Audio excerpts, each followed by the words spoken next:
Some dream of the future. We engineer it. At the atomic scale, where breakthrough technologies take shape, two fundamental forces drive every advance: the science of perfect placement, the art of precise removal. This is where Lam Research leads. In the space between atoms, where angstroms define the boundary of what's possible. While others question if it can be done, we prove it.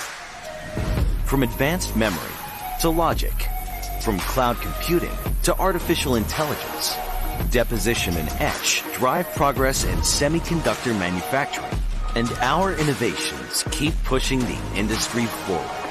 Now, let's prove it. Lam Research. Are you ready for the robotics competition that is changing the world? The first global challenge is coming to Panama. More than 190 countries, one arena, and one mission. Innovate solutions to our planet's greatest problems. October 29th to November 1st at the Panama Convention Center. A global festival of culture, international collaboration, and scientific innovation unite the next generation of STEM leaders. Join the live stream at first.global/live. Good morning and buenos dias. My name is Tim Dodds, and on behalf of First Global, we're pleased to welcome you to the 2025 First Global Challenge at the Panama Convention Center in Panama City. We're honored to have viewers joining us today from all over the world, both in person and via the live stream. But I'm accompanied not by one, but two celebrities here in the booth for the first time, all under one roof. I'm so glad to have you both here with us, Marlene and Manisha. Good to see you guys again. Thank you, Tim. It feels amazing to be here. The energy, the teamwork, the cooperation, all under one roof. It's what makes this event unlike any other. You can see it in the pits this morning. Teams fine-tuning their robots, adjusting designs, helping each other across borders and languages. We're watching the future of global collaboration come alive. I'm right with you, Manisha. I'm so excited to be back. Every year, the First Global Challenge reminds us of what's possible when young people unite around science and technology. But this year, it just feels extra special. We're in Panama, the meeting point of continents and oceans, truly the heart of our interconnected world. You're absolutely right. It's the perfect stage for this year's EcoEquilibrium theme, where teams are engineering solutions for a more prosperous planet. And the action is about to heat up. Our practice rounds have wrapped up, the robots are queued up, and the ecosystems are ready to come alive on the fields behind us. But speaking of coming alive, I think my voice is still recovering from cheering last night, and my hands as well from all the clapping. What an unforgettable opening ceremony. From the music and the lights, to the student parade, to the breathtaking look at our planet's ecosystem, and that amazing cultural show. You could feel the energy of the world all coming together here in Panama. I really couldn't agree more. It was amazing. And before we dive into our matches today, let's relive our unforgettable start to our global gathering. We've got a kickoff video of our opening ceremony for the 2025 First Global Challenge here in Panama. We are honored to welcome you and the world to Panama City for the 2025 First Global Challenge.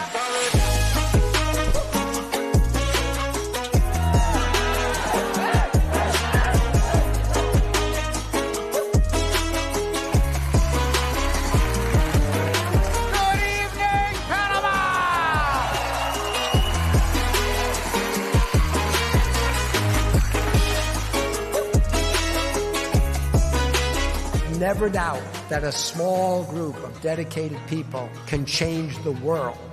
Thousands of athletes from all corners and walks of the globe, 190 nations in total, immersing themselves here.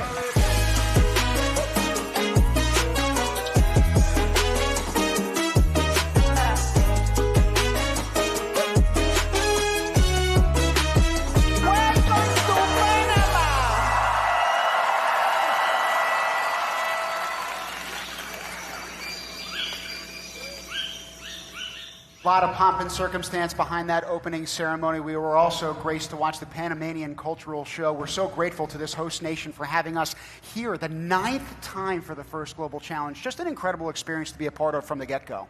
Every single country we've been through in this last 9 years has made the experience of being here in First Global so special, and I'm very excited of all of the qualification matches that we're going to be seeing, and of course the playoff matches as well, as we experience our First Global 2025 challenge. We're testing EcoEquilibrium from game manual to real action today on not 1, but 5 fields. So make sure to tune into all of the different field views that we have on the First Global website. We're going to kick it to field number 5, match number 3, in 3, 2, 1, go! First match of the 2025 First Global Challenge, folks. You see it here, first 2.5 minutes with our first 6 nations squaring off. On the field right now, representing the Red Regional Alliance, we have Myanmar, Equatorial Guinea, Slovakia. Over on the blue side, it's Eritrea, Mozambique, and Indonesia. And for the EcoEquilibrium Challenge, we have 6 national teams playing on the field, working the first 2 minutes as a single global alliance to restore a healthy planet by removing barriers and maximizing biodiversity units in the ecosystem. And in terms of trying to maximize biodiversity, one of the ways that you will see that on the game field was that first view we saw, that quick wheel that was spinning. That's called the accelerator. That's what's going to release those soccer balls onto the field, those biodiversity units in particular. We can also see those silver large beach ball type of units. Those are actually barriers that are obstacles into biodiversity. So teams are going to be trying to push them into the mitigators and scoring points for all 6 teams. You can see team members from Mozambique and Indonesia putting biodiversity units. Those are those multicolored game pieces on the field right now. We're taking a look at one of our robots delivering them to the ecosystem. Remember, this year's game is unlike any other. There are 6 robots on the field contributing to one global challenge.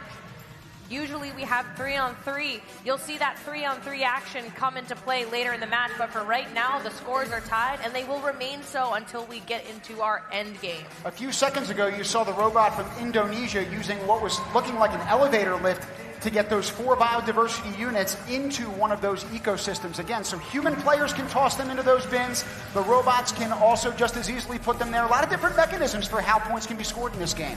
We're down to those last 30 seconds, as you can hear the horn down on the field and on your screens. On these 30 seconds, we're down to the regional alliance part of the match, where teams are going to go into those ropes to try and secure the biodiversity we've been talking about. Let's see if we get some robots climbing. While our robots are up in the air, we've got a couple of robots now. I believe that's Team Myanmar ascending to the highest level here. Slovakia joining them way up in the air now, too, as time expires. Oh, my God. Take a look at that field. Look at all the biodiversity units. So much opportunity. A lot of it made it into our ecosystems. Part of this year's game is we're going to have our referees tabulate our scores. They need to make sure that they assess exactly where our teams landed in the air, elevated on these ropes, and how much biodiversity units made it into the different systems. Teams are incentivized to have an equal distribution across our ecosystem. So give our referees, you can see right now they're tabulating our scores. We'll be back in just a moment here. And remember, teams, the scores that we see during the match are just like a preview. We don't have our finalized scores until our referees are able to take out all of the game units, count them up, get our factor multipliers, and then we're going to be able to see the winners. But we're actually seeing some, I think it's takes from that match number 3. I love the fact that we have more time for that global alliance aspect of the match. Every single game field has looked different. It's looked unique, along with the challenges that we are trying to combat as a global community from year to year. So this one is certainly different to the extent that the nuances of the game and how it's played, how the teams are going to interact with one another are incorporated. At the same time, the objective is still the same to the extent that these 6 countries are all working together in cooperation at the same time. And you know, now that you're talking about how the field looks, this field kind of reminds me of our 2023 host country. Remember, we had a beautiful event at the Gardens by the Bay in Singapore? Our ecosystems kind of remind me of that. We're so grateful for all of the host countries that we've had through these past 9 years.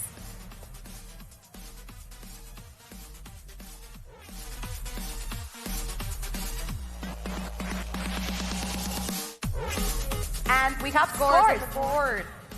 Match number 3. 57 points for our Red Alliance, 52 for our Blue. You can see that our Global Alliance scored 1 barrier point, but 23 biodiversity points across the Alliance. Those green boxes in the center of our scoreboard here show you how our Global Alliance worked together over the match, and the different scores for Red and Blue highlight how things made a difference during our end game. Only 5 points separating those two wonderful squads that were squaring off in that first match. We obviously want to make sure that they understand we're here to support them and the other 100 and what would be 84 nations that are here. But First Global is more than a competition. It's a movement. It's uniting youth from every nation to collaborate, to innovate, and to use the power of STEM to build a better world for us all. Let's take a closer look at what makes First Global so extraordinary.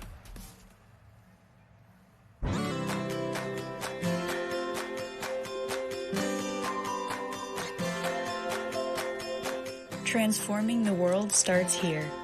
It starts with her, with him, with them.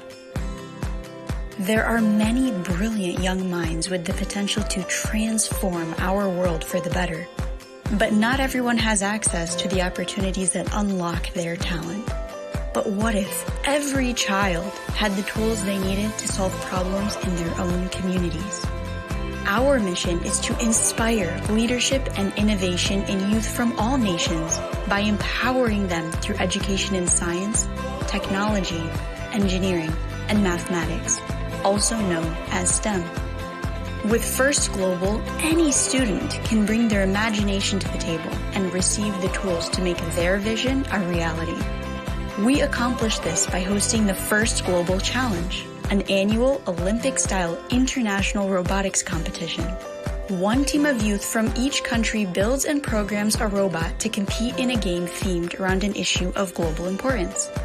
But more than scoring points, these athletes score invaluable life skills by cooperating on alliances, surpassing cultural, geographic, and linguistic barriers to achieve their goals. We're bringing the same passion and energy of sports to the field, but using it to inspire generations of high school age students all over the globe to think creatively, problem solve collaboratively, and lead collectively. In doing so, we're creating the change makers who will work together to solve the challenges of an ever-evolving world in need of solutions. And is there a greater future than one created by ingenious young minds united for a better tomorrow?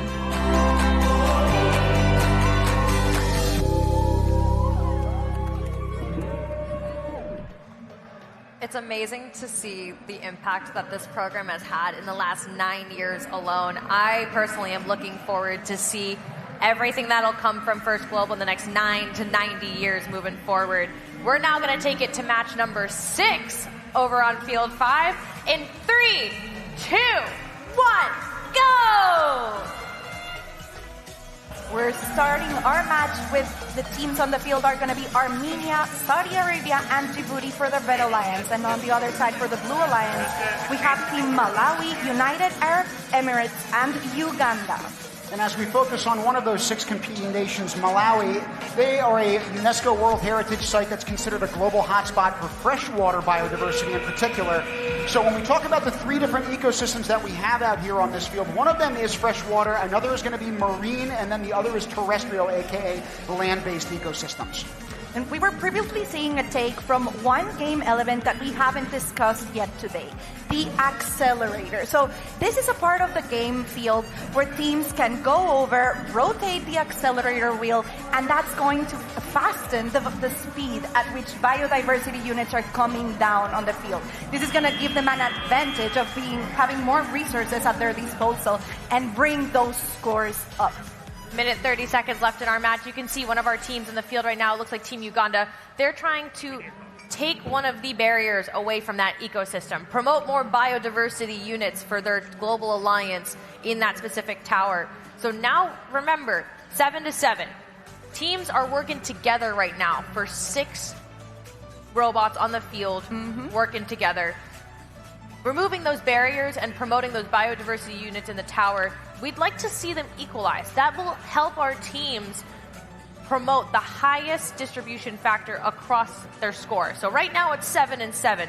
The more equal the towers are, the better for our global alliance, especially when they get into the last 30 seconds during our end game. Yeah, where the protection multiplier is going to come into game, and that's where we're going to see a separation of scores between the Red Alliance and the Blue Alliance. We're getting close to that 30-second mark and into the regional section of the match. You hear that foghorn, folks? Along with the visual of those ropes dropping on the field, there are going to be 6 of them in total.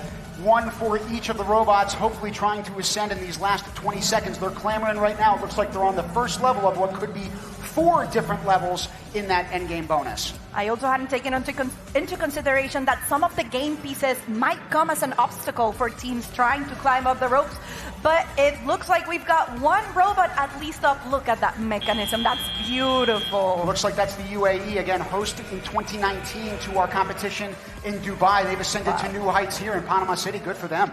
And that would be, in my opinion, but we're going to have to see what our referees have to say. That looks like a level 4 climb. Gotta be. Like we've said before, this is going to be a complex match to score, as we're going to have to base ourselves on what the field reset and our referees give us after the match has ended. We're taking a look at our replays from match number 6 here on field 5. Lots of lights on this field, something to be mindful of. The towers have LED lights showing how much the barriers are being removed over the course of the match and how many biodiversity units are being filled. So keep an eye on the lights on the side of the towers. But right now we're going to keep an eye on our field scores on the board, 5-8. We're early in our qualification matches here. All of our teams are ramping up, getting those reps in as we move towards playoffs. So great Global Alliance teamwork here. Blue Alliance and Red Alliance, no penalties, a clean match. I love to see it. Well, and in terms of teamwork, we couldn't have this kind of event certainly without our title sponsors. So our next 2 guests come to us from Lam Research, a global supplier of innovative water fabrication equipment and services that drive semiconductor breakthroughs to define the next generation. Steve is Corporate VP and Chief Comms Officer. He's an award-winning communicator and leads Lam Research's global corporate communications organization. Emily Sechrist, meanwhile, is the Senior Director of Brand Editorial and Social Impact there. She and her team have been responsible for bringing the Lam brand to life in meaningful and impactful ways, and this is their 3rd First Global Challenge. So thank you for being with us, guys. We really appreciate it. Thank you so much for having us. And Steve, Lam's sponsorship of First Global is tremendous. It's allowing the organization to engage in many more young people in STEM-related fields and certainly in education. How does Lam connect with robotics specifically? Yeah, great question. And first, let me say, you absolutely crushed it last night at the opening ceremony. Team Just effort, amazing. Everyone, man. Thanks. So Lam, what we do is we make the machines that make the chips that go into everything from smartphones and televisions to robots like the ones that are made for this week's competition. And so that involves, we have experts in everything from chemistry and plasma physics all the way to robotics and mechatronics. So we have robotic arms inside our machines that move wafers from one process to the other, and we have robots that service our machines when they need repairs. So you could say that robotics is kind of a shared love language between Lam Research and First Global. And Emily, I was going to say, this is Lam's 4th year as a sponsor, the 3rd one as our major title sponsor, which is just wonderful. It's a major topic for the semiconductor industry, which is AI, frankly. It's going to be affecting us all. Artificial intelligence. As AI continues to evolve, what impact do you anticipate it's going to be having on the semiconductor technology and how companies like Lam evolve? Well, you can't talk about AI and not talk about semiconductors. They are at the heart of everything that we do with data, right? And so for companies like ours, it's twofold, right? It's our customers are the world's chip makers. And so they rely on companies like Lam to figure out how to build these very advanced semiconductors that can power all of the data, the memory, the storage that's needed.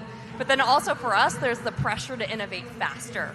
And so we look at the ways that we can use AI and virtualization to get to those solutions faster so we can get it into your hands, right? On your phone, on your computer, and everything you do.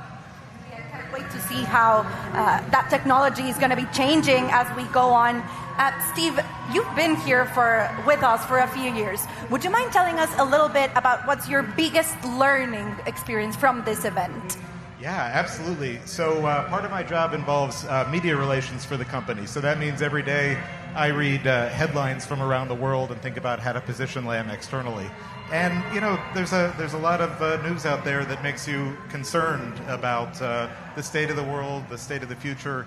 And so I look forward to this event each year. It's a way to kind of fill my heart up, right? Give that dopamine to kind of take away that the future is in such good hands with the youth that we have, that we're seeing around the world here. So really that's my key learning, is just what a remarkable next generation we have, and what a remarkable opportunity they have to make a difference. So that really warms my heart, and I think it should warm the heart of all of our competitors here today. And being one of our amazing, gracious sponsors, what really drives Lam's ability to stay focused at the forefront of innovation in the semiconductor industry, Emily? I think it's two things. One is our people, and we like to think that we have the best in everything they do. But we have such an incredible team of engineers and scientists and technologists who I'm in awe of every day. Just like I'm in awe of these kids, right? I can see that they're going to be our future scientists and engineers that are figuring out plasma science for us. The other piece is culture. And so Lam is very much built on collaboration, teamwork, whether it's between those of us that are on site together or working across our regions, but also sparking creativity and embracing experimentation and failing fast in order to find these breakthroughs faster, and knowing they come from just about anywhere in the organization. Well, not just with organizations, but mentors, right? There are words of wisdom, of advice, things that we can share with one another so that Yes. youth is taking the torch forward. So from both of your perspectives, what advice would you give these young leaders and learners who are here with us today? So I was just speaking to Em about this yesterday, and she reminded me of one of my favorite quotes from Gandhi about being the change that you seek in the world. So that's for me, you know, some key advice for the next generation. But really, you know, Em was talking about AI and the role that's going to play in our future. And so as fast-paced as we feel like change is happening across the world today, in reality, this is as slow a pace of change as we'll ever see in our future. And so for the next generation, my advice is to commit to being a lifetime learner and make sure that the rate of change at which you're learning is outpacing the rate of change you see around you. Well, I was going to say the rate of change in this competition has been readily evident from your support over the years, and so we're so grateful for that. Thank you. Steve, Emily, thank you for joining us in the booth. We got to get back to the action in a couple of seconds here. Thank you so We're going much. to take you back down to Field 5, folks. Let's see who we've got competing. It looks like we have on the screen match number 9 that might actually be coming to an end. It's going to be packed with games as the weekend goes on and on and on. Just to give you a quick preview of who's on the field right now, we have Aruba, Puerto Rico, Lao People's Democratic Republic, Israel, Hungary, and the United States of America looking to finalize their match scores. And we'll be back in just a moment. You can see the field scores are lighting up purple. That indicates that the scores are ready to be tabulated. And our awesome field staff, everybody give a round of applause to our awesome field staff, keeping us going in our field of play here. Now we're going to take a look at some recaps from that last match, number 9 on Field 5. We have the accelerator there on the screen where teams are going to be able to speed up the rate at which the biodiversity units are falling down. And I was also very excited to see, we got a sneak peek of how the match ended. And yep, the protection multiplier is playing a huge factor into the different scores. We have a winning result for the Blue Alliance. Congratulations to teams Israel, Hungary, and the United States of America. This was a tight match. I was going to say the first match had a 5-point delta. This one only has a 2-point delta. So these teams are largely neck and neck, but there are going to be multiple different qualifying matches that each of these teams participate in over the next couple of days here. I just want to highlight that this is the first time we've got an even distribution factor across 3 of our systems. So all of our teams had a 1-point multiplier instead of a fractional multiplier to their overall score. You can see some motion in the rankings already. We're only on match 12 and things are moving so quickly. So Now we're going to take it to the pit, learn a little bit about what our teams are doing off the field of play. Melissa, who are we talking to?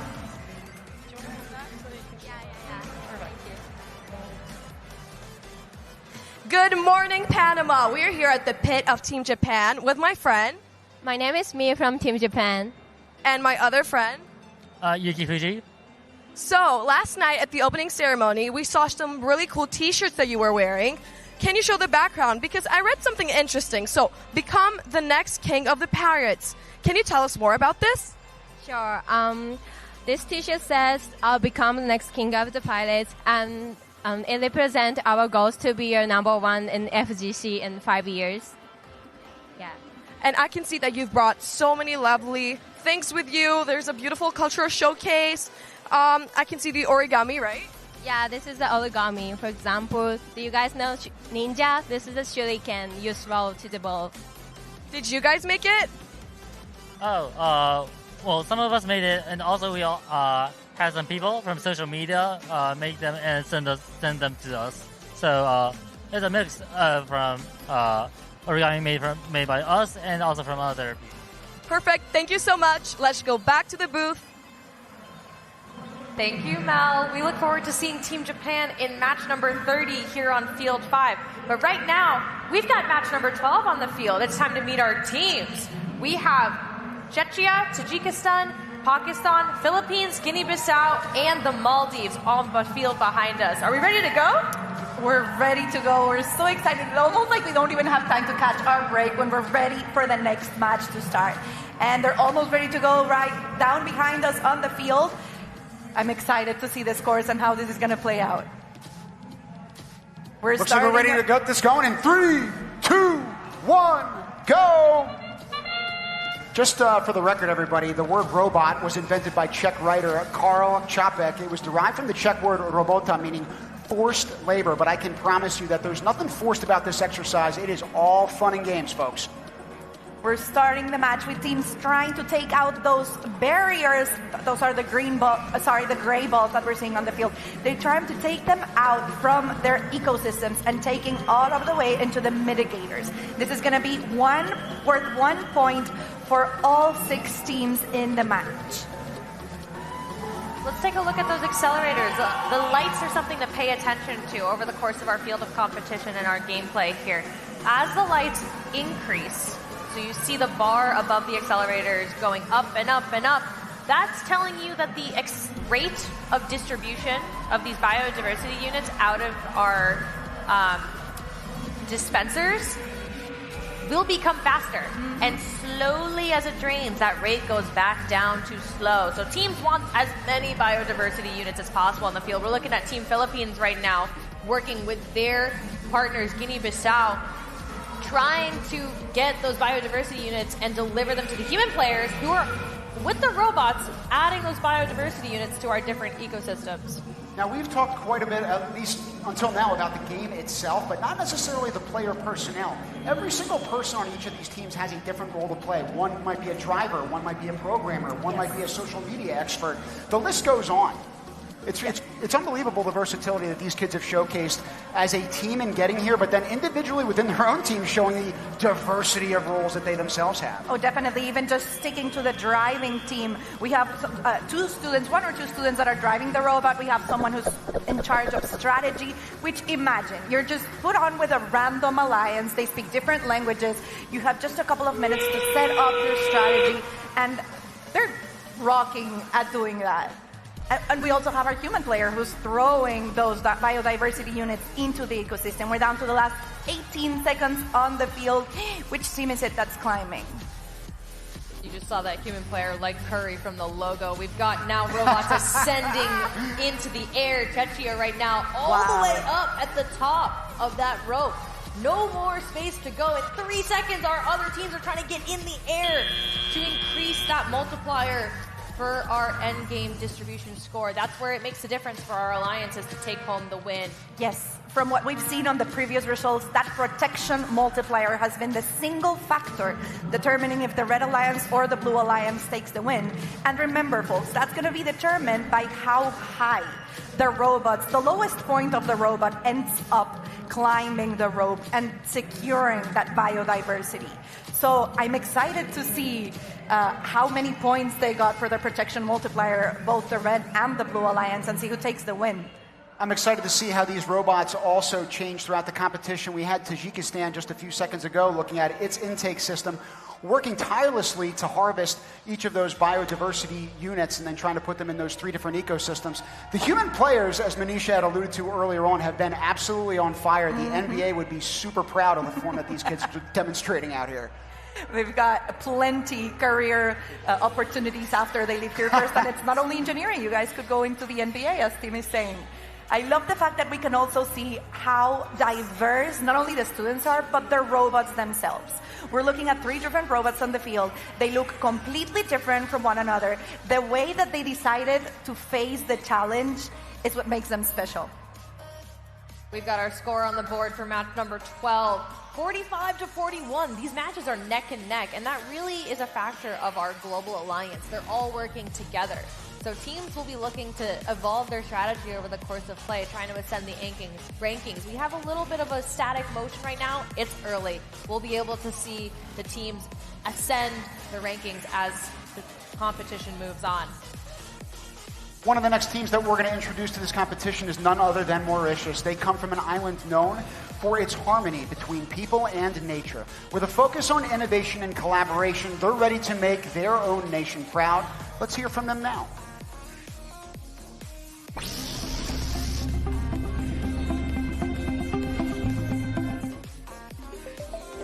Welcome to Mauritius, a paradise island in the Indian Ocean, where nature, culture, and history blend beautifully. Once home to the legendary dodo, Mauritius is proudly known as the Dodo Land. A melting pot of cultures: Creole, Indian, African, Chinese, and European, all in harmony. From volcanic peaks to coral reefs, Mauritius is a playground for explorers and dreamers. A land of rare wildlife, protected forests, and stories of survival and rebirth. Come discover the Dodo Land, Mauritius, where the magic never fades.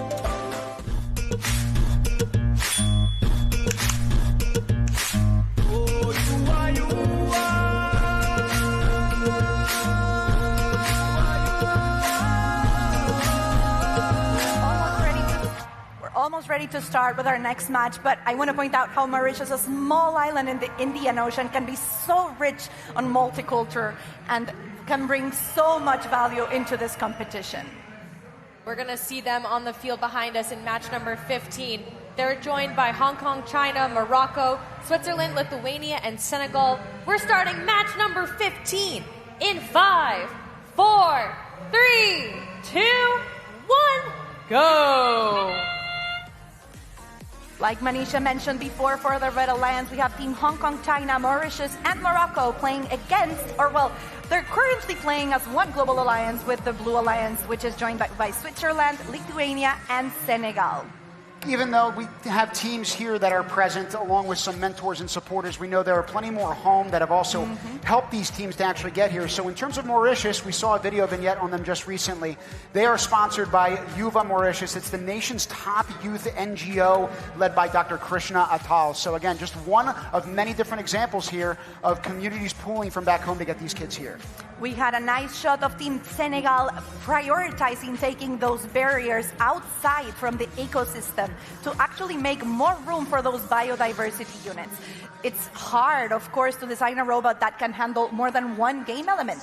They've got the ropes that they have to climb for securing protection, they have the barriers, they have the biodiversity units, they have the accelerator, and they have to prioritize which game element they're going to focus for a better strategy. So that part of the field that we just saw earlier on, it looked like a ship's steering wheel. That's what's called the accelerator. We haven't seen it too many times, but just there it was going about 1 million RPMs. Again, the faster it goes, the faster it can release those biodiversity units onto the field for points. And there it is again. I have a feeling that as the matches go on and that the teams perfect their strategy, we're going to be seeing a lot more focus on that accelerator and having more balls on the field. Right now, if the teams aren't able to handle all of them, they might actually become an obstacle of having too many biodiversity units on the field.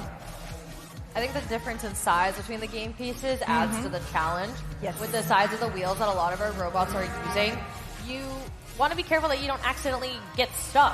You hit the corner of a ball or hit the corner of a field, and then you accidentally get the ball under you. Teams will be having to navigate that, and that's what our drivers are best at. There's also some human traffic to navigate for the human players that are trying to throw those biodiversity units into any of those three ecosystems. They need to go to the human player zone, which in the field 5 is at the far corner and far end of the field. So quite a distance that they have to huck those units. 1, 2, 3, 4 robots look like they're climbing up. Are we going to get that 5th robot up? We might. Remember, guys, that protection multiplier is what's been setting the separation of scores between the red and blue alliance. It looks like it's going to be high scores and a tight result. Morocco and Senegal high in the air there and stable as our match winds down. Hands off the controllers from Team Switzerland as the match ends. We're going to wait for our referees to tell us our final score, but in the meantime, let's take a look at the highlights from that match. All teams starting under alliance, under alliance regional zone of the field. We can see Team Mauritius focusing on that accelerator, as we mentioned before. Each team is going to have a different strategy. It's going to change from match to match depending on who they're going to be playing with, trying to bring out the strengths. One other component of the field that we had yet to mention are those QR codes that you see on the base of each of those three ecosystems. I'm sure that they're incorporated by the robots in some way, shape, or form. Can either of you elaborate on that for us? Yeah, they're called April tags. So they're developed by the University of Michigan back in the United States. And basically, the QR codes that you see in your day-to-day have a lot of information. There's a lot stored in that little white and black grid, but our April tags are much more simplified. The different iconography highlights different specific information. So it's helping our team say, okay, this is the specific ecosystem that we're going to. Our teams are using cameras and vision on our robots to automate part of the process, help the drivers guide, especially with the towers being so tall. You can see our students trying to navigate and visualize the field. Adding that vision component to your software can really make a difference in your accuracy and speed of your gameplay. I find it quite poignant that the Blue Alliance wins that one particular matchup. When you said University of Michigan, go blue. Gotta say it. Gotta say it. Like we said before, that protection multiplier is when making the difference. But now, after we had such a tight score, congratulations to the Blue Alliance. We're going to go down onto the field to talk to those students. Let's see what they've got to tell us. We're on the field now. Your first match, how does that feel? You got to win. It feels really good. I think it's very important to have a good start, and then it's just what happens. And did each team have a certain assignment? You talked about the strategy before that match? Yeah, we talked about who does accelerate, which barriers we push out, and who will collect them, and also in which biodiversity tower we'll shoot, because the distribution is very hard. Yes. And Senegal, what was your objective during that match? What were your assignment? Our assignment was to do an accelerator. First, do the accelerator, the barriers out, and go back and do the accelerator to get the biodiversity balls out so that the other team can get it to the human players to shoot. And it worked, because you won. You have one win under your belt. Well, good luck in your next match. Thanks for stopping by, and we'll send it back to the booth. Congratulations, Team Senegal, Lithuania, and Switzerland. It's so great getting to hear from the actual students and their strategy. But now let's go over to talk about the Team Republic of Korea. They represent a nation that's a leader in technology and creativity. With teamwork and precision, they're here to showcase their commitment to innovation and excellence. Let's take a look.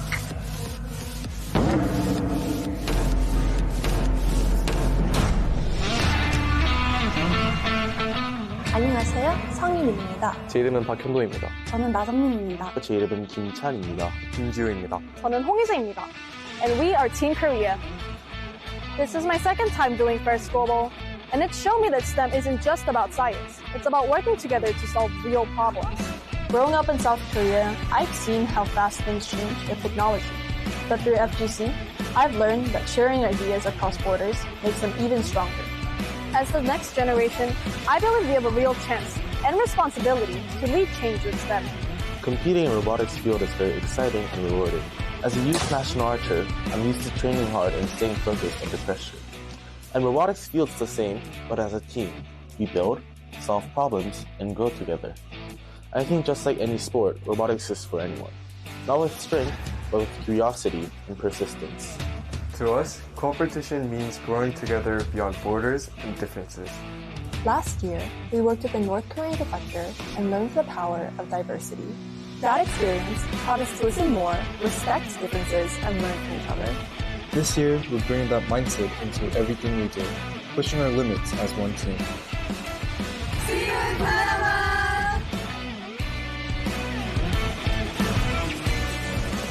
One of the components that I love so much about this competition every single year is the way that we find ways to connect with one another. So a Zoom call was one example of that. You saw 12 different people hopping in. It's a luxury that we have to be able to discuss digitally, but also a challenge when you're trying to develop a robot. We're going to see them compete right now in 3, 2, 1, go!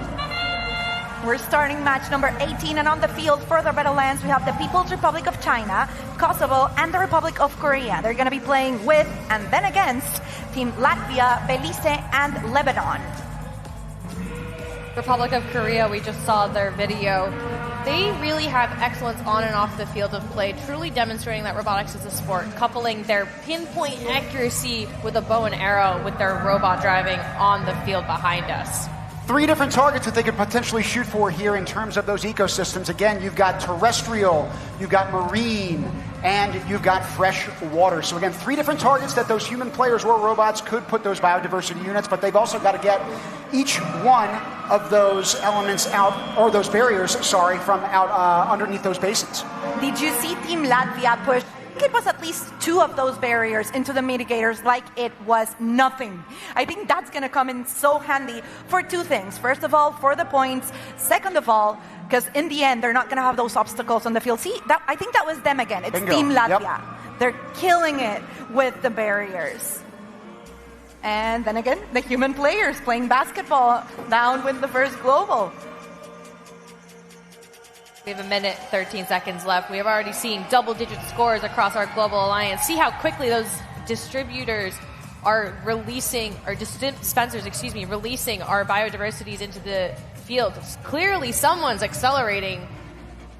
Yep. Lebanon on the screen right now, picking up that biodiversity unit going off stage with ease, and now they're handing it off to their human players on their alliance. It's really about your regional alliance cooperation here. They got 2 human players releasing biodiversity units. Lebanon, there is the funnel to make sure that their human players on their alliance always have enough. Take a look at this with Kosovo. They're using a scoreboard to help them communicate with their alliance partners. That's innovative. I haven't seen that before. I hadn't seen that before either, and considering that language should be a very important factor down on the field, that's a smart way to play it out. We're down to the last 20 seconds of the match. Again, we're back to that protection multiplier. Let's see how high they can climb in order to bring the points to their specific regional alliance this time. We've got the People's Republic of China. It looks like it's 1, 2, 3, 4 robots. This is going to be a buzzer beater with just 3 seconds left and all 5 robots trying to get in the air. Hands up off the controllers. We'll see what the referees have to say about that one. I have a feeling we're going to have some pretty high protection multipliers for the end of this match. It's at least 4 robots high in the air. Team Lebanon was on the pitch, again, one of 6 different countries competing. You saw them wearing their white hats. Our hats are off to them, not only for designing this robot, but making it all the way here across the globe, again in Panama, our host nation for this year's first Global Challenge. It's time to take a look back at match number 18 over here on Field 5. We have People's Republic of China with several biodiversity units in their robot with a hopper situation feeding into their shooter. They're taking the lob approach, shooting straight up in the air, guaranteeing an arc to reach the high level of ecosystem goal that they've got on the field of play. I see them making the rounds right there, setting up quite in position next to one of the April tags on that ecosystem. Manisha, I'm so glad we have an engineer with us here in the booth, because previously when Tim asked us about, I wasn't able to give such a detailed insight on how the technology of everything works. Hopefully, as the competition goes by, you're able to help us talk about the mechanisms itself. Is that a tied score? Looks like it. First tied score of the event thus far. Whew, and 90 points, no less. What a high-scoring match for our teams. All 7 barrier points, 41 biodiversity points, and a somewhat even distribution factor. That's an amazing, amazing performance from our 6 teams. A full 30-point cooperation bonus. We're now going to take it to the pit, see how our teams are recovering post-match. Mel, take it away. We're here at the pits with Team Netherlands. And they have something super special to show us. Go ahead. This is so fun. So how did you come up with this idea? Well, basically, we already had the flappers, and considering they were flapping, we thought we made them wings, and we gave them feathers and decorated them. And I know that has something to do with the name of your robot. Can you tell us about that, too? The name of the robot is the Flying Dutchman. It's an old Dutch haunted ship, and is also flying, so wings, yeah. So how's the competition been going so far for you guys? Have you tested out the Flying Dutchman? Yeah, we have. It hangs pretty well, and then it can flap its wings and fly. That's so cool. Thank you so much. Let's go back to the booth. Thanks, Mel. Stretching from the Atacama Desert to the glaciers of Patagonia, Team Chile embodies innovation across extremes. They're here to showcase how creativity and teamwork can connect people and ideas from every corner of the world. Let's take a look. Chile is a multicultural country. And Team Chile is made up of members from many different places, united by diversity and commitment, all sharing one thing in common, our passion for robotics. Our team is made up of 100% women who are passionate about robotics, and one of our main goals is to inspire girls of the next generation to dream big and be part of Team Chile in the future. First Global Challenge has been a competition that brought us together as teammates and allowed us to learn and do what we love. However, it also gave us something greater, the chance to become a family. By being a part of this competition, we've gained a different vision of the world. Thanks to what we've researched and learned, we've been able to make decisions with a perspective toward the future. We never expected to have such an impact on our environment and community.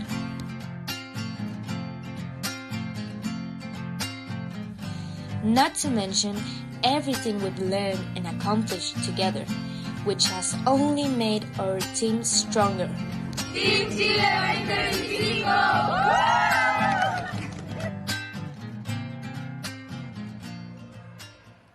We love seeing a team of all girls taking charge, and we're going to have Team Chile playing down on the field for the next match number 21 on the Blue Alliance. We're almost ready to start. Let's cheer for both alliances as we start with our Global Alliance before the match gets tight. We're ready to go in 3, 2, 1, go! We're starting, as I mentioned, on the Blue Alliance with Team Chile playing along Montenegro and Qatar, and they're going to be playing with and then against Team Liberia, Team Papua New Guinea, and Team Guatemala. Going back into the fact that this is an all-girls team, we have many of them in store at the 2025 First Global Challenge. We'll highlight many of them. It's 13 girls on this particular team. They know what it means to overcome barriers, not just in STEM-related fields, but certainly the barriers that are on the actual field. And then the barriers of travel to communicate and collaborate with one another as a team. They travel over 2,000 kilometers just to meet and work together. Talk about a perfect living example of a team that can overcome adversity. Speaking of barriers, we've released all of the barriers from one of our ecosystems here, and our teams are looking to refill that space with biodiversity units, both human players starting to deliver biodiversity. Check out that cross-court shot from our human players over on the Blue Alliance side of the field. Incredible work with 1 minute and 28 seconds counting down on this match. Manisha, it looks like one of the things that teams are going to have to start focusing on is that distribution factor. That's been hard for the teams to achieve, because remember, folks at home, they get extra points or they increase the distribution factor if they're able to split all of the biodiversity units evenly into all 3 ecosystems, which brings an extra challenge to the game. Chile putting the A in STEAM. Take a look at the aesthetics on that robot. It's not just a beautiful display of their team flag, which all of our teams are doing. as a part of their identification system. But also we've got Guatemala doing the same, bringing that piece of home with them, showcasing their amazing biodiversity in their home ecosystems here on the field of play in Panama. Take a look at the paneling on this robot. It's multifunctional, not just the aesthetics, but keeping those biodiversities in their robot until they deliver it when the time is just right. Little tippy action from Chile, but we have some stability over on the Red Alliance side, grabbing those biodiversity units. Still plenty of barriers in our ecosystem zone. Be curious to see what our teams do in the last 22 seconds here. It looks like most teams are going to focus on to climbing and securing that biodiversity to get up that protection multiplier, as we've seen. That's been the determining factor on the last matches. Chile has been the team of focus, at least for this particular match. They're no strangers to the global stage, but back home, they also tried to perform in front of the Chilean Senate's Commission on Future Science, Technology, Knowledge, and Innovation. They introduced First Global there and also are trying to introduce it as a national sport in Chile. So again, phenomenal work that they're doing back home as well as abroad here with us in Panama. I love having these views from the sky. I'm sorry, English isn't my first language, so I'm going to talk with basic words. When we see it as if we were in the sky, I love the contrast of how the field starts completely calm, and then just as a few seconds pass by, we can see the robots, we can see the biodiversity units, we can see the barriers, and the chaos comes in. Human players from Team Liberia there in action, as well as Papua New Guinea and Montenegro on the field. Cross-court shots from all of our teams. We're waiting for the scores to be tabulated. Teams are loading their robots off. Look at that accelerator action from Team Guatemala all the way up to green, meaning that they've got it as fast as they can possibly go from the dispensers. And as it slowly comes down, the flashing lights remind our drive teams it's endgame time. Time to ascend to new levels. And you can see that right there with several robots trying to get in the air at the end of our match. Scores coming up on the board very shortly. Marlene, it looks like we have our scores over there. It's going to be a win for the Blue Alliance with 54 points against 51 points for the Red Alliance. It looked like, once again, the protection multiplier was the difference at the scores. We're now going to take it to the field. Blair, who are we talking to? We're talking to the Blue Alliance, which just won that match. Congratulations. Your first win? Yes. All right. You're undefeated. How does that feel? Amazing. All right. You got a lot more matches coming up. What was the strategy during that match? We talked about a lot of strategy. We tried to keep the balls even between the points, and we spoke a great deal about strategy. And what about the climbing? One of your robots made it all the way to the top. What about the other robots? So we assigned every robot for each hanging mechanism, and we already discussed with other teams which one we're going for. So everyone prepared for the line they're going. So that's how we did it. Yeah. And what will you change in the next match? Probably the ejecting mechanism and maybe the bigger basket. Really? Yeah. When is your next match? How much time do you have in the pits to make that happen? Maybe hour and a half. Yeah, plenty of time. The pits are great. What about you? Any changes in your strategy? Also, maybe we'll improve our shooter to shoot more properly. Also, we'll make the bucket bigger. And you? Well, our strategy was to play the balls to the human players, and we'll try to build now an accelerator for our next match so we can contribute best. All right. Well, great match. You're undefeated. Congratulations. Good luck the rest of the competition. Go get them. Thank you. Back to the booth. Thank you, Blair. Undefeated now, but frankly, everybody is a winner here at these competitions, and you see the smiles evidenced on each of those kids' faces. It's revelation being here, guys. It's something that's infectious. We invite every single one of you, not just at home tuning in abroad, but to join us here in person. There really is nothing like it. We're going to get you down on the field 5 for the very next game. We've got hundreds of them in store for you over the next 3 days. But up next, we've got our 6 teams competing in 3, 2, 1, go! It's match number 24 here on Field 5, representing our Red Alliance. It's Turkmenistan, Islamic Republic of Iran, and Kazakhstan. Over on the blue side, we have Romania, Palestine, and Portugal. I talked about the calm before the storm, but it looks like teams are already activating the accelerator. Those biodiversity units are going to come and dropping fast, and we're going to have a lot of game elements down on the playing field. Biodiversity being a problem that we need to focus on more in depth. One of the features of this game is focusing on barriers, so limitations to us increasing and augmenting biodiversity. Palestine, being one of the nations that's competing right now, they have no shortage of some of those barriers. For non-native species introductions to habitat degradation and disruptions, there are a lot of problems that we are facing, and those barriers provide limitations to us, but there are also solutions to those problems. So the accelerator in the background, again, is one way that can happen in the context of this game, but the introduction of native species, making sure that there isn't any fragmentation of habitats, making sure that policies back home are invigorated to reflect our value on diversity. Those are many things that we can also do to fix some of these problems. Oh yeah, and we're definitely mirroring that right now, both on the game and on the competition. If we talk about barriers, we also have the language barrier, we have the cultural barrier, they have the time barrier. You know, the teams were talking about how they get selected into a random alliance for each match, and they have to change their strategy, they have to change how they play the game. We're currently seeing one of the teams for the Blue Alliance bring those biodiversity units to the human player down on their regional zone. We're down to the last 43 seconds and almost at the regional alliance portion of the match with as always, tied scores.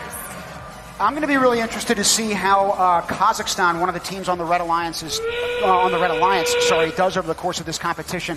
They have historically been one of the most competitive groups that we have seen in the entire existence of the First Global Challenge. And even though this is their first match here in Panama, trust me when I tell you that there's going to be no shortage of action coming from them over the next couple of days.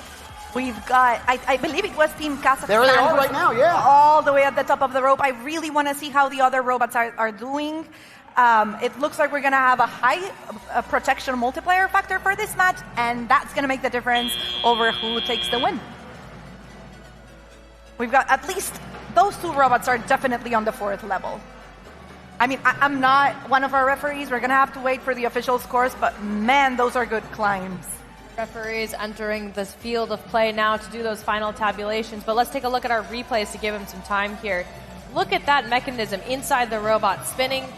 That looks like a 2-in-1 special for both pulling biodiversity units into the robot as well as activating the accelerator. That's Turkmenistan on the video right now, collecting biodiversity units to deliver to one of the ecosystems. It looks like the river ecosystem there. Several robots in different areas. A couple robots going for barriers. Turkmenistan, you can see on the field of play again with Romania, delivering biodiversity units. Remember, it's a global alliance score here, and that was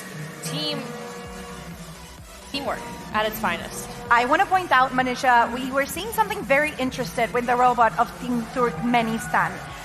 They actually started on that 50 by 50 by 50 frame, but then extended a little bit outwards to be able to hold more biodiversity units. That's going to be a huge advantage as the competition goes by. And it looks like we have our final scores with the Blue Alliance taking the win with 82 points against 77 points for the Red Alliance.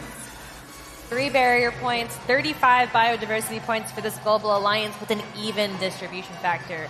You're like a visionary, sensing how big that score was going to be. They're going to have to start focusing on that. And we also got 15 competition bonus points. We're now going to take a look at our in a world divided by oceans. Let's take a look. Dares to connect continents, bridging north and south.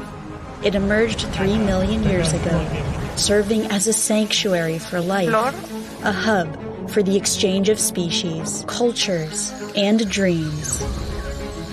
For millions of years, biodiversity has thrummed through these lands as plants, animals, insects, and fungi nurtured life as they crossed the corridor from one ecosystem to another. Humanity soon followed, carving a new kind of path. Through rock and jungle, a waterway was erected, connecting the seas. The Panama Canal, an engineering marvel that changed the course of history. A symbol of what's possible when imagination meets determination. And now, a new generation steps forward to walk the path once more, while forging a new future with purpose. This is more than a sport. This is a declaration that our world is interdependent, and so we are all responsible to ourselves and to one another. Science, technology, engineering, and math are the languages we share, and cooperation is how we rise. From tropical beaches to high mountain villages, youth come from all over the globe, carrying different flags, speaking different languages, and united by a shared purpose. A vision that has echoed across time and space, the belief that we can build a better world. Together. What they carry may look like a robot, but it is a vessel for a more prosperous planet. Each one tells a story of late nights that turn teammates into close friends, of struggles that turn teachers into mentors, of creativity that turned failures into breakthroughs. In a world facing myriad challenges, from vanishing forests to rising seas, it is these hearts that answer the call, these minds who engineer the solutions, these hands that restore equilibrium. These youth come to the crossroads of the world to stand not as many, but as one. They are not waiting for the future. They are building it. Not someday, now. So here we gather at the intersection of nature and innovation, of possibility and legacy, where north and south meet east and west. Welcome, bienvenidos a Panama. Welcome to the 2025 First Global Challenge. And welcome to the young minds who are shaping our future today.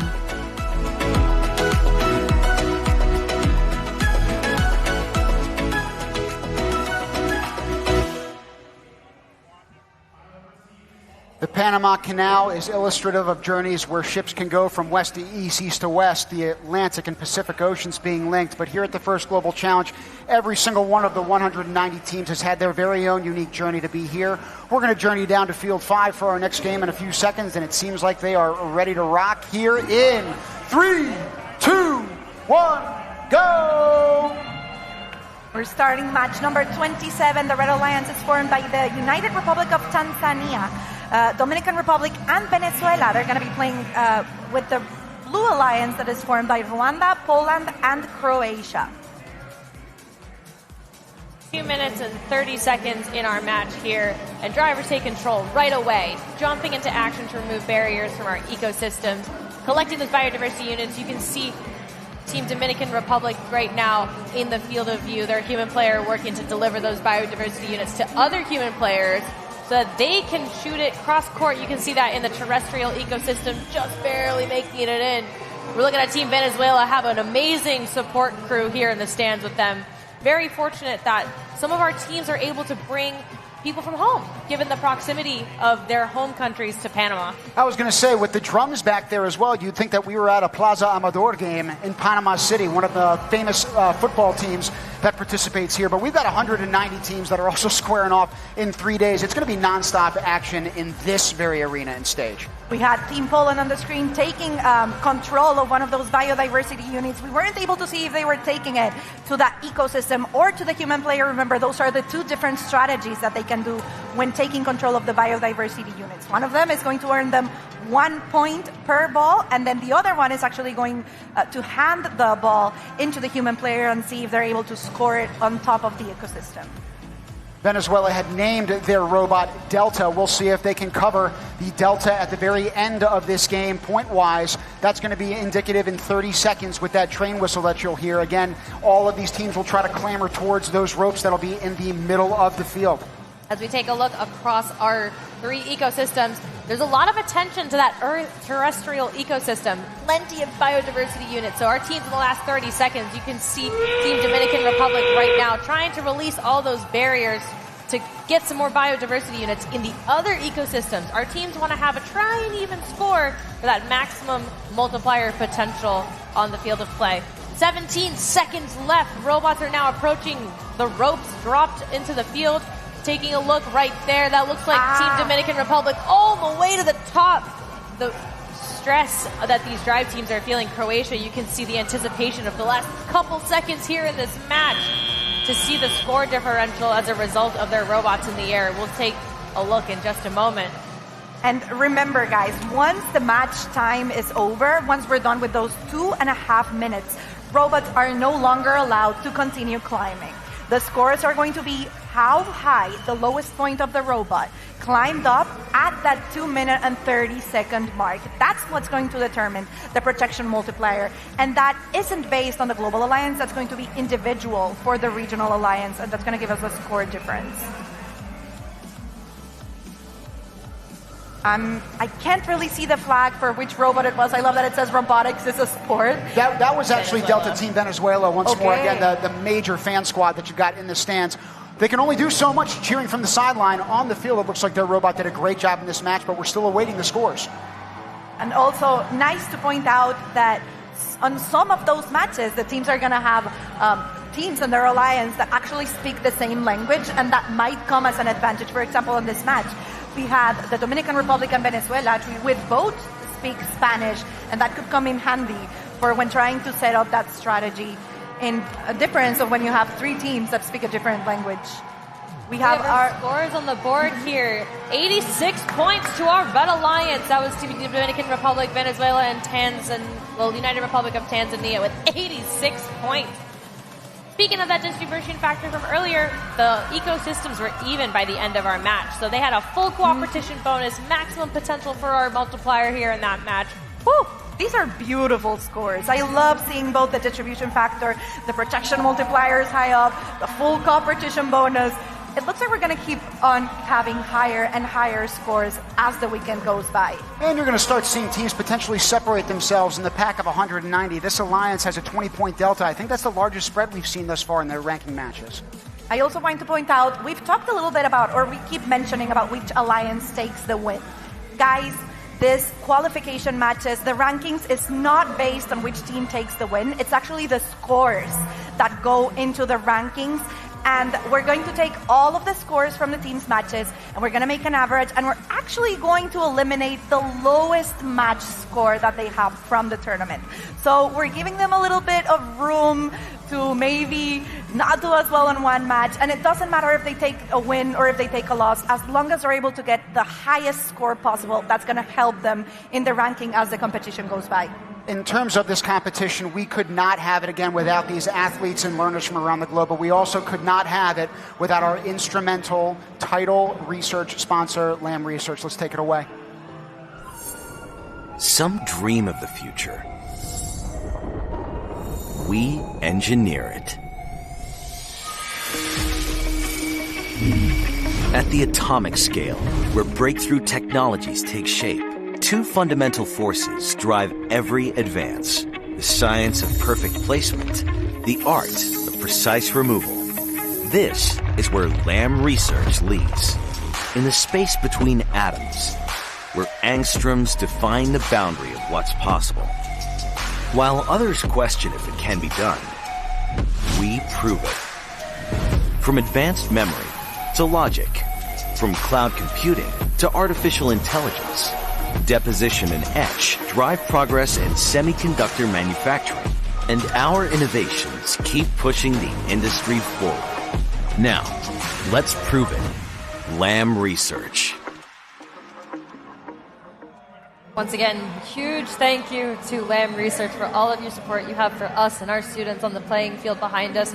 We're gearing up for match number 30. We saw Team Japan representing the Blue Alliance earlier, looking to become the king of the pirates. So we'll see who becomes the king or queen of our ecosystems behind us. We're going to kick things off. Field number 5, match number 30 in 3, 2, 1, go! Manisha, like you said, for the Blue Alliance, we're going to have Team Japan playing with Ukraine and Serbia.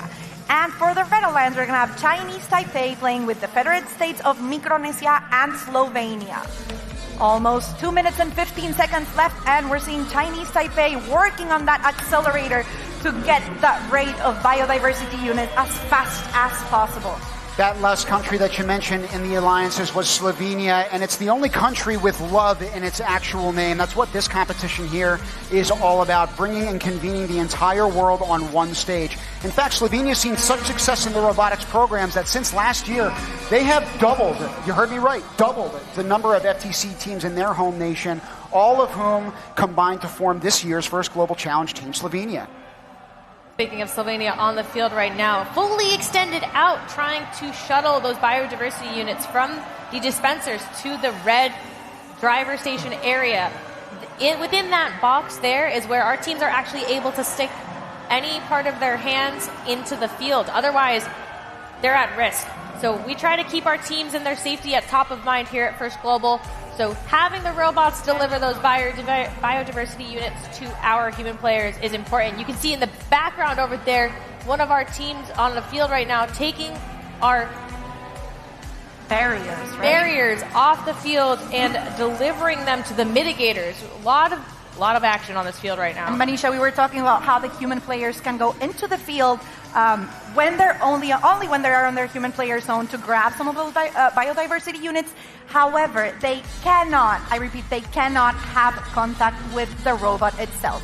They're able to grab control of a biodiversity unit. They're able to put it into the robot, but they have to be super careful about not actually touching them because it could actually turn into either a foul or a yellow card.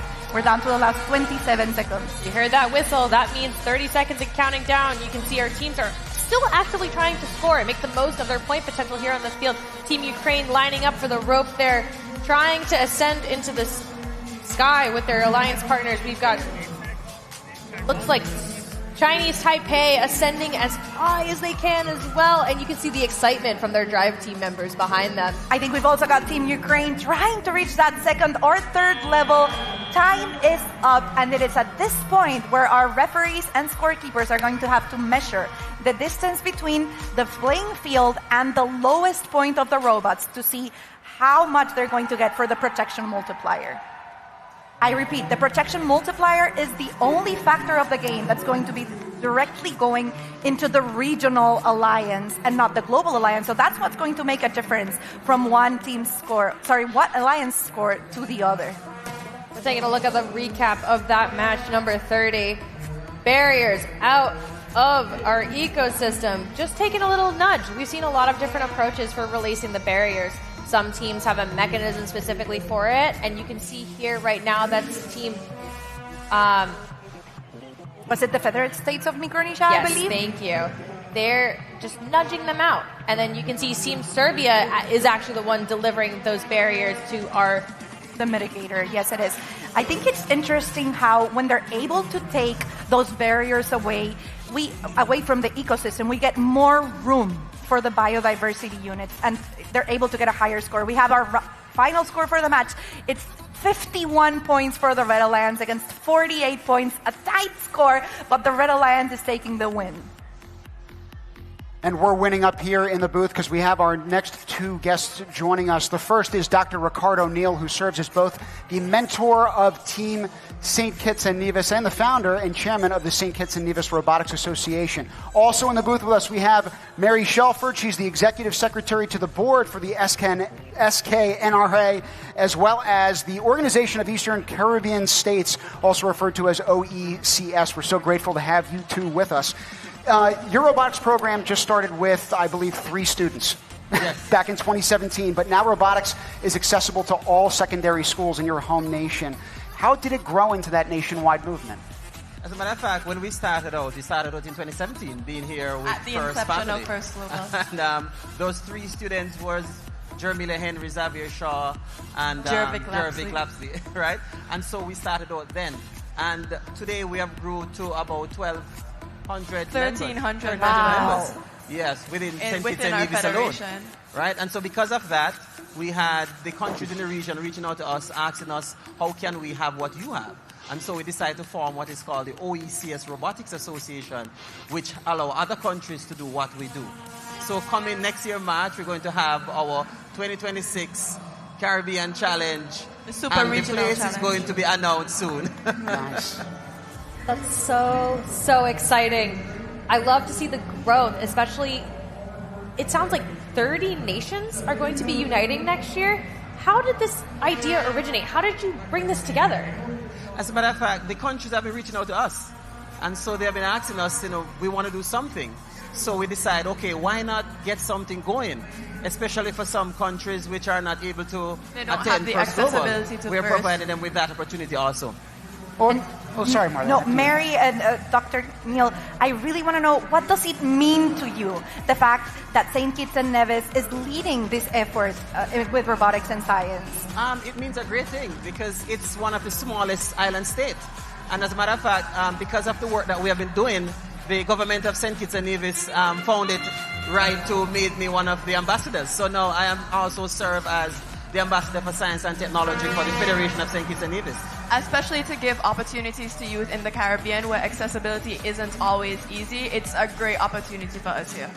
Well, it's an opportunity for us to learn from your example as well, to grow so organically from that small number of committed individuals, right? Yesterday, we had heard from Dean, we had heard from Lam Research, we had talked about how a very small group of very committed and dedicated people can truly transform and create change. So how has regional cooperation, from your experience, strengthened that robotics community? Yeah, as a matter of fact, because we made sure we have the relationship with other countries. We made sure we maintain a relationship with them. And because of that, the whole cooperation falls into play. For example, if we have in any event, we invite countries, even teachers who are interested. We even provide training for teachers. So we went to several of the Caribbean countries recently, and they're saying that, hey, we want to be a part of this also. We got involved and begin to assist them, becoming a part of this effort. We have a saying in the Caribbean, it's one Caribbean, many different island nations, but we are one Caribbean. So working together has always been a part of what we wanted to do. I would argue we're also part of just one global community as well. So you're a living example and testament to that. Now that you got this stage with us, what words of wisdom do you have to share with the world back home from your example? If you want to start, just start. Don't wait for any help. Just start. Just start. Because we started with only 3. And we always say that. We started with only 3. And from there we grew. So if you want to start, you want to be a part of something life-changing, just start. Well, thank you for being a part of at least this experience with us up in the booth. We've got to take us down to the action on Field 5, but thank you both for joining us, and congratulations on your work. Thank you. And I love hearing inspirational stories about how the FIRST community grows all around and how it keeps going from 30 students to over 1,000, was it? It's amazing. It looks like we're down on the field on match 33, I believe. On the last 15 seconds, the teams are already making their way to that protection barriers. And we're going to have some nice scores over on the Red Alliance. We've got teams Sri Lanka, Luxembourg, and Uganda playing against Team Botswana, Oman, and Norway. And even though we missed most of the match, it's worth it hearing from those inspirational stories. One thing that I have not seen yet, but I'm seeing right now on Field 5, is there are biodiversity units in a robot as they ascended up to the higher level there. So not only are they having to factor for the weight of their robot, they're also having to factor for the weight of any biodiversity units that are still in their robot when they hit the end game area of this match. I'm sure a weight has been lifted for these teams getting this first match under their belt and in the rearview mirror. Many more to come here at the Panama Convention Center after each one of these matches. Not only do the judges get on the field, we have volunteers on the field that are trying to reset everything. Teams are also trying to reset, recalibrate, and tweak whatever adjustments they need to make for that next match. And they have to change the strategy every time. We talk about how they were climbing with some of the biodiversity units, and I think that strategy, biodiversity unit points, go to all 6 teams. But that protection multiplier actually goes directly into their alliance score. So if you ask me, that was more of a strategy on, hey, I want to get that differentiation. I want to get those extra points that are going to my alliance and not necessarily the global alliance. It's a smart move. And Look at that tie score. We've got 61 points for both the Red and the Blue Alliance, 1.8 protection multiplier for both alliances, and 30 competition bonus. For that match, Luxembourg, Uganda, and Botswana, all three teams are ascending in the rankings, while Sri Lanka, Oman, and Norway are maintaining their status, but not for long. We'll see how the rankings are going to fluctuate over the course of our competition here, but right now, we're going to take it to the field with Blair. Blair, take it away. We're here. We had our first tie. How do you feel about that? I feel very happy about we played the game as our strategy. Yeah. And you were on the Blue Alliance? Yeah, the Blue Alliance, Team Botswana. And Team Botswana was on Blue. You were on the Red Alliance. Exactly. Yeah. I'm happy that we didn't lose. So. You're right. You didn't lose, so that's great. Right? You're still there. What was the Red Alliance strategy during that match? So we focus on the acceleration, and then the Sri Lankan team focus on collecting the biodiversity units, and afterwards the other team also stacked a lot of robots, and the opponent team was focused on grabbing the barriers and putting them into the mitigator. And both alliances had climbers. You had some really decent climbers in there. How many of your robots were climbing? Only 5 hours. Ours didn't climb because we went to the climber. The time was up. But we'll try next time. We'll fix that. You'll fix that. All right, it was a tie this time. You'll win next time. Congratulations. Have a good match coming up. I'm going to send it back to the booth. Thank you, Blair. One of the beautiful things about having so many ranking matches here at First Global is that if something doesn't work in your first match, you adapt, you overcome, you get practice. It's not about the game, it's practice. I was going to say, that young man from Botswana, you just saw how he shrugged it off, right? There was just this type of outward affect of not only affability, but don't worry, like, we got this. There's this type of disposition that you need to have in terms of flexibility, adapting to challenges, making sure that you're learning from failures and not dwelling on them for too long. And it sounds like they've already learned that. Definitely. The ability to learn from your mistakes and actually adjust the strategy to the next match is going to play an amazing factor as the matches go by. We're actually almost ready to start match number... what match are we starting next? Match number 36. Behind me, we're starting in 3, 2, 1, go!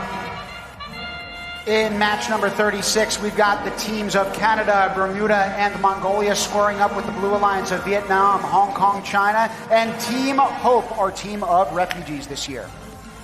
Already we have our team Hong Kong, China accelerating the dispensers on the field right now, trying to get as many of those biodiversity units out as possible. Take a look at the rate of distribution from one dispenser to the other. That accelerator really comes into play. Team Canada, they're taking several biodiversity units over to the ecosystem. They're from Quebec, so in Canada, every 4 years the provinces rotate who gets to represent them. So Quebec, for the first time in 4 years, is back on our competition field. We love having you guys, and I really want to talk about the chaos that we have on the field with that many biodiversity units. Remember, guys, it doesn't matter if you get all of those biodiversity units onto the game field. What matters is if you're able to get them into the ecosystem. If you stay out on the field, they can actually play against you as an obstacle when you're trying to move around. So teams have to be mindful of getting just enough biodiversity units so that they have enough on their disposal, but they're also able to get them into the ecosystem to get the points. A lot of barriers have been removed from our different ecosystems, which is great, but some of them are still on the field. So we'll see if our teams can make those barriers move over to the mitigators and get some extra points there to contribute to their overall score. With just a minute left in the match, we're looking at Hong Kong, China operating their robot, trying to deliver as many biodiversity units as possible. Over here, Canada shuttling a few of their biodiversity units to one of the other ecosystems. That looks like the marine ecosystem.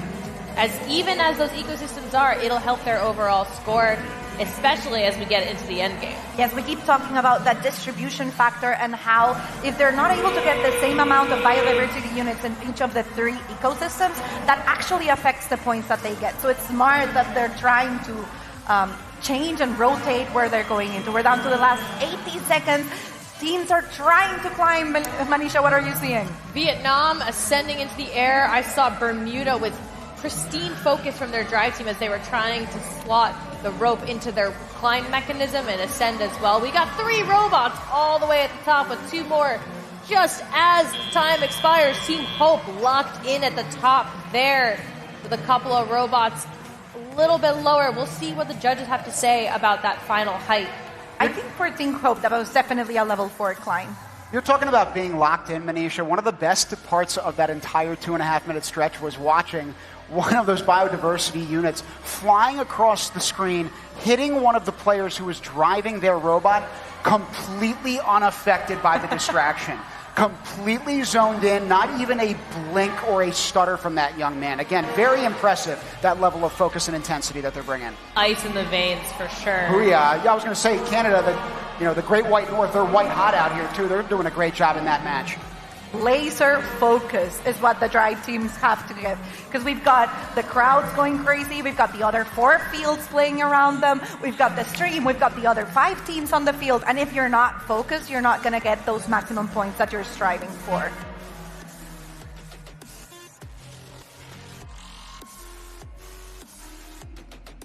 We have the strategy that we were talking about earlier about how the teams are trying to split the points equally, and it looks like they weren't able to get that even distribution factor. We've got our scores of 96 points for the Blue Alliance against 85 points for the Red Alliance. They got a somewhat distribution factor, but look at those protection multipliers. That's a 2.0 for the Red Alliance, and we've got a 2.38 protection multiplier for the Blue Alliance. And we want to make sure we're taking our points from the next guest that we have in the booth with us. It's none other than Emma. We have her as the mentor and senior education officer for the Team Seychelles and the Seychelles Ministry of Education. She's initiated the process of getting robotics into their national curriculum.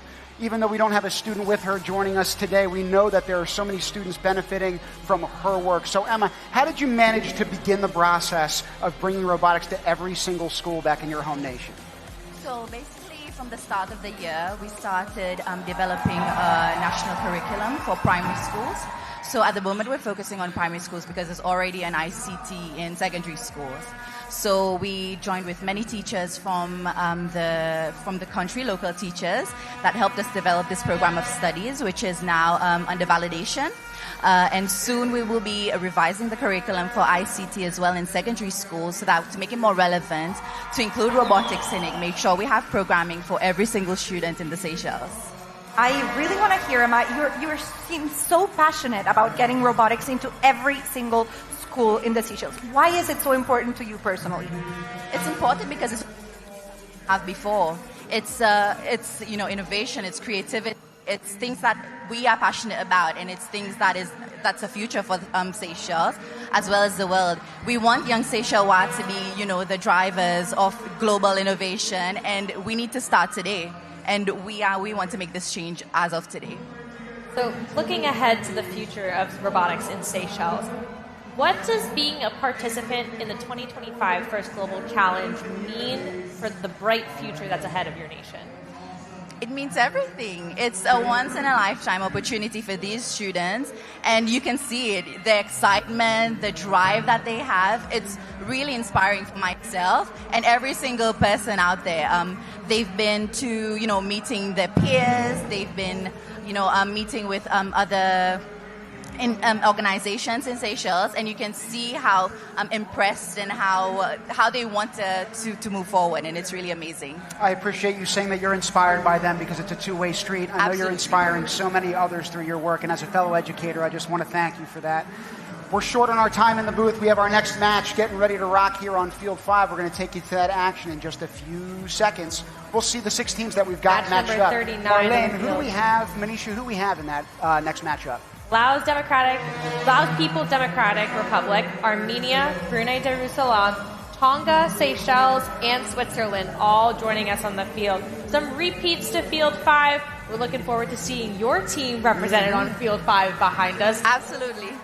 I am so excited to see the impact of such an amazing program and clear such dedication and passion. It's that equal opportunity for all of your students that's so amazing, and I'm very fired up for it. We're fired up for our Field 5 match number 39 in 3, 2, 1, go! As we stated before, we're starting ranking match number 39. It looks like we've said, the calm before the storm. Teams are going straight away for the Blue Alliance into that accelerator. And the Red Alliance, it looks like they're focusing a little bit more on getting those barriers out of the ecosystem and making room for the biodiversity units to actually go in. We're taking a look at Team Armenia and Team Laos People Democratic Republic communicating on what the strategy is going to be for this match. Our teams are preparing ahead. They get the match schedule. They know who they're going to be with. But anything can happen on our field of competition. So adjusting on the fly and working with your alliance partners is critical. Definitely, because you're going to have to take on the strains of your teammates. You're going to have to make the most out of what each robot's able to do on the field. I think we were previously seeing Team Brunei Darussalam getting a hold of some of those biodiversity units, but we're currently looking at the human player going crazy, grabbing as many as possible. It reminds me of the hungry hippos, where they're trying to get all of the biodiversity units as fast as possible. Speaking of hungry, we've got a hungry whale on our field right now. That's Team Switzerland, and that's paying homage to Wilhelm Tell. Will the whale is accelerating that accelerator right now. I was going to say, Emma was just up here in the booth with us. I saw her accelerate instantaneously down onto the field because her team is squaring off for that Blue Alliance right now. Only a minute left in this particular match. You see even scores, but that only lasts for so long. Again, once you see that clock hit 30 seconds, end game approaches, and that's where the scores start to separate. Team Armenia getting ready to shoot some of those biodiversity units into an ecosystem that doesn't have as much as the other ecosystems have. So that's going to help their distribution factor be as equal as possible. It looks like we'll still have one of those ecosystems with no biodiversity units. Don't take a tip from me, but I hope they're able to get an even amount on all three.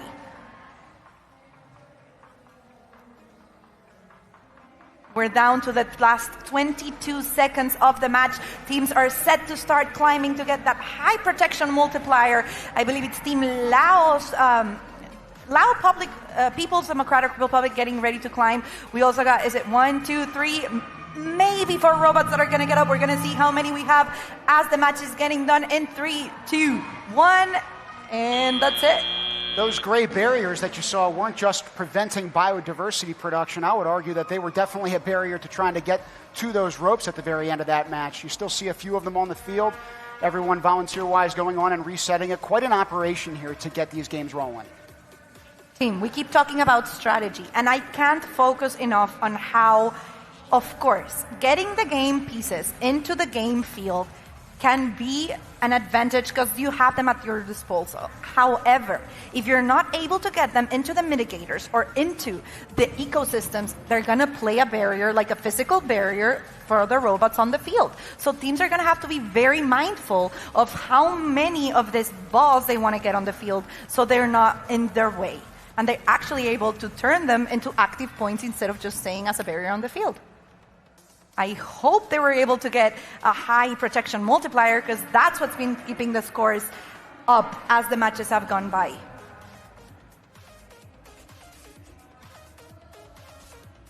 Hungry, hungry hippos. There you go. Yeah. Right? Yeah. Well, in Seychelles, right, they had all those biodiversity units over by their regional alliance zone. The human players wanted to make sure that they stayed there. That way they could hand them off to the human player who's actually trying to put them into those 3 different ecosystems. Congrats to both alliances. It looks like we've got a 7-point spread with that Red Alliance of Democratic Republic of Laos, Laos People Democratic Republic, Armenia, and Brunei Darussalam. Despite the distribution factor between our ecosystems not being even, our teams received a 30-point cooperation bonus that really elevated those scores to 72 and 65 respectively. Very good job to all of our teams. We're now going to take it to the pit and see what Melissa's up to. We're here with Dean Kamen, a very famous and popular man in this competition, and we are at a very important place right across the pits at the Robot Hospital. Let's see what it's all about, shall we? Sure. So this is a very important volunteer. He's in charge of the spare parts. What's your name? I'm Gabriel.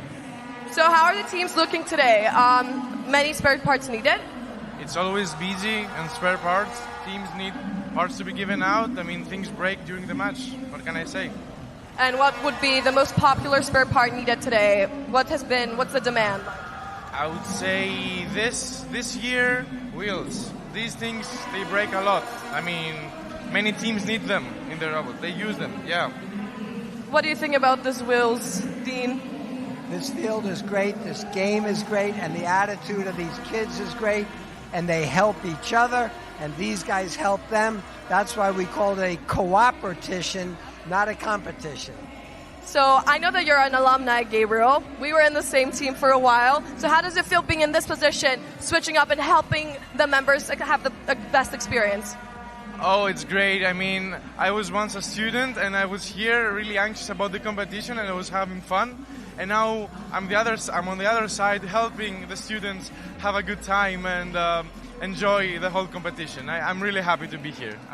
It's definitely super special. And how do you feel about seeing such a success in your project, seeing members become volunteers and want to contribute in the best way possible? Oh, me? I think... It's your project. Well, if you go through this place, everybody here, and I mean everybody, has a story. The kids, it opens their eyes to the world of tech. The mentors, they've been in it for years, and they're creating their pipeline for the future. Many times it's their own kids.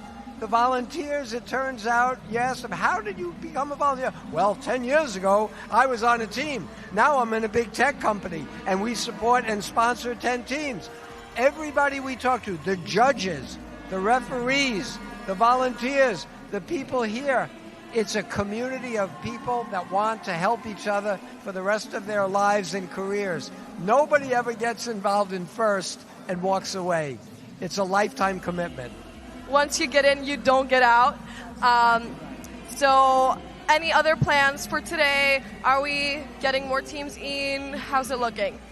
I mean, teams finished with inspection. This means Robot Hospital did a good job to get them ready for the matches.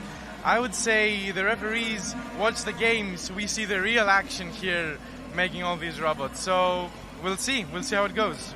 And since you've been a volunteer before in this position, how do you think the game compares to last year in terms of all the parts needed and all the strain that the robots are under? Well, I find really interesting that the rope is here this year. It's the first time we see this kind of climbing, and the teams have actually solved this quite well. They use some nice parts. We see innovative mechanisms, and yeah, what can I say? It's really nice, this year's game. And if I may ask, which has been your favorite game so far in terms of robotics? Do you have a special one, or everyone has its own? I have a special one. All of them. It's definitely really special. Every year it has its own theme too. We can talk about that for a bit. It's so important to see biodiversity. We're here in Panama, such a core spot that compares to that. So Panama really is symbolically, it brings the world together. We're in Panama because East and West, the Atlantic and Pacific, North America and South America. Panama just symbolically brings the world together, and we've brought 190 countries to this little city. So we're no longer a city in a country. We've brought the whole world to this little city, to this country. It's fantastic here. It's definitely incredible. So now let's take it from the pits to the fields. Let's go.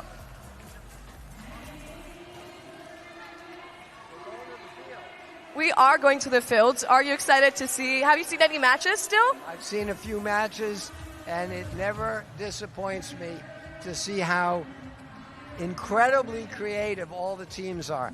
They all start with the same stuff, and they all end up with very unique solutions to the problem. And it's not clear which is the best solution, and we won't know that till Saturday. And even then, it's so interesting to see how all of the alliances change the game, because it's really important that every team is not independent. They have to work together. So I've been in the pits for a while now, and I've been able to see all of the strategies and all of the talking and the communicating between the teams. I think that's super special part of the competition. So the whole competition, as you know, we call a cooperation, and the goal is that the teams all work together, and most of the round, all the points that get scored get shared equally among all the teams. So they all have the best interest is to support each other, work together, and get the most points. Then at the end of the round, they differentiate themselves with different strategies for climbing. So it's both cooperation and competition. It's exciting, and it really, we hope, is giving kids a new way to see their future, which is to have winners, you don't need to have losers. Everybody can win. Thank you so much for this lovely interview. And let's go to field 5 for this exciting match. Thank you, Melissa. I love a quote that Dean said just now about how every single person that's involved here in First Global has a story. From mentors to students to professors, everyone has a story here. Even volunteers, even staff, they have a story.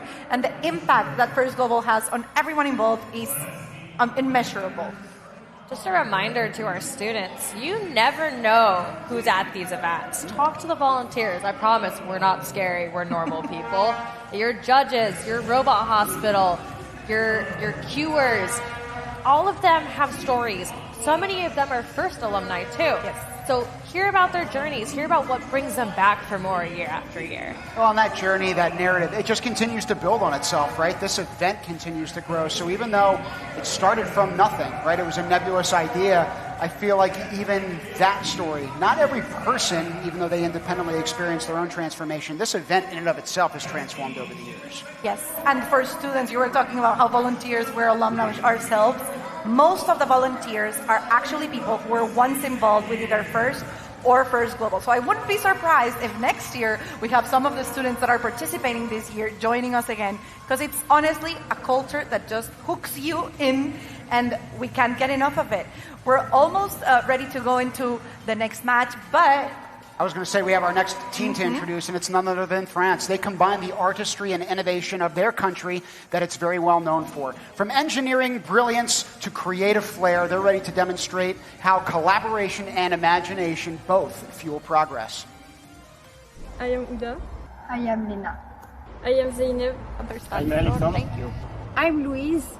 And we are Team Friends with Robots. I am really excited to do FGC again. It's always a pleasure to meet people from other countries, have to compete with them or against them. It's really an excited feeling. And I'm so glad to go with Team Friends for Robot again. It really became like a part of my life to go to the competition with them, having to work with them. It's really amazing. Oui, Robot est une association que j'aime beaucoup car elle permet à des personnes de tous âges, de toutes origines et de toutes cultures de travailler ensemble à la conception d'un robot, faire de la programmation, et c'est un très beau projet. Je trouve que c'est vraiment impressionnant d'aller jusqu'à dans un autre continent pour faire une compétition de robotique. En plus, la robotique c'est un sport, on peut rencontrer de nouvelles personnes, ça fait une cohésion entre les personnes et tout. L'équipe de France est vraiment sympa, tout le monde est gentil, on s'entend bien et puis faire de la programmation c'est une première pour moi donc c'est intéressant.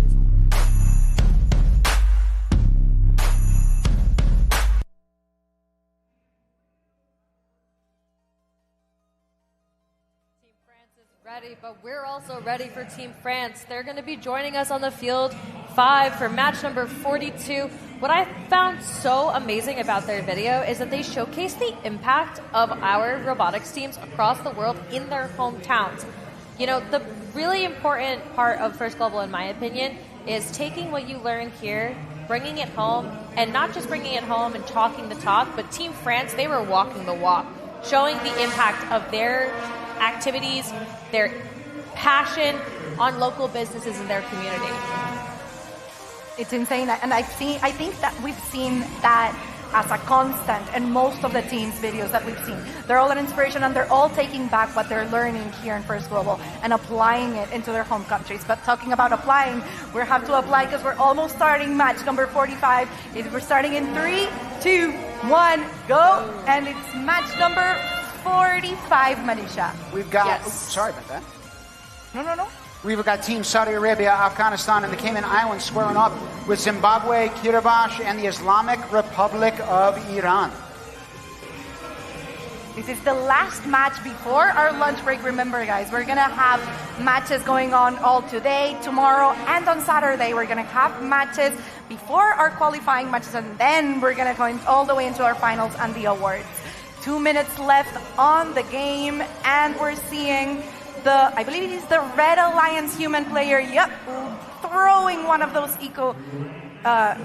one of those biodiversity units into the ecosystem.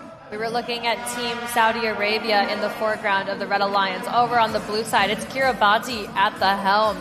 They're looking at the biodiversity units. That's Cayman Islands representing red, trying to release some barriers from that ecosystem with already having biodiversity units in hand. A 2-for-1 special here for our Red Alliance. I think it's going to be interesting how we see a switch from barriers to biodiversity units being handled. Why? In my opinion, or at least as a non-engineer, I would think that handling barriers and pushing them into the mitigator would be easier than actually getting a hold and throwing the biodiversity unit. But that's kind of opposite from what we've been seeing. We've seen a lot of points focused on the biodiversity units. In these early matches, it seems that the teams are not as focused on the point potential that you can have from a barrier being placed in a mitigator. They're more focused on filling those ecosystems with biodiversity units, really bolstering their ecosystem, so to speak. So with 41 seconds, our teams are still focusing on filling the biodiversity units. There's a few in each, so as from a distribution standpoint, the teams seem to be focusing on evenness in this match. 27 seconds and counting down. Our ropes have descended from the heavens on our field. We're going to see some robots ascending into the air. Cayman Islands getting in position. That's Kiribati also in view, getting in position with Saudi Arabia in the middle there. I honestly hope we can get some high scores for protection multipliers, because that's what's going to bring them up in the rankings. And as the matches advance, we have to focus on that. We've got Team Cayman Islands already climbing up. I'm not sure if they're the only team in the sky, but we're going to have to wait for the official scores before we're able to tell what protection multiplier each alliance is going to get. Look at that buzzer beater climb at the end there. That was gorgeous work by that team. I can't see what country flag they are, but I'm hoping we find out soon. We're going to let our referees ascend to the field, tabulate our scores. In the meantime, we have a replay for all of you to take a look at that match 45, the last one before lunch. I can't believe we're already at match 45. Remember, for everyone at home, we have 5 fields behind us, even though we're only focusing on field number 5. I love seeing the drive teams getting so passionate about bring it over, move to the right, move to the left. They know what they're doing. I wouldn't be able to handle the pressure of having so much responsibility on my hands. As a drive team member in my first history, one of the biggest things you can do is get that pre-match plan in place. Because once the timer starts running on the clock, you want to make sure that you're contributing to that overall goal, your overall alliance goal, but also things are at a new level here. We have a global alliance. So you're not just talking to your alliance partners on your regional alliance, whether that's blue or red. You're also then communicating with the Blue Alliance saying, hey, I'm on red. What are we going to do for this match to ensure our global alliance maximum score potential with scores on the board here? Tough match for our match 45 teams before lunch, but good news, we have some ascensions in the rankings despite a little low scores on the board. Well, in the past 2 hours, frankly, have flown by as First Global teams have put their robots to the test. So we'll be signing off briefly to give them a chance to recharge, and we'll see you back in an hour at 1400 Eastern Standard Time. See you soon. Some dream of the future. We engineer it. At the atomic scale, where breakthrough technologies take shape, 2 fundamental forces drive every advance: the science of perfect placement, the art of precise removal. This is where Lam Research leads. In the space between atoms, where angstroms define the boundary of what's possible. While others question if it can be done, we prove it. From advanced memory to logic, from cloud computing to artificial intelligence, deposition and etch drive progress in semiconductor manufacturing, and our innovations keep pushing the industry forward. Now, let's prove it. Lam Research.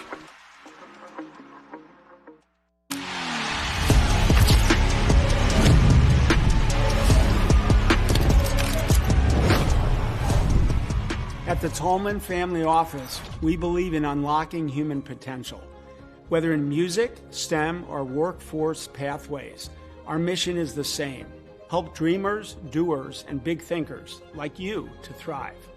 When we speak of unlocking potential, we mean helping people see possibilities in themselves that the world too often overlooks. It is about giving individuals the tools, the encouragement, and the space to grow into the fullest version of themselves. We believe all people, regardless of where they are born, the resources around them, or the challenges they face, deserve that chance to thrive.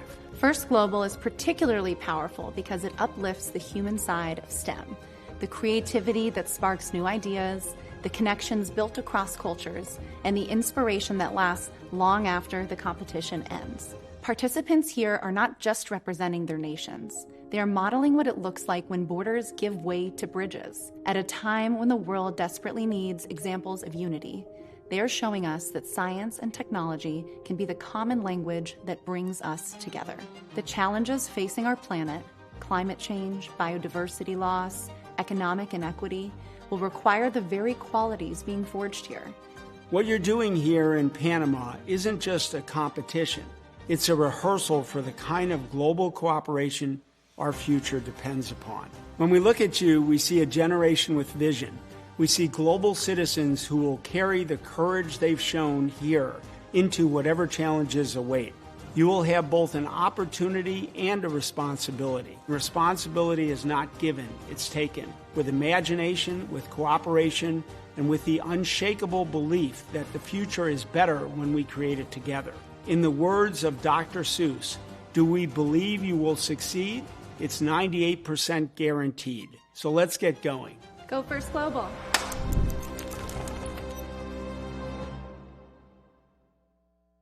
The big, shiny, really big watch. Classic corporate power move. But the real power move? Having next level control of shipments across your supply chain. Mark, do you mind? FedEx, the new power move.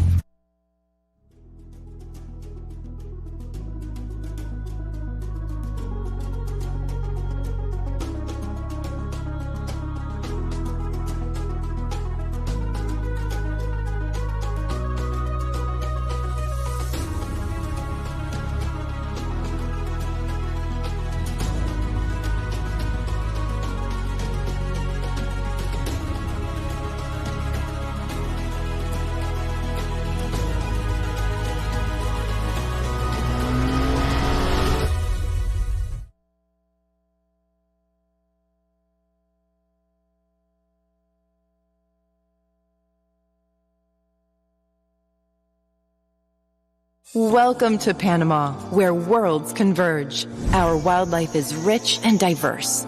We're the home and a place of pilgrimage to more than 1,000 bird species. Turtles nest on more than 200 of our beaches, and thousands of humpback whales swim through our waters. Panama City's vibrant culture and biodiversity await. Welcome to Panama.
computer speaking, and I'm very excited for this year's show.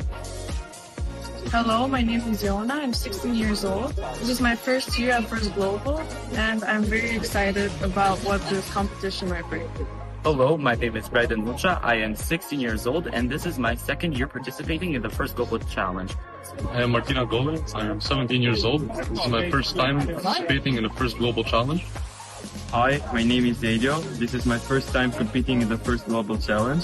I am proud to be part of Team Albania. Hello, my name is Chloe Tirana. I am 15 years old, and this is my first year at First Global.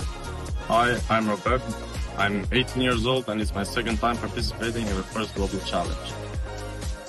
Hello, I'm Davir Barde. It's my first time presenting Albania at First Global Challenge, and I'm the youngest of the group.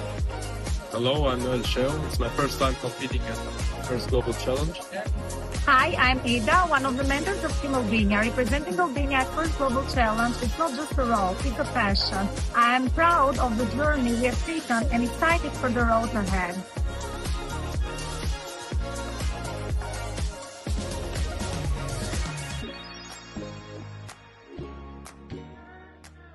All started with an application, an interview, training, competition, and then welcome to Team Algeria 2025. Our beautiful country is rich in culture, in history, in landscapes, and in biodiversity. But our biodiversity is at risk. Over 70% of fishing zones are overexploited, and plastic waste is threatening marine life along our Mediterranean coast. This is why this year's challenge is devoted to us. We believe robotics is a sport where creativity, teamwork, and technology come together to solve the challenges of today and protect our tomorrow. FGC taught us prototyping, programming, electronics, and strategy. But even more, it brought us together. It turned strangers into friends and showed us that we're capable of more than we ever imagined. We also learned how to coordinate as one team and manage our time under pressure. We even connected with teams all over the world and inspired our own community through outreaching and workshops. We're not just teammates, we're a family from the same dream. To inspire, to innovate, and to leave our mark. With the support and guidance of past members and mentors. We will continue our legacy, leave our identity, inspire the next generation, and shape the future.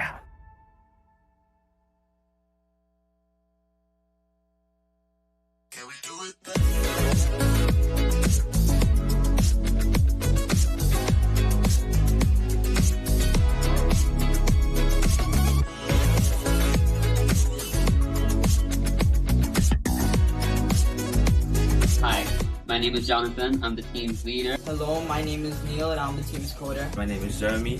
I'm the team's driver. My name is Adike Krum. I am the engineer. My name is Rooney and I'm the innovators. I like being the leader because I am surrounded by a group of talented young people. I like being the backbone of this entire project and I want to lead the team to its fullest potential. One thing I like about being the coder is the feeling of success that you get after a lot of trial and error when working with your code. I like to be the driver because I play video games at home and I'm familiar with using controllers, and I'm also like the hands-on experience of being the driver. And one thing I like about my role is that I really like disassembling and reassembling stuff into different forms, and that's why I enjoy the role of an engineer. One thing I like about being the inventory is keeping things organized and learning more about the parts we're using.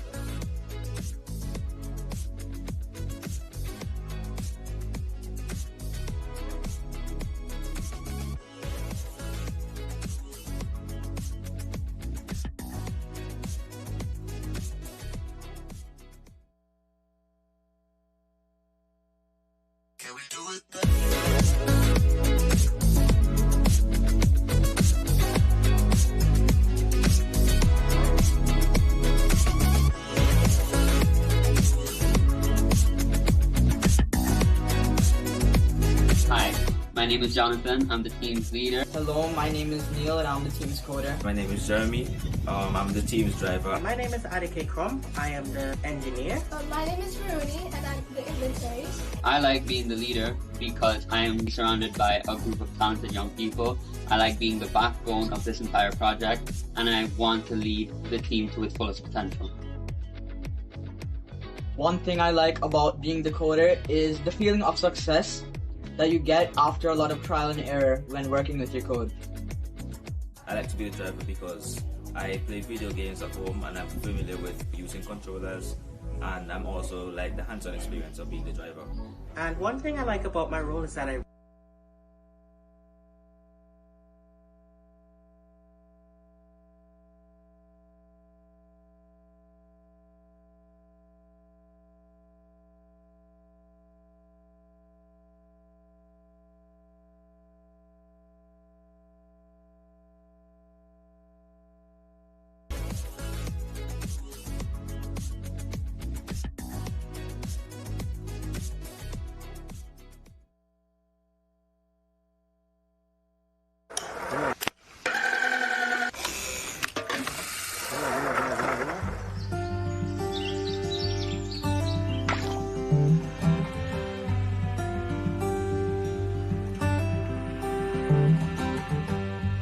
Hi, I am Eric, the mentor of Team Armenia. I am Vanik, and responsible for electronics. I am David, the team responsible for the overall robot. I'm Onik, and I'm responsible for electronics. Parev, I'm Mary, and I'm responsible for programming. For us, EcoEquilibrium means balance between people and nature, biodiversity and technology. Armenia is small, but our ecosystem is precious. Protecting it means protecting our future, and robotics gives us the tool to act. In our community, we are problem solvers. When something is broken, we fix it. When the environment is polluted, we clean it. All by building robots and using technology. We are Team Armenia, rising from the highlands of a land with rich biodiversity. Over 3,600 plant species thrive here. To this natural diversity, we add the power of human creativity. We are ARMOV, a group of engineers whose presence can be felt in every school across our country. We develop systems that significantly reduce energy consumption during the robot's operation. This means that the robot's motors work under less load and can operate for a longer time. We have built this robot which cleans the environment from waste, giving new life to the lake. It is not only educational, but also serves its community. With every robot we build, we move one step closer to restoring a balance, not only in Armenia, but in the world.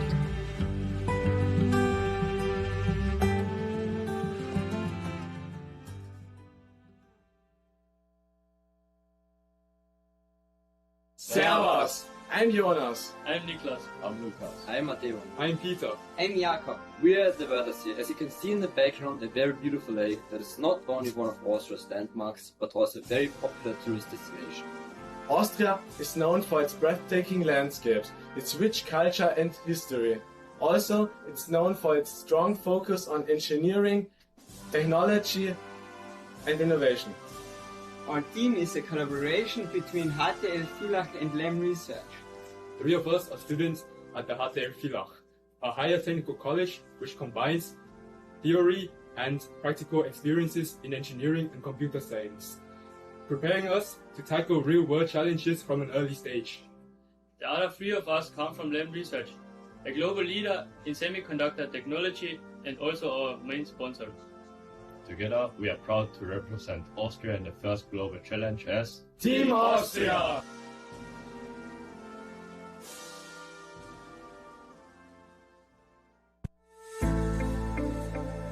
STEM is important to me because it inspires creativity in our generation. It shows the great things we can achieve. To me, representing the Bahamas on the global stage means showing that anything is possible with the right exposure and initiative. Our brilliant minds are waiting for the opportunity to unleash our potential and achieve new milestones. To us, cooperation means having fun and being able to work together and win together despite competing against one another. Also, we can use our different perspectives to create unique solutions to problems.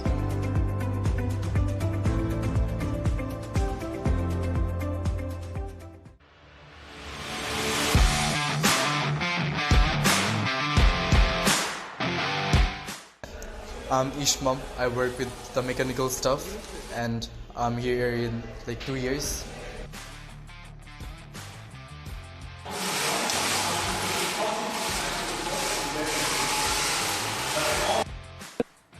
I'm pretty good at mechanical, but I want to improve on designing robots this year. My expectations are learning more things and do good this year. I've been doing robotics for a year.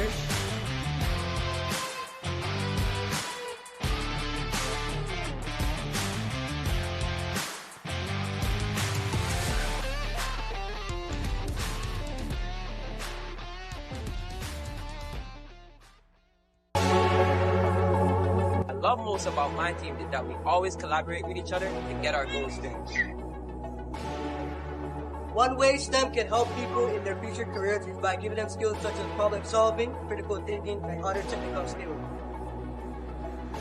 To me, FGC was truly a great experience. From working alongside my teammates in building and designing, to meeting students from around the world. First Global Challenge has shown me that robotics isn't just about machines. It's about problem solving, meeting people, and also to have fun. It's important for us Malays to represent our country on an international level because we stand out so much, especially for our tourism, our culture, and especially our strengths. And we relate to this theme so much because of our environment. And so what makes us so important is that we want to show our strengths to others in the world.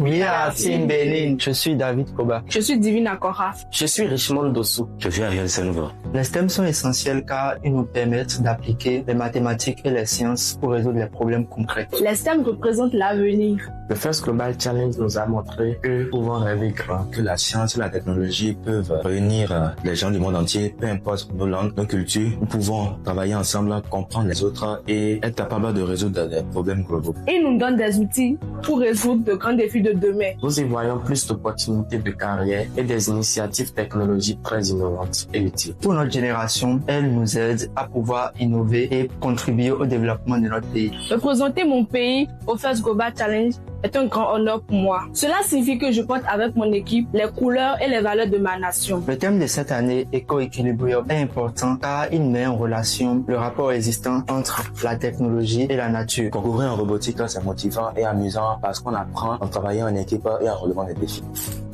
Compétition signifie travailler ensemble, même en étant concurrents. Il est important de promouvoir la robotique comme un sport parce qu'elle développe l'esprit de créativité, de compétition et la coopération entre les jeunes du monde entier. Ce thème nous apprend à innover des solutions durables pour notre pays et pour le reste du monde. Et construire un monde plus durable et équitable. C'est l'occasion de montrer au monde entier, même depuis le Bénin, nous pouvons inspirer le reste du monde.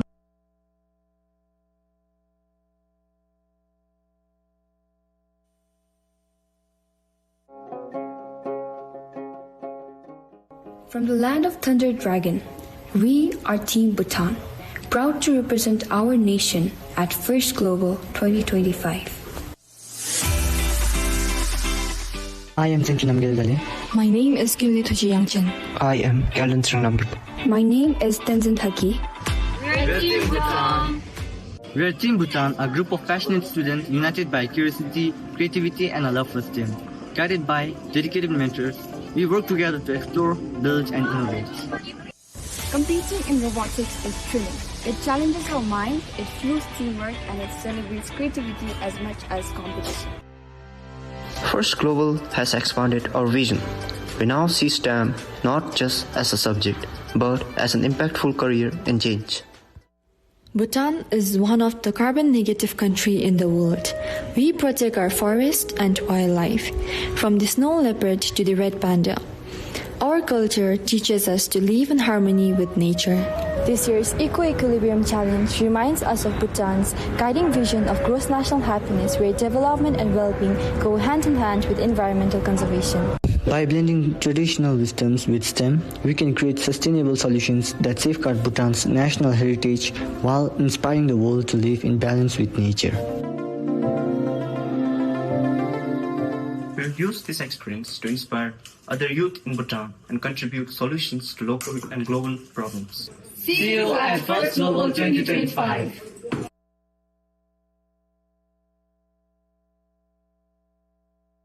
Bolivia, tierra de altura, color y tradición, donde late en cada calle y en cada corazón. Desde nuestros pueblos y nuestras ciudades, aprendimos que soñar es parte de nuestra identidad. Cada paisaje, cada rostro, cada sonrisa nos recuerda quiénes somos. Aquí, entre metal y componentes, nacen las ideas. Cada ajuste, cada línea de código lleva la pasión de un país entero. La robótica es nuestra manera de combinar tradición y futuro, creatividad y esfuerzo.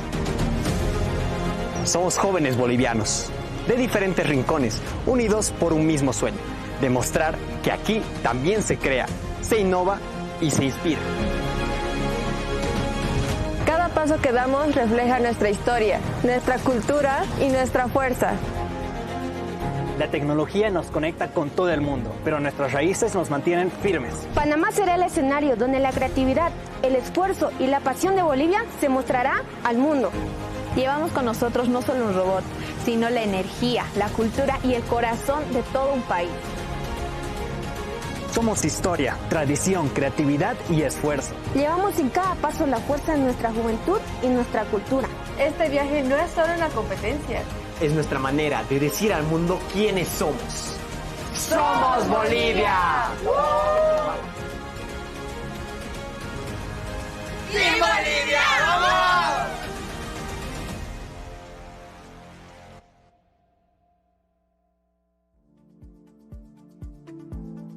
I'm Fatih Hali. I'm Leona. I'm Hamza. I'm Kenan. I'm Eva. It means showing the world the creativity and potential that young people in our country have. Even though we spend our summer working instead of resting, we feel proud to carry our flag on the global stage. One of our biggest challenges was staying committed and motivated throughout the summer, while other people were relaxing and traveling. We were in the workshop making the robot and preparing for the competition. We stayed motivated by reminding each other of the opportunity we were given. Working together during the holidays required a lot of planning and patience. Some days we couldn't all be in the same place, so we had to communicate online, share updates, and trust each other's progress. So the most inspiring moment was seeing our robot finally functioning after a lot of hours spent in the workshop during the summer heat, and that while others were on beaches, our hard work in the workshop finally paid off. We gained discipline, commitment, time management, task organization, and the ability to handle pressure, which these skills are efficient in school, work, and more.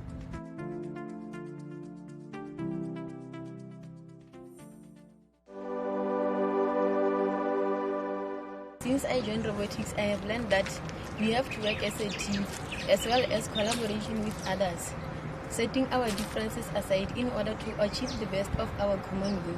And this year's theme reminds us that true progress means finding a balance between technology and sustainability, between the human needs and the planet's limits. This means that it's on our hands as the world to ensure that we take the pledge to protect the balance of life. I am a builder and programmer for Team Botswana. I want to learn the basics on how to code, which is going to be beneficial to my career pathway, which is software engineering. Through this year's theme, I feel as if the youth are going to be taught on how to take care of their environment, which is going to benefit the future as ecosystems will be preserved. I joined robotics because it brings me a step closer to becoming a great innovator, just like Elon Musk. I joined robotics because I have a passion for technology. I joined robotics because it helps me move one step closer to my dream job of being an engineer.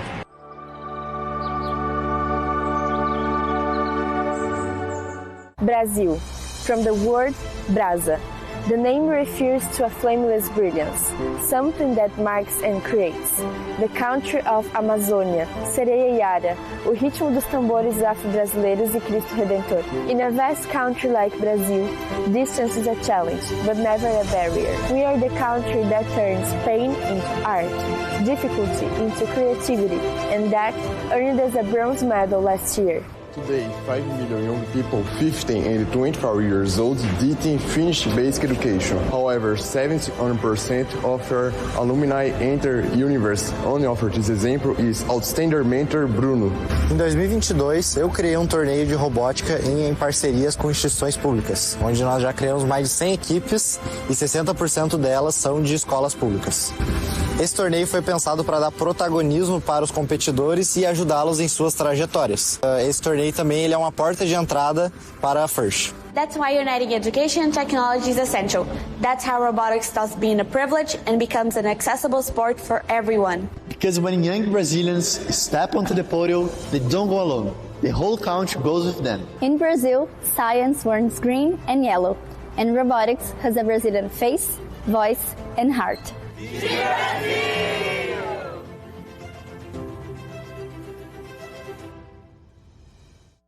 Brunei Darussalam, the abode of peace, is blessed with pristine rainforests, winding rivers, and rich biodiversity that we are proud to call our heritage.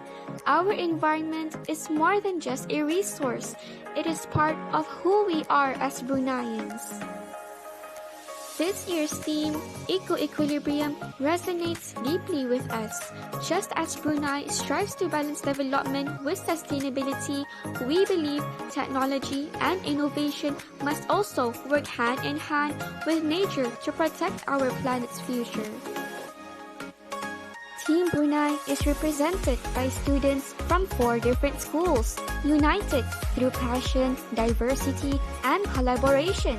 Together, we draw inspiration from our forests, rivers, and oceans to design robotic solutions that highlight the importance of harmony between people and the environment.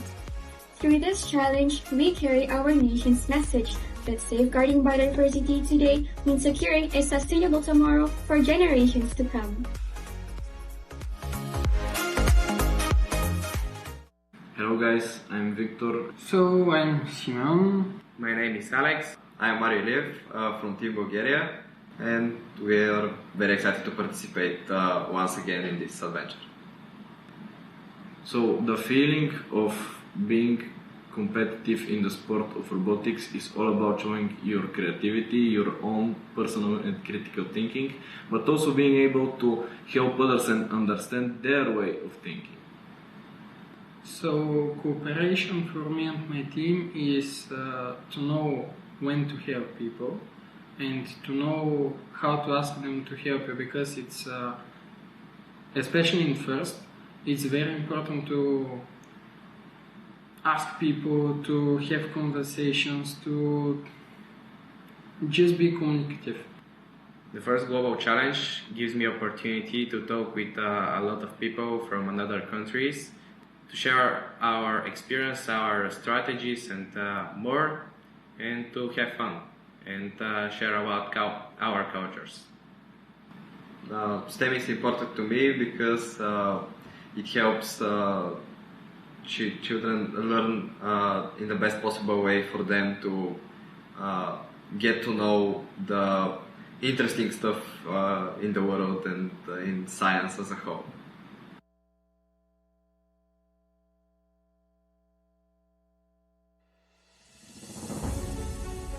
Desde 2017 que levamos a energia e inteligência do nosso povo para o contexto internacional, através da FIRST Global, causando um impacto para além do Atlântico.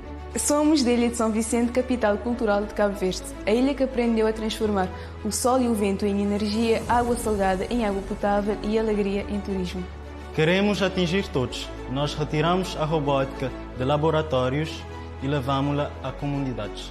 Nós somos 8 jovens, humildes e resilientes, reflexo do nosso povo, e nós somos movidos pelo desejo de transformar Cabo Verde em um lugar melhor a partir da robótica. Este ano, na cidade do Panamá, o EcoEquilibrium é o foco da nossa jornada, tema que nos abraça desde o topo do Vulcão do Fogo até o Mar da Lajinha, onde os projetos conservam a nossa biodiversidade. Mesmo que a robótica seja um desporto reconhecido pelo mundo, ela ainda não recebe a atenção devida em nosso país. E queremos trazer a emoção desta modalidade para a nossa linda nação. Acreditamos que a FIRST Global não é só uma competição. é um espaço onde podemos aprender, partilhar e brilhar, onde cada equipa leva a sua história e nós fazemos história com o nome Cabo Verde.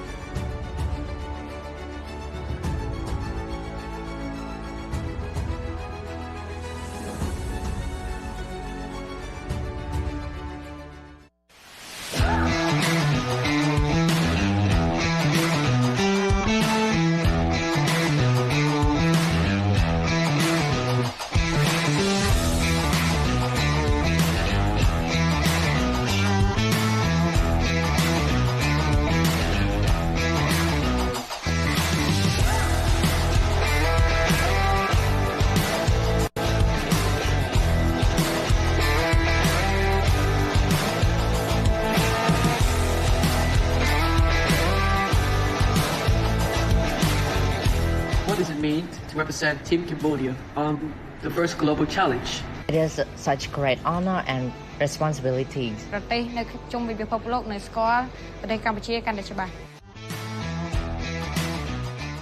message I would want to tell the world through my participation in this competition: keep learning, stay curious, and use what you have learned to create the real change. ទោះបីជាពួកយើងមកពីតំបន់ផ្សេងគ្នាប៉ុន្តែពួកយើងសហការគ្នាដើម្បីសាងសង់ប្រទេសជាតិរួមគ្នា និយាយទៅកាន់ពិភពលោកថាប្រទេសកម្ពុជាតូចតែបេះដូងធំ Small country but big heart. Team Cambodia.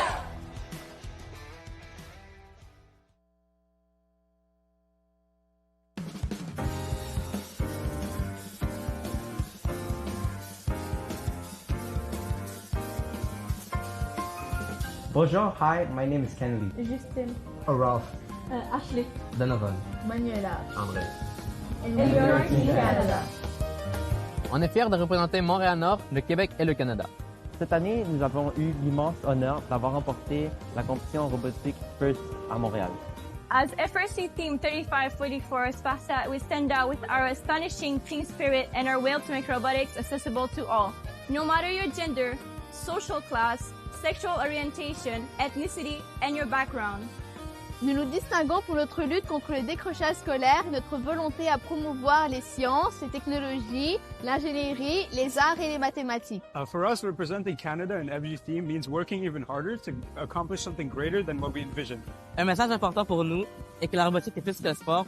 Peu importe d'où on vient, on peut devenir qui on veut. To be tomorrow's leaders, we must teach, create, innovate and inspire to build a greater world. Aujourd'hui, nous programmons des robots. Demain, nous programmerons l'avenir. First nous rappelle que l'ingéniosité humaine est contagieuse. Le monde n'a pas le luxe d'attendre. Et c'est pourquoi chaque équipe, chaque jeune, chaque geste d'inspiration compte.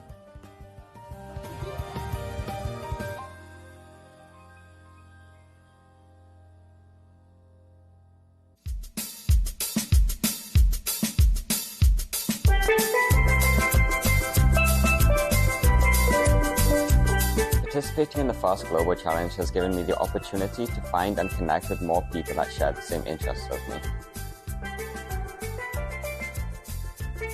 Competing in robotics is fun and exciting because you get to build and see your ideas come to life. We celebrate robotics as a sport because it teaches teamwork, creativity, and skills for the future. I believe this year's theme is particularly important to the Cayman Islands because it's all about establishing an equilibrium in the environment. Things like coral bleaching and overdevelopment threaten the Cayman Islands' natural beauty, which is very important to our tourism economy. I believe robotics will play an integral part in solving these problems in the future. Often technology is associated with negatively impacting the environment. We want to spread the word that it can be implemented without negatively impacting the environment, as well as used as a tool for restoration, preservation, and raising awareness about the natural world around us all.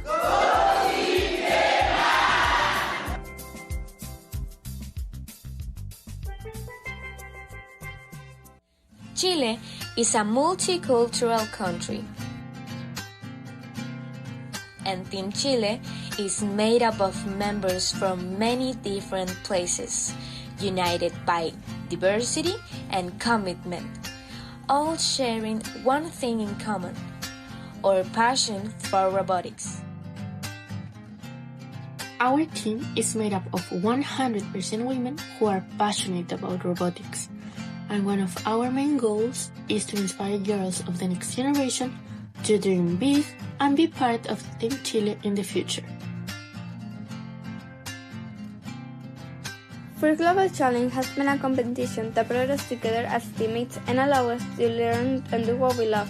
However, it also gave us something greater, the chance to become a family. By being a part of this competition, we've gained a different vision of the world.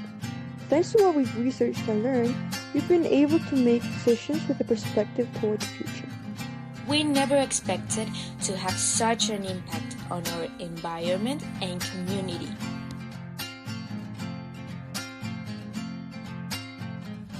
Not to mention everything we've learned and accomplished together, which has only made our team stronger. Team Chile 2025!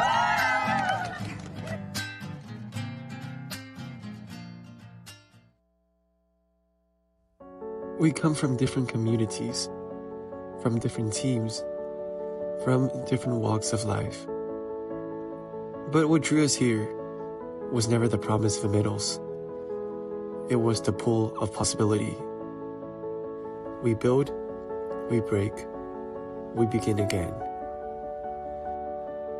In the hush of sleepless nights, among tangled wires and fallen screws, we chase a shape we can almost see.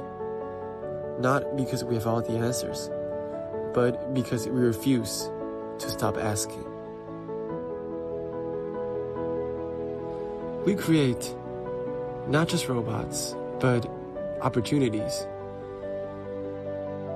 We iterate not just on code, but on who we are. We help because the knowledge we build only matters when it's shared.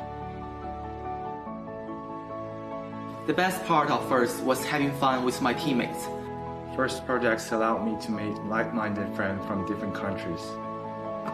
FIRST competitions have really allowed me to learn more about robotics and to apply my STEM knowledge to real-world designs.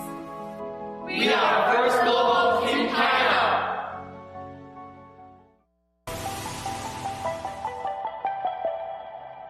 Hi, we are Team Chinese Taipei, and for the most of us, this is our first international robotics competition. We met a STEM sector united by our passion for robotics. Since then, we've been learning how to program, build, and solve problems together. Support and pride. With mentors' guidance, we also promote STEM locally. We are proud to represent Chinese Taipei, a tech-savvy island that values sustainability. We share our passion for robotics and a better future for the world. Our preparation and motivation. The 2025 theme is EcoEquilibrium. Inspired us to address urgent environmental issues on our resource-limited island. We aim to design solutions that truly matter, using STEM skills to make a difference. We are Team Chinese Taipei!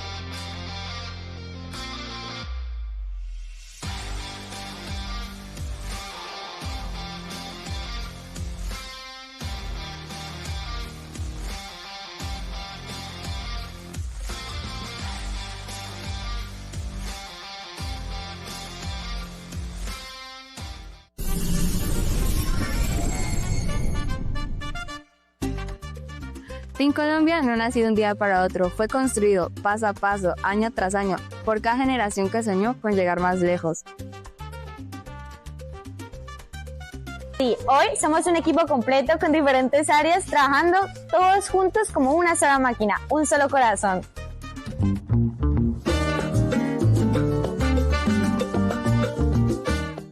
Aquí me di cuenta que mis ideas también valen. Nunca pensé que STEAM fuera a cambiarme tanto la vida. Pasé de solo preocuparme por mis notas a soñar a representar a Colombia en el mundo entero. Esto es más que robótica, es cultura, es familia, es la unión de una nueva generación de colombianos que creen en el poder de la ciencia y la unión.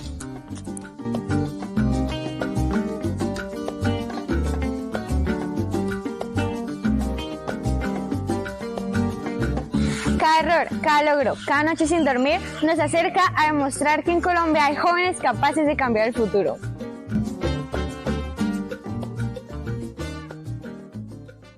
Somos Team Colombia, somos historia, somos propósito, somos pasión y estamos listos para llevar nuestra voz al mundo.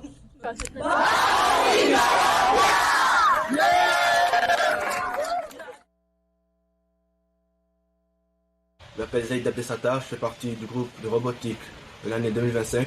Je fais partie de l'Emara Comoros. Nous participons à un festival global depuis 2018 et dans notre ONG on fait de l'art, du STEM et du leadership.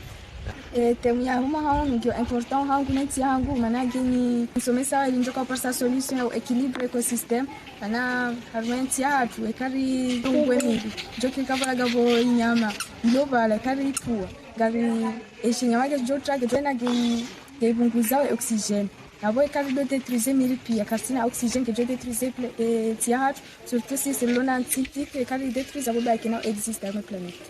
Gamjarumia experience hamwensi hatu hena mnae haweleza wanadamu pasunga mrambu hamago se kwa tuelewa ukana ekanga rumia ze gaz à effet de serre zilanga zipolue environnement na abukanga rumia ze énergie propre zilanga zitongesa ndongo zinji zisahili hamwe maisha hatu au participer harmo concours ya first row inisaidisha haku maana insemense kana ulanga hatunga umenye hao itengeza vaha inunga mtaho solution shindani ziwa lokali na mibangu Il nous faudra représenter le pays à un concours international parce que et quand on participe au concours, gagner plus, qu'on a mal comme rien ne connaît rien, comme rien connaît tout.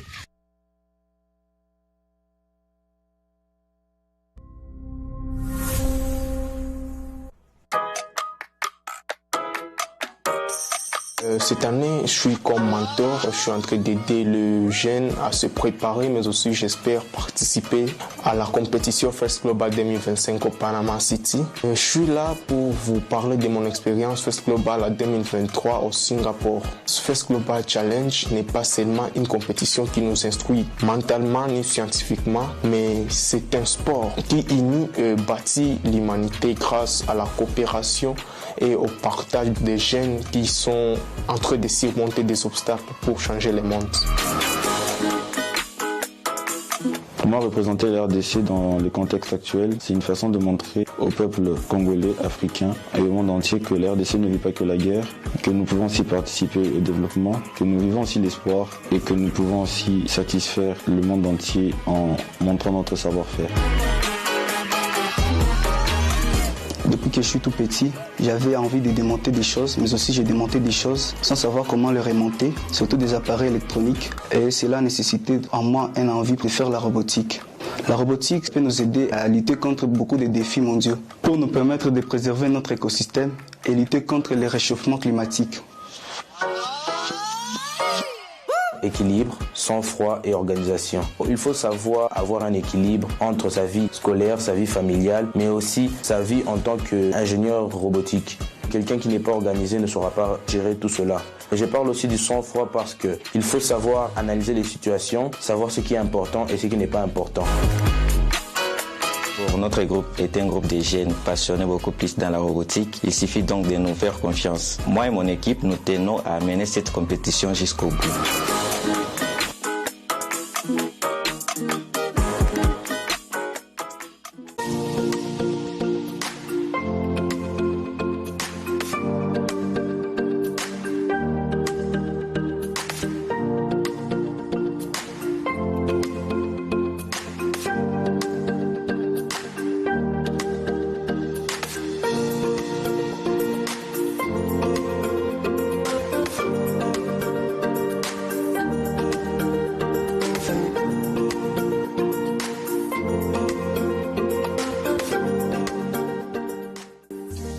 My name is Kiara Williams. I am the social media manager and cultural ambassador for Team Cook Islands. Opportunities we get as a team from competing in the first global challenge would be traveling to Panama, being able to meet new people and interact in expos that are held there from different universities, which is a great educational opportunity. And being able to represent the Cook Islands as a team. Yeah. We are happy to be here and compete at the first global challenge. Yay!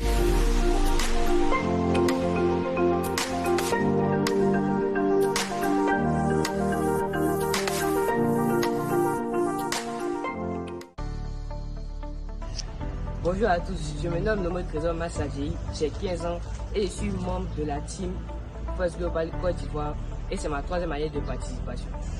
Bonjour à tous, je suis Ngoubé Santos Sylvans et je suis membre de la team First Global Côte d'Ivoire et c'est pour ma première fois de participer à cette compétition. Bonjour à tous, j'espère que vous allez bien. Je suis Rachida Yasmine Koulibaly, j'ai 16 ans et je suis membre de la team First Global Team Côte d'Ivoire depuis cette année. Bonjour à tous, je suis Kassimari Janel, j'ai 15 ans, je suis membre de la team First Global Côte d'Ivoire et c'est ma première année de participation à cette compétition. Bonjour à tous, je m'appelle Karabou Myriam Samira, j'ai 17 ans, je fais partie de la team First Global Côte d'Ivoire et c'est ma 2e année de participation à cette compétition. Bonjour à tous, moi c'est Kwadjo Abenu Ingénierie, je suis mentor de la team First Global Côte d'Ivoire, j'ai 19 ans et cette année c'est ma 4e participation à la compétition.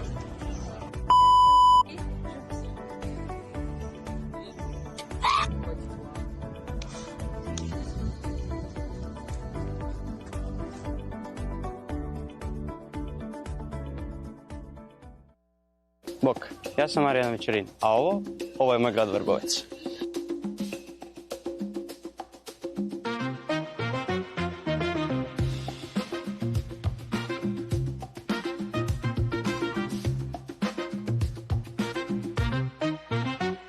Ja sam Marko Fugaš i ovo je moje mjesto, Kloštar Ivanić.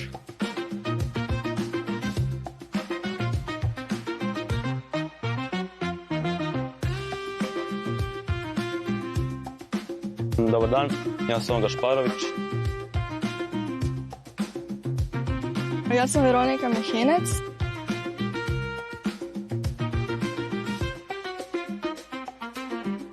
Ja sam Fran Mance, nalazim se u sportskom parku Zelenjak.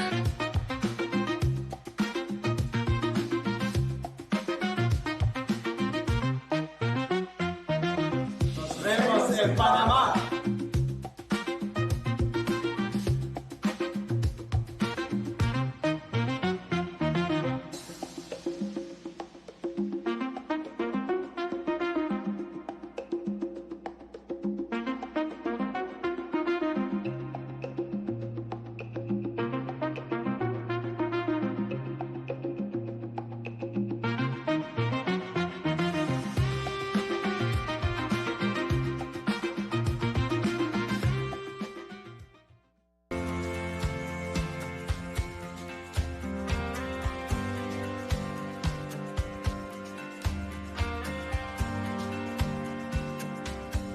We are Think Cuba. We recognize the contributions of others and learn from each other. We celebrate each person's success because the world does not need losers to have winners. We believe that all people have special gifts that make them innovators, collaborators, and change makers. Every person has a role to play. It all starts with you and me. The planet needs us. We will join skills, work as a team, and help save it.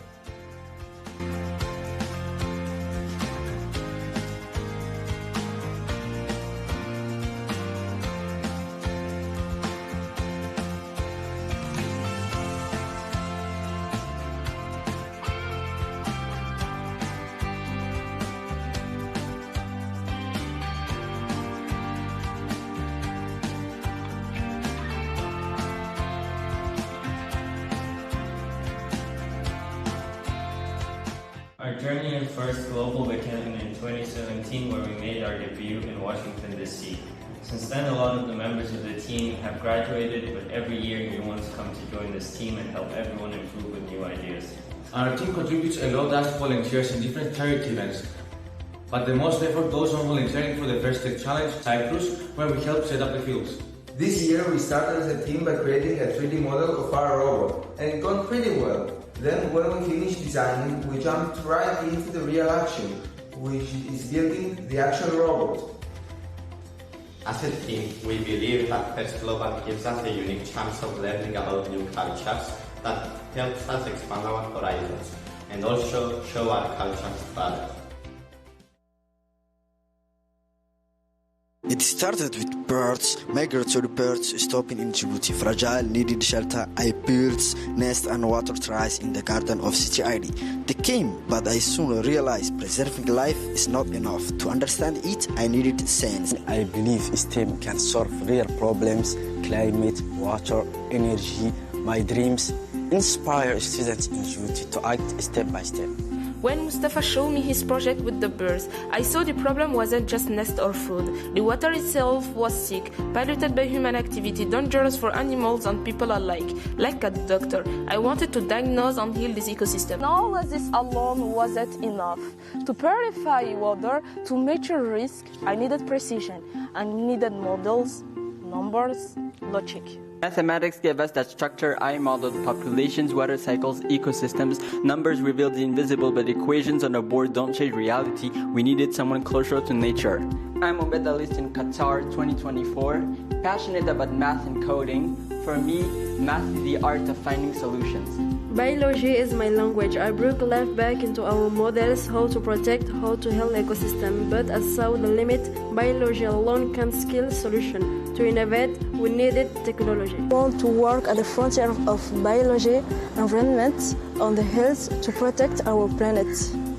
AI is creativity and connection. I linked math, biology, and medicine into systems that learn, adapt, and improve. Alone, each of us had limits, but together our skills gained solutions. I'm fascinated by AI and the future of science. For me, STEAM is how we solve real-world problems together. We are Team Djibouti. Balancing survival and innovation for our country, for our world. From one garden to 5 dreams, from one problem to one team.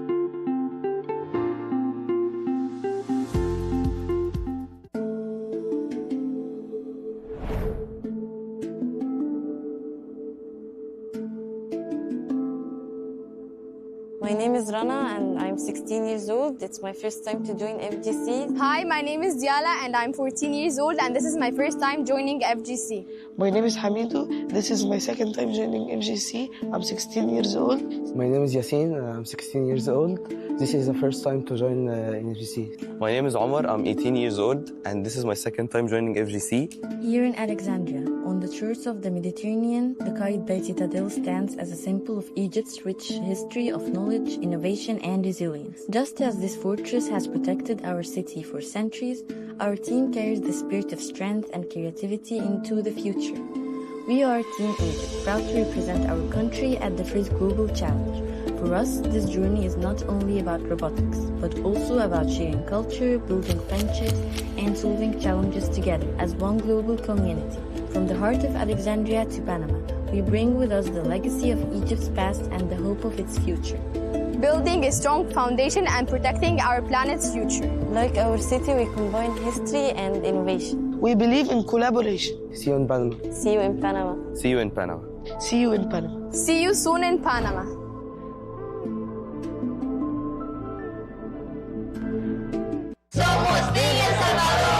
Todo comenzó cuando nuestros padres nos inscribieron en Fusalvo Steam Maker Academy y esa fue la mejor decisión de nuestras vidas. De repente apareció la competición de robótica Steam Maker Challenge con más de 48 equipos de Soyapango, Santa Ana y San Miguel. Pasamos por varias eliminatorias antes de la competencia nacional. De ahí nace el nombre de nuestro equipo, Solution Makers. La competencia nacional fue en agosto y tuvimos un gran reto, armar y programar el robot en solo 3 semanas. Dejamos vacaciones y horas de descanso, todo para que funcionara nuestro robot. Aún recuerdo el momento en que nuestro robot retrocedió en lugar de avanzar. Ese momento fue épico. Con el robot que armamos y nuestra estrategia, logramos quedar en primer lugar en la final nacional de Steam Maker Challenge. Ahora vamos a representar a El Salvador en el First Global Challenge en Panamá. Somos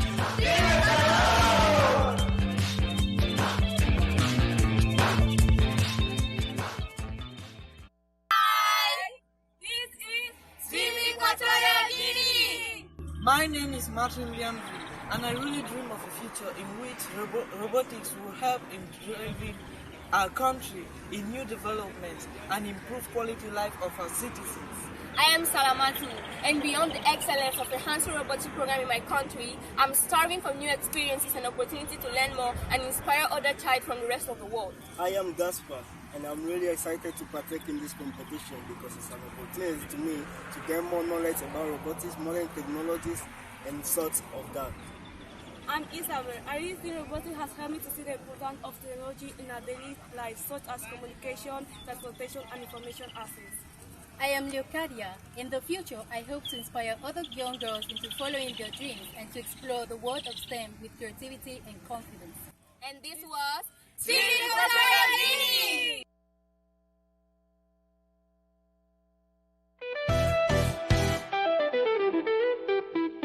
Hi, my name is Sabrina Solomon. My name is Elian Hagos. My name is El. My name is Marta. My name is Diana. I'm in grade 12 representing Team Eritrea. STEM is important to me because I love being able to solve problems using scientific innovation. I love how STEM includes creativity and technology to create solutions for the future. I am excited because this is in a global stage and it will bring awareness to global issues regarding the ecosystem.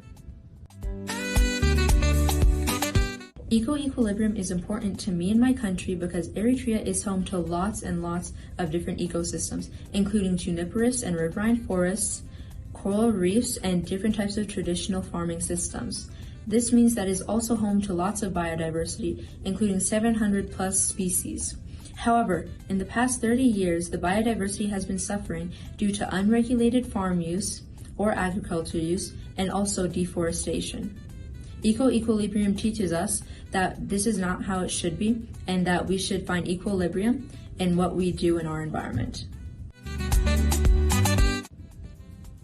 I'll use this experience to gain skills and knowledge that I can share with others and inspire other young people in Eritrea to pursue STEM. I'll also use it to try and make an impact not only in my community, but worldwide.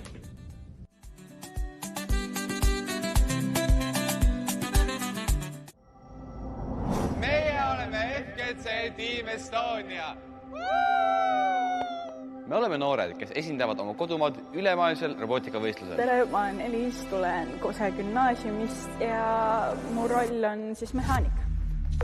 Tere, mina olen Kaaren ja mina õpin Tallinna Reaalkoolis 11. klassis programmeerimissuunas. Tere, mina olen Gregor. Mina olen Jasper. Tere, mina olen Rasmus. Mina olen Heiki.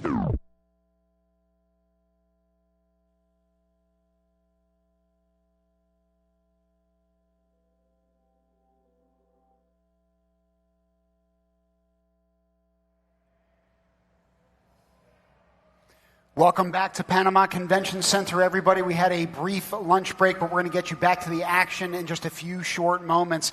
An incredible morning of initial competition thus far, but the action's really just beginning here, guys. Yeah, you're really starting to see the teams pressure test this game that the Rev Robotics team has put together and to see, you know, the game manual come to life and see what teams are focusing on. We're still early, so I anticipate some strategic changes as the days progress. And talking about strategy, I'm excited to see how it's going to play out. We're about to start match number 48. Remember, we saw up until match 45 before our lunch break, and we're getting ready to continue on the competition. For the Red Alliance, we're gonna have Team Turkey, Team Peru, Team Belarus, and they're gonna be playing with and then against Team Poland, Kyrgyzstan, and the Federated States of Micronesia down on field number 5. I think we're waiting for the countdown. Remember, as we were at lunch, but so were the students, so everyone's getting back home. We're getting our energy levels up. We're getting ready to start over again. And this is only the first day of competition. We're still going to get going tomorrow and Saturday. So many matches, 360 total ranking matches. We're about to kick off match number 48. The fun's just starting. Make sure to tune into our website. There are different field casts of all the different fields, so try and follow along with your home country, or if you're following along friends who are competing for other countries, there's so much action to get in on. The theme of this year's challenge is EcoEquilibrium. We're trying to not just maintain biodiversity across the planet, but also a diversity of ideas, thoughts, and opinions that are going to propel us into the future. This game has shown a lot of change and nuance from the other 8 that we have had at the first Global Challenge. This is the 9th year that we've been here, folks. And again, this continues to grow and evolve over time, as does anything worth its salt. I think that this year has really shown a new level, right? We're encouraging the students to really think about it's not just the regions, it's not just the continent even. it's the global alliance. EcoEquilibrium is about our global impact of climate change. We're seeing storms across the world, whether it's a winter blizzard or the absence of, or hurricanes that are currently impacting us very closely here in the Caribbean. Our thoughts go out to everyone.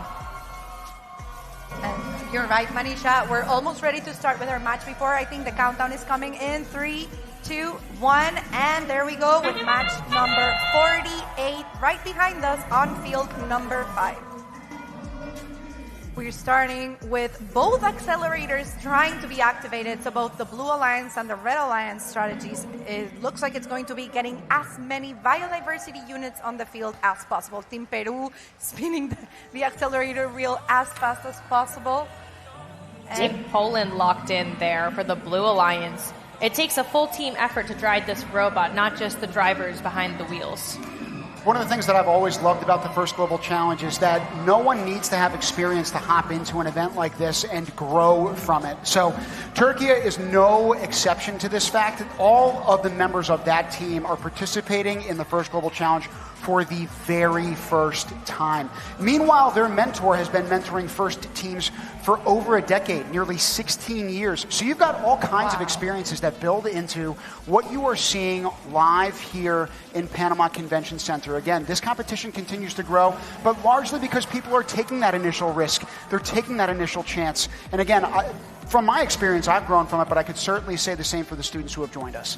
Speaking of taking, we see that all of the barriers have been removed from the ecosystem on field 5, but they haven't quite made it to the mitigator. So it looks like, speaking of, this team reading my mind, it looks like Team Kyrgyzstan there saying, we got to get these barriers off the field. Belarus also delivering some biodiversity units, but this time they're trying to get their human players in on the action. You can see our biodiversity units flying across the field.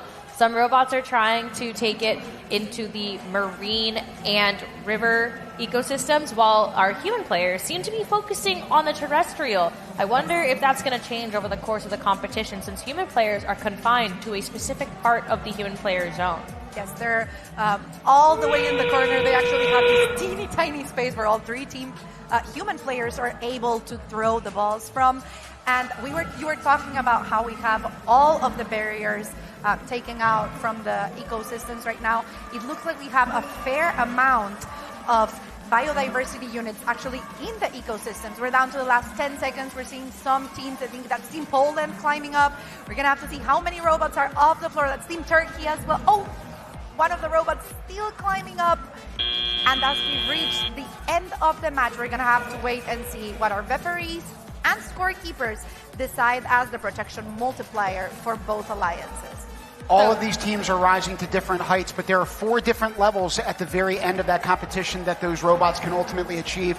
The judges have the very hard task of measuring those distances out and then impacting the final scores. We'll see how it tallies up here. Yeah, so for those who need a reminder at home, Tim mentioned there are 4. So level 1 is considered when a robot is in contact with the rope but still touching the field of play. Level 2 is when they're on the rope above the field of play, so no robot in contact with the field ground. Level 3 is above the first line on the ecosystem. You can see right under the April tag, there's a horizontal beam where the barriers can be removed from the ecosystems. That's your level 3 threshold. And above the April tags are another tier. You can see that right there where the ecosystem is full of biodiversity units. The line at which those biodiversities are hitting is level 4. So as you progress through each level, the referees are going to be able to award you additional point potential for your global alliance, but more specifically your regional alliance. Yes, and since it's a multiplier, this is what helps you get that score way higher. And as we can see for match number 48, that was actually the differentiator. We have 37 points for the Blue Alliance. They got that 2 protection multiplier, while the Red Alliance got 30 points with just a 1.63 protection multiplier. So once again, I think that's where the strategy is going to have to come. But for now, why don't we go down to the pits and see what the teams are doing behind the scenes and getting ready for the next match. Let's take it away. I'm here in the pit with Team India. They're about to go to the queuing area for the match. Right now, they're doing what all teams do, a checklist. So they're going down the checklist, making sure everything is working on the robot before they get out to the team queuing area. What's it looking like? Like these are all the checklists, like a pre-checklist about all the mechanism and the guide sensors are working or not. We are checking that. Well, it looks good. You've got a lot of check marks. 2 more to go. Let's go to queuing. So you won your first match, right? You won. Is this your second match? Yes. Let's go. Yes, let's go. So you can see what happens is it's not all happening on the field. The pits is where it all begins. Every team has a pit. Every team preps their robot. The robots go into team queuing. They get checked in, and then they're ready for the field. So now we'll head to queuing. Oh, yeah. It's all very specific. All right, let's roll. And now we take the robot. It's beautiful, branded with the country's colors, the flag. That is an undefeated robot, ladies and gentlemen. Undefeated. Team India going for match number 2. As they head down the pits, they go through the pit area. You can see all the other teams getting ready for their pits if they're not at lunch. And here they go. Past Team Haiti, past Georgia, past Germany, Ghana, Haiti, Guyana. The whole world is here with their robots. And it's a long way to queuing. As they make their way. And there they are. On the way to queuing. Good luck, Team India. And back to the booth. Thanks, Blair. We'll look forward to seeing India in match number 57. Teams are queuing 2 matches ahead to make sure that they're on time and ready to go for their matches. Tim, what match are we about to kick off, though? It looks like we're about to head into match number 51 with Belize, Senegal, Albania, Sweden, Malaysia, Panama. We started in 3, 2, 1. Let's go. We're starting the match with action from all 6 robots, I believe. They're going straight into taking those barriers from at least one of the ecosystems that's been emptied out, and then we can see another ecosystem. I can't really see which one it is that already has one of the barriers taken out. Looks like they might be stuck. Nope, they've got it out, and we've got 2 out of the 3 barriers stuck from the second ecosystem on the field. It looks like Team Albania is accelerating the accelerator on the red side of the field, trying to make sure that those biodiversity units come out of the dispenser as fast as possible. Once those accelerators are supercharged, there's a 40-second cooldown time where the teams have to operate at normal speed. So you get your rapid output, but over time, that bar that's lighting up, you can see it lighting up over on the Blue Alliance side this time. Once that goes all the way up, hits your peak speed, try to get as many as you can. So there's incentive, there's strategy of at what point you activate the accelerator. Do you want some of the biodiversity units out first, so it's just the end of the trail is out? Very nicely done. I love that shot. We can't really see the flag of which team that was. To me, it reminded me of a server just serving the biodiversity units straight into the ecosystem. That's a smooth system. Well, we've got 3 different ecosystems out there. One is terrestrial, one is marine, and then one is freshwater. So Belize is one of the 6 nations competing right now on that Red Alliance. They are no strangers, certainly, to marine ecosystems because they're home to the 2nd largest barrier reef in the world. When we talk about biodiversity and maintaining it, preserving it, and building upon it, they are no strangers to that back home, and they've been doing a great job on the field of play today. The hometown crew also on the field today. Panama is representing the Blue Alliance here, working with Malaysia. Malaysia was actively trying to grab the barrier that was left over by the Red Alliance accelerator. So plenty of biodiversity units over on the blue side. Malaysia now starting to run away to the rope. Yes, change in strategy. Panama is joining them, also trying to ascend the ropes as well. Down to the last 17 seconds, and we're going back to that protection multiplier that we keep talking about. We have, I'm not sure if it's 1, 2, or 3 robots that are trying to get the climb. Hopefully they do. That's what's going to bring them up their scores in differentiation to the other alliance. We've got at least 1 robot that's definitely on the 4th level, and we're going to have to see, I think that's 2 robots that are completely on top. Yep, we've got 1, and I think we're going to see another one on the right. Or you see that? We can see some of the wheels of the robot hanging all the way at the top. That's going to be nice for the protection multiplier. We're going to have to see if they're both on the same alliance, and they would be going up all the way to a 2.0 protection multiplier if they were on the same alliance. Oh, we have to check out that robot, the server robot that you were talking about earlier. They have an arm mechanism to actually hook the barriers out of the ecosystem, and then one of their alliance partners has a arm that reaches over, basically looks like it's trapping the barrier to help guide it where it needs to go. I really love the diversity of solutions that we're seeing with our teams. They're given the same problem, they're given the same kit of materials to work from, yet no two robots look alike. And I find that to be so amazing. Look at Senegal right now, collecting so many different biodiversity units to deliver to their human players on the Red Alliance side. Now, there are 2 dispensers for those biodiversity units, 1 per alliance, and there are 120 of those game pieces in total. Once they're out there on the field, again, either team can accrue them and put them into any of those 3 ecosystems. The key, however, is trying to make sure that each of those 3 ecosystems is equally balanced. That's an extra layer of challenge to this year's competition. Yes, and it's going to be interesting. Shout out Team Albania at the end there with the way that they're climbing. They stuck their arm out to help them gain leverage as they were trying to ascend, and it looks like that helped them in the end. 33 points for the Red Alliance for Albania, Senegal, and Mozambique. 20 points to the Blue Alliance, and all 3 Blue Alliance teams are ascending in the rankings. So really great work for our teams here. It's amazing to see how the competition's ramping up. And like I mentioned before, it's all on the protection multiplier. And so let's look at in the next video as the competition goes on. We're going to see what they have for us. Some dream of the future. We engineer it.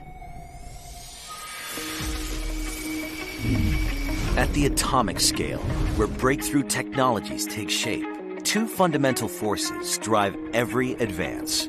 The science of perfect placement, the art of precise removal. This is where Lam Research leads. In the space between atoms, where angstroms define the boundary of what's possible. While others question if it can be done, we prove it.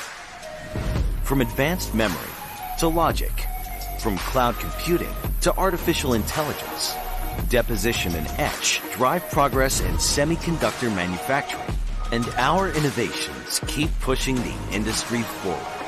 Now, let's prove it. Lam Research.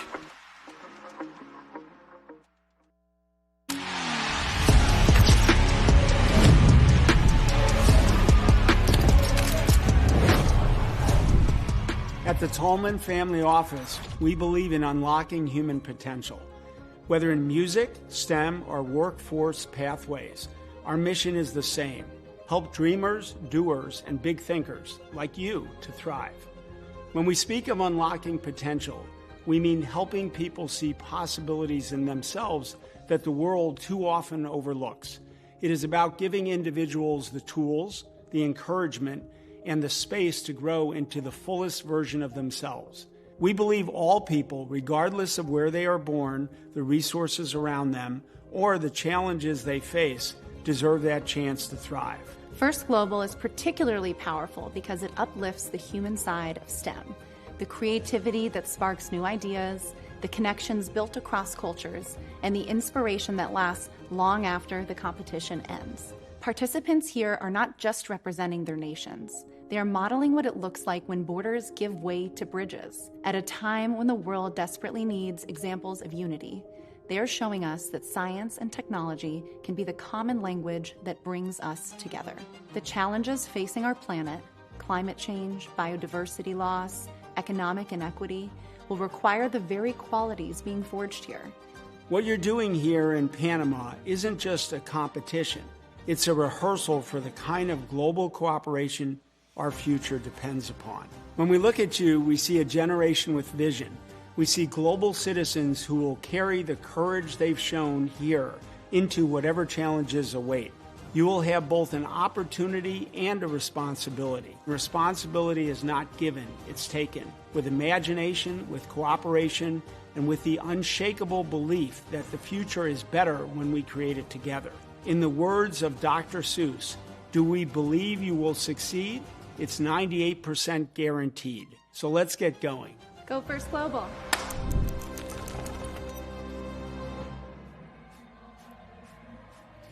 Over 300 ranking matches, and not a single one of them would be possible without our title sponsor, Lam Research, so we're indebted to them. We're so grateful for their continued support. We also want to support the next 6 teams that are about to take off on Field 5. We're going to take you down to that action in 3, 2, 1, go! For match number 54, we're going to be joined on the Red Alliance by Team Mozambique, Team Honduras, and Team Lesotho. And they're going to be playing against the Blue Alliance that is formed by Yemen, Chile, and Suriname. Right away, it's Lesotho with a barrier. They're not just descoring it from the retrieving it from the ecosystem. They're also taking it straight to the mitigators, getting our extra barrier game pieces off the field, maximizing the space that we have for our biodiversity units. It's also important to point out that every barrier that's placed outside is going to be worth, not outside, but on the mitigator, is going to be worth 1 point in the beginning, and as the teams play along, that amount could be higher given the protection multiplier that they get. Minute 35 left on the match. We are taking a look at one of our teams here picking up the barrier. That looks like Team Yemen. A lot of emotions, a lot of stuff going on the field.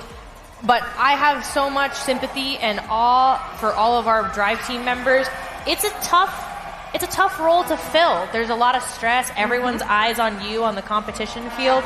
But they're doing an amazing job. We're so proud of our students. Especially considering this is only the first day of competition. They've gotten some practice matches, but they're still getting a feel on what it feels like to actually play on the actual field with other teams, to play out a strategy with the real game pieces. This is a new experience for all of them, and that's why we're going to see them improve as the competition goes by. Mentorship is so important in situations like this where you have veteran teams paired with rookie teams. Even if it's a veteran country who's come to First Global before, so many different times they have rookie drivers or rookie team members with them. So huge shout out to all of our mentors that are adult volunteers with our teams, but also a huge shout out to all of our teams who are mentoring each other. That's my favorite part about the First Global program. We're down to the last 18 seconds on the field, and we've got Team Honduras climbing all the way to the 4th level for sure. We're going to have to see if some of the other robots are able to get up to the 1 through 3, the 4th level, to get that protection multiplier up. Yep, it looks like we've got at least 3 robots up from the floor. The match is done, and we're going to have to wait for our referees to count up all of the scores before we get our final score. In the meantime, let's take a look at this recap of our last match, number 54, here on Field 5.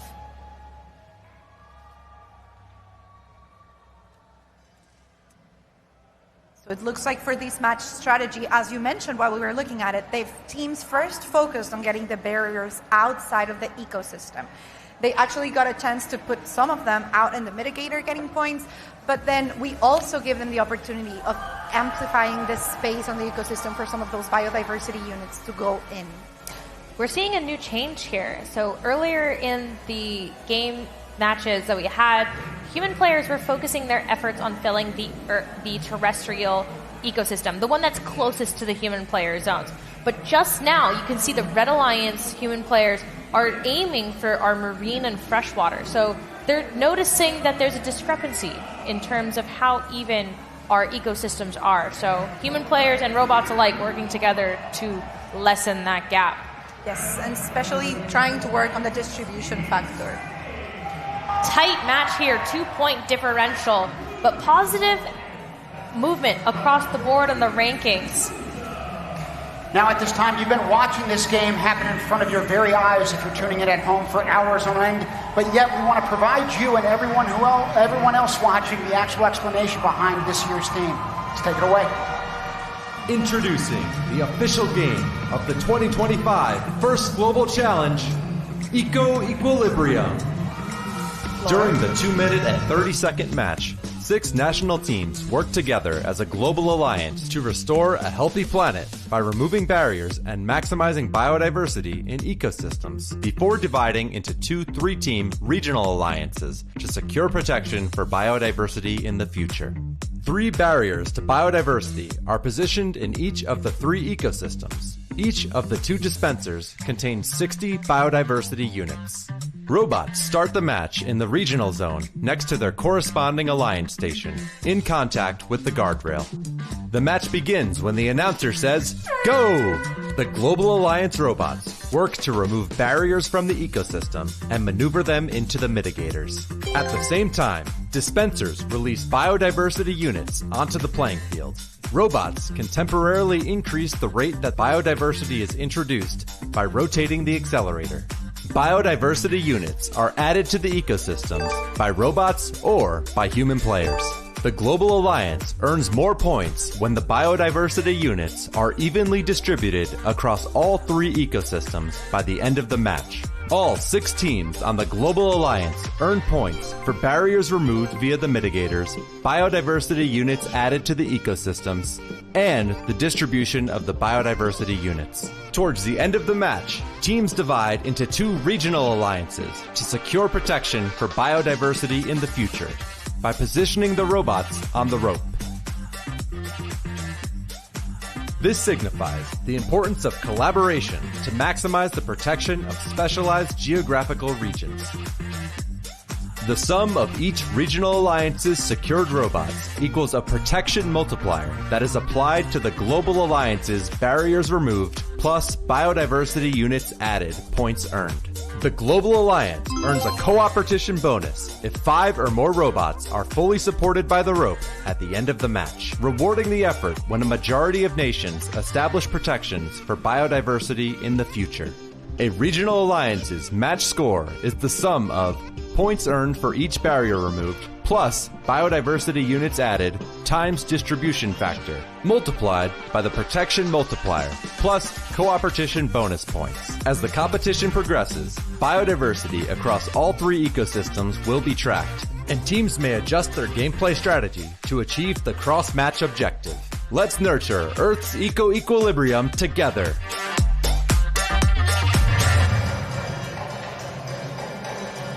I'm glad we were able to actually take a look at the game animation because I feel like we've been talking to you guys and you didn't really have the background of what we were talking about. It's so exciting looking at all of the different details of the competition and all of the different game elements, actually with a clear explanation and not just us telling you what's going on.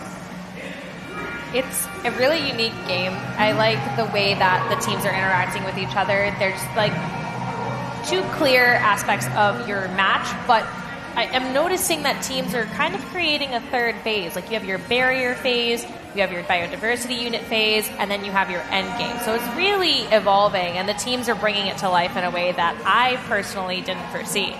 Well, and I would say that you're also going to potentially start to see these robots specialize in one aspect of this game, whether it's collecting the actual biodiversity units, whether it's shooting the biodiversity units, or whether it's at the very end trying to create let's say a buddy lift system to try to ascend those ropes at the very end.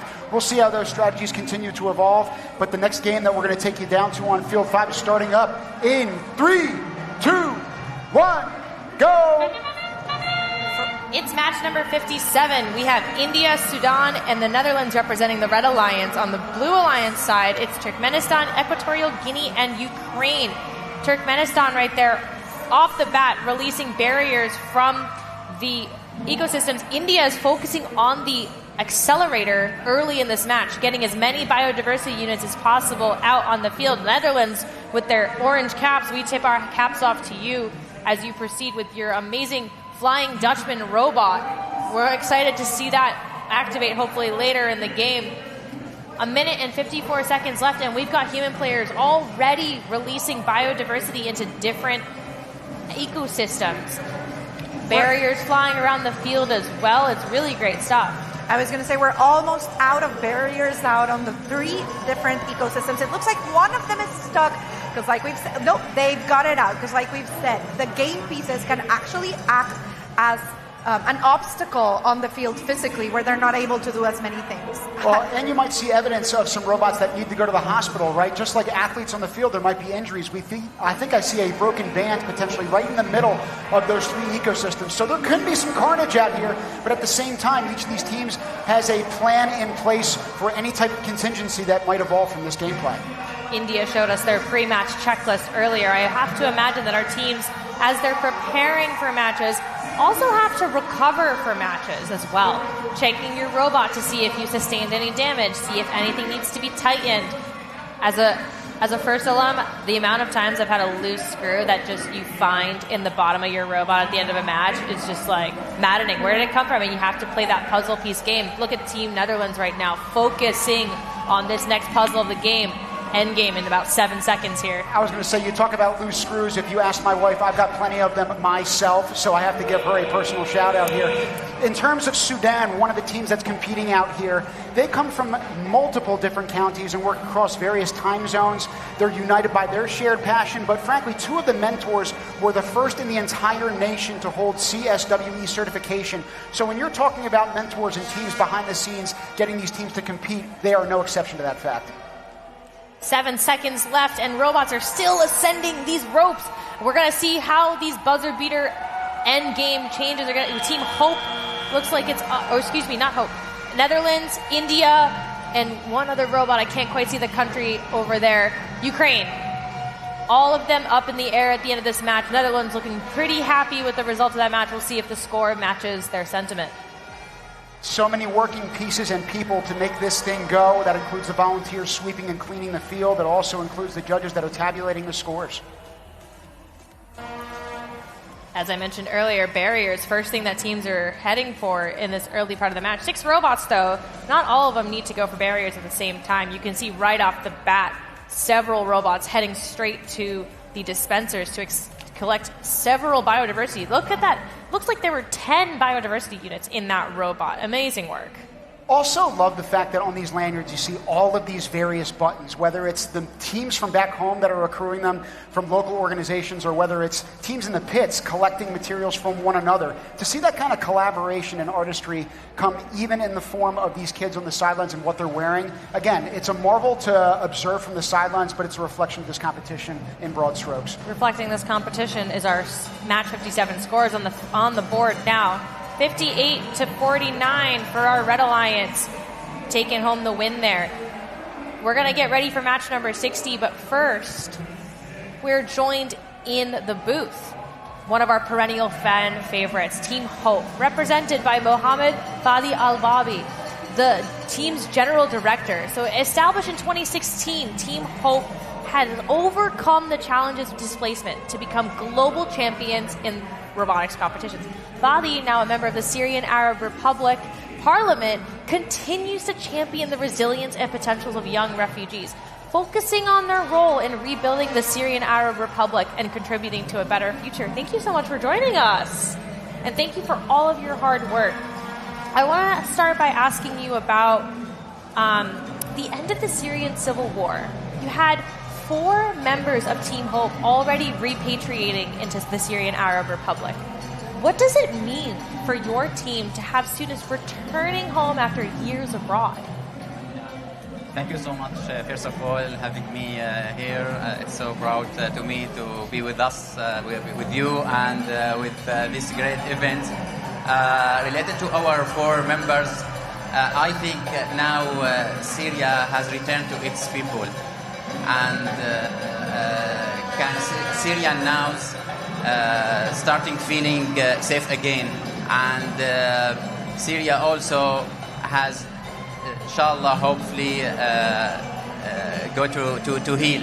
For this reason, I think our students, direct after liberation of Syria, direct to Syria to apply what we taught them while they were refugees, because both in their minds and in our minds that when we were refugees, that you have to think about your country, about your homeland, about Syria, as you will be there tomorrow. At the same time, you have to think about and work for exile, as you will be there forever. It's not easy balance, but I think we made it, and direct for them, they direct to Syria to working to be real and true leaders.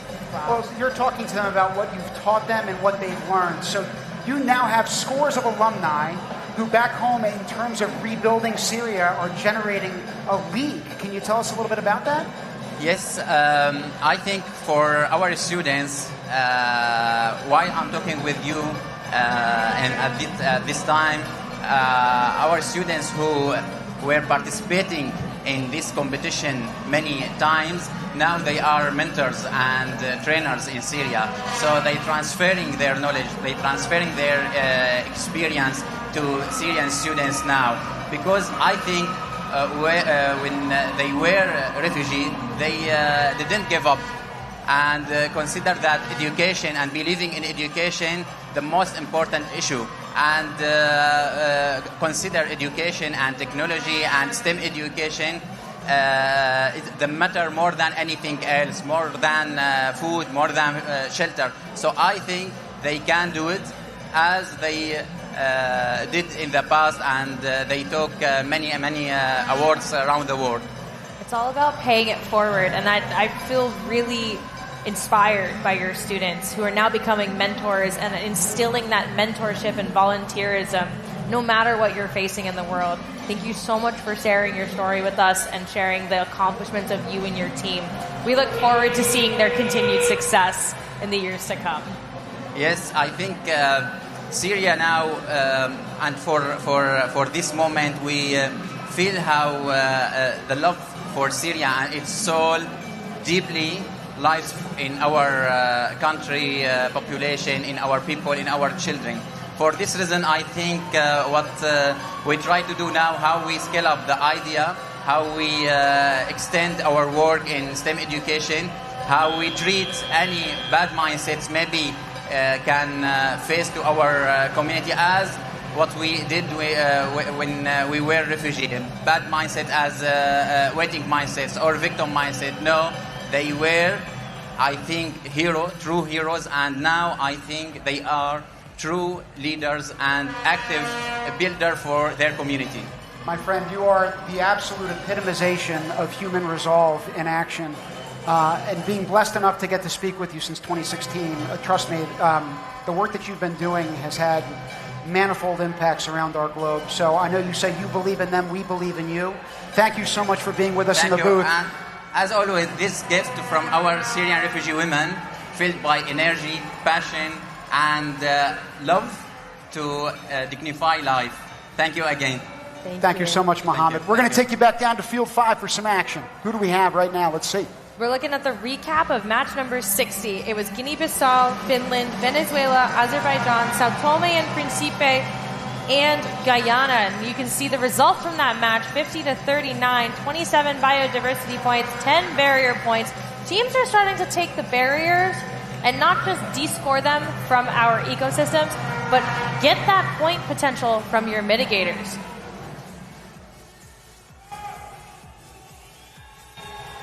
Mitigation is just one way to combat this problem that we call biodiversity and eco-equilibrium.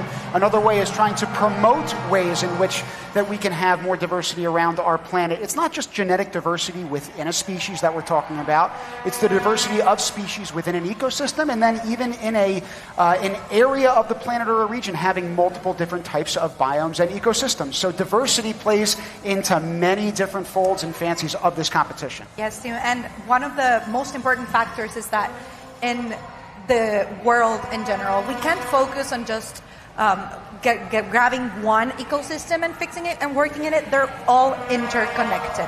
That's why we have to work on that distribution factor and just work on all ecosystems in general. Sorry, Marilyn. While we get ready for our next match, we're going to check out a video about some of our volunteers.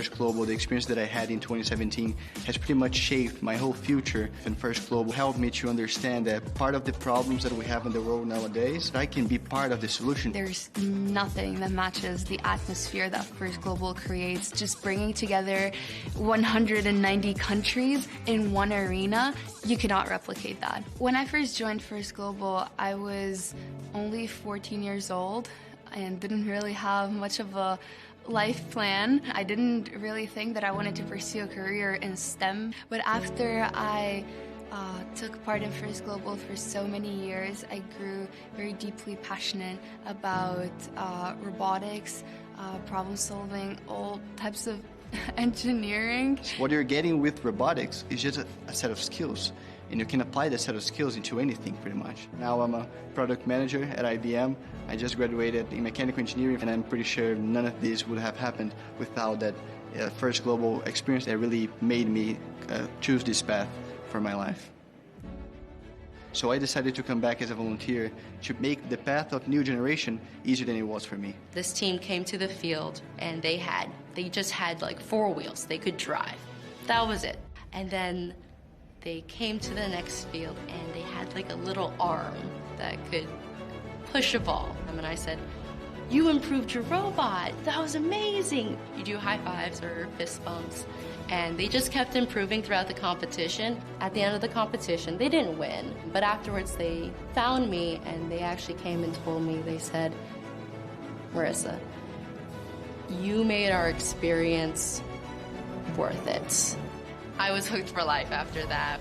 I love First Global way too much, and I had to give back to this competition that gave me so much and shaped my life in such a wonderful way. People just don't understand it until they come out here and see the impact that First Global creates. I have never met a more inspired, passionate group of people who just want to make the world a better place. I've seen it do so much good in the world.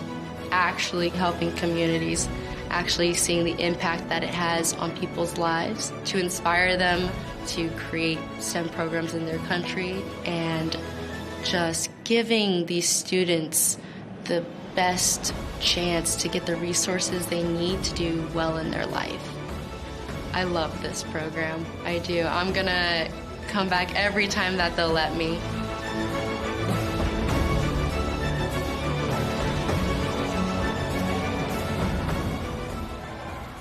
It's so inspiring to see all of the wonderful people that I've seen year to year go back. Let's go back in time and look at their origin stories, what brought them here, but more importantly, the fact that they keep coming back and keep providing these amazing opportunities for our students. I'm really excited to be a part of such an amazing group of volunteers. We're going to kick off match 63 in 3, 2, 1, go! On that red alliance, we have Guinea-Bissau, Finland, and Venezuela. Meanwhile, they have on the blue alliance Azerbaijan, Sao Tome and Principe, and Guyana. Oh, looks like I've got 6 completely incorrect nations, guys. Help me out. Austria, Madagascar, and Team Hope, who we just had in the booth here on the red alliance. Egypt, Italy, and Cuba over on the blue alliance side. Whew, sorry about that, guys.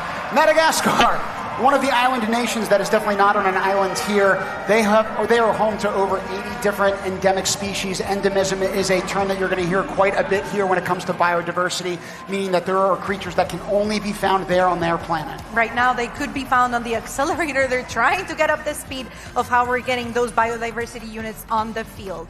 They're playing together with their regional alliance. I think we were currently seeing Team Egypt carrying some of those biodiversity units to the human players. Looks like they're going to be tossed out by the human players into the ecosystems. We're taking a look at Team Hope right now, trying to collect some biodiversity units, delivered biodiversity units to their human players. It looks like they were really trying to nudge it out of the back of their robot. So there's some driver skill that's needed with some of these mechanisms. It's not all automated. Latvia over on the other side, not Latvia, sorry. Italy over on the Blue Alliance side in their driver station state. There's Egypt as well, trying to work human-robot collaboration. Looks like Team Greb's helping them get back in action now. Manisha, do you think that the human players actually practiced how to get the biodiversity units into the field? I love this question. I absolutely think they do. It's one of those things where if you're going to practice driving your robot and come in, you can't come in blind because you want to make sure that things work. Same thing goes for your human players, especially since they have such a critical role as a part of this game. Yes. It's not just, as I said before, it's not just the human players, or the robots delivering, it's the human players working in collaboration. You can see that collaboration's happening on the field right now. Everybody's navigating towards the middle of the field, ascending to those ropes to create the differential. There's 20 points on the board for our global alliance right now, but that's subject to change based on how this end game goes for the next 12 seconds. Yes, we have Team Madagascar climbing up. We have got another 2 robots all the way up for the end game, and we're going to have to see which levels they're able to reach in the ecosystem before we get them protection multiplier. Looks like Austria in the air there with Team Hope. We'll have to see how this shakes out for our alliances. In the meantime, let's take a look at some highlights from that last match, number 63 on Field 5. We started the match. I think we're seeing this as a constant, where for each match we're seeing at least one robot on each accelerator trying to spin the wheel. Oh, do you remember that show, Spin the Wheel? That's what we're looking at the beginning of every single match, where the teams are trying to get as many biodiversity units on the field to get as much resources as possible. Meanwhile, we've got the Omni wheel spinning in all different directions on this field. Those 6 robots are incorporating and integrating so many different forms of technology to make advantages, small little nuances, small little things that they can do in this game to separate themselves. Score is coming up very shortly here. We're getting ready for match number 66. I cannot believe how we are flying through these qualification matches. We arrived here. Here's your scores arriving on the board now. 35-21. 20 biodiversity points. Our teams contributed 2 barrier points there. So still not a priority 100% for our teams, but not nothing when you look at that score. Teams ascending or maintaining their position in this match. Very cool things. Our next video comes from Team Cook Islands from the blue waters of the South Pacific. They bring creativity, collaboration of island life. They're ready to prove that small nations can dream and build big.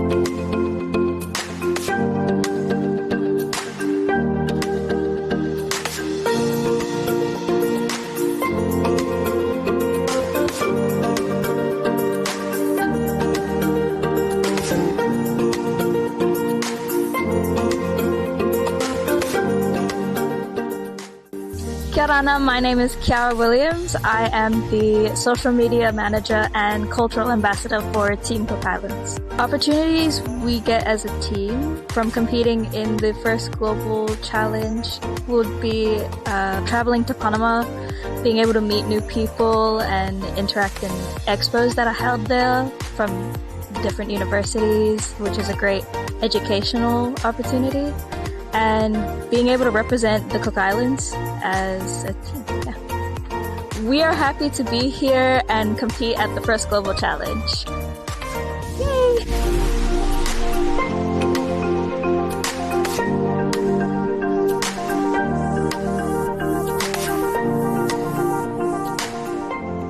You see the levity coming from that group with the smile in that last photograph. This team refers to themselves as the Coco Bots, so I'm looking forward to watching them go a little bit loco on this field behind us in a few seconds.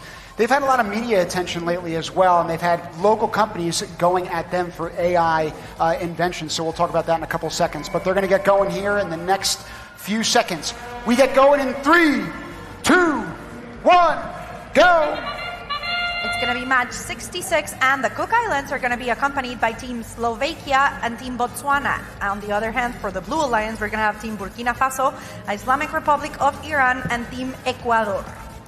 On the field right now, we can see Team Islamic Republic of Iran trying to remove a barrier from one of the ecosystems.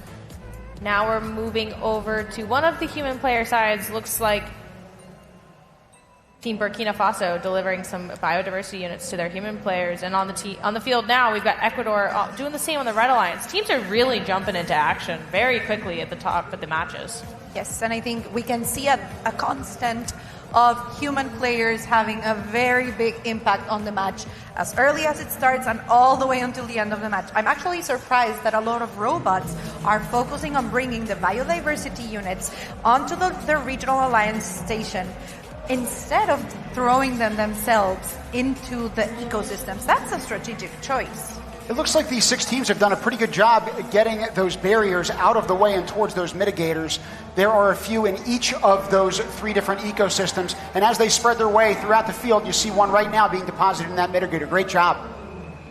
Love the representation from Cook Islands with those amazing, beautiful floral headbands. I love it when teams bring a piece of their country here to First Global with them. It really just allows us to all experience what makes them so unique and rich, and that cultural exchange, just like the exchange of biodiversity units on the field right now. It's just en masse. No, like amazing. Yesterday at the Parade of Nations, Manisha and I were sitting together. We kept on going country after country. Are you seeing those outfits, like the traditional clothing and the culture that every country is bringing into the competition is what makes it so special. We're down to the last 30 seconds of the match. Burkina Faso also representing some of their cultural garb there. Ecuador embracing the country flag, really having everyone at home cheering behind them with the 20 seconds. Teams are trying to get into the air now. Biodiversity units still flying. Our human players are working overtime in these waning seconds of the match, trying to contribute as much as possible to their alliances. Working overtime, but not much time left in this match. We'll see what these robots can accomplish as they try to levitate and climb up those ropes, willing their way upward.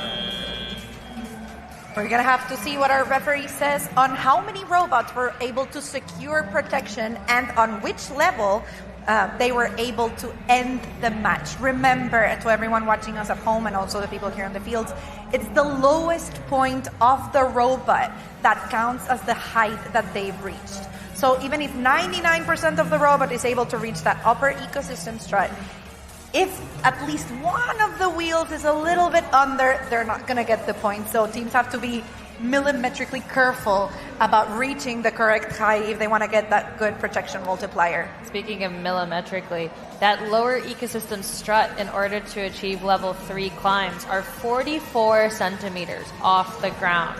And then there's an 8 centimeter gap between that and the April tag. So another 44 centimeters to the upper ecosystem. So these robots are going high in the sky. They're several feet or maybe a meter. I'm unfortunately American, so the metric system escapes me. Almost a meter. Thank you, Marlene.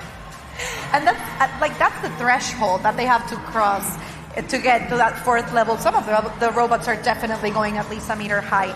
And remember, they don't even have to get off the floor to get at least that 0.125 protection multiplier from level 1, as long as they're touching the rope. That is all that matters. We're going to go down on the field with Melissa to see what the students have to say about the match. Take it away. Congratulations, Blue Alliance. So I'm here with... Yeah? What's your name? Iram Amusu. And you?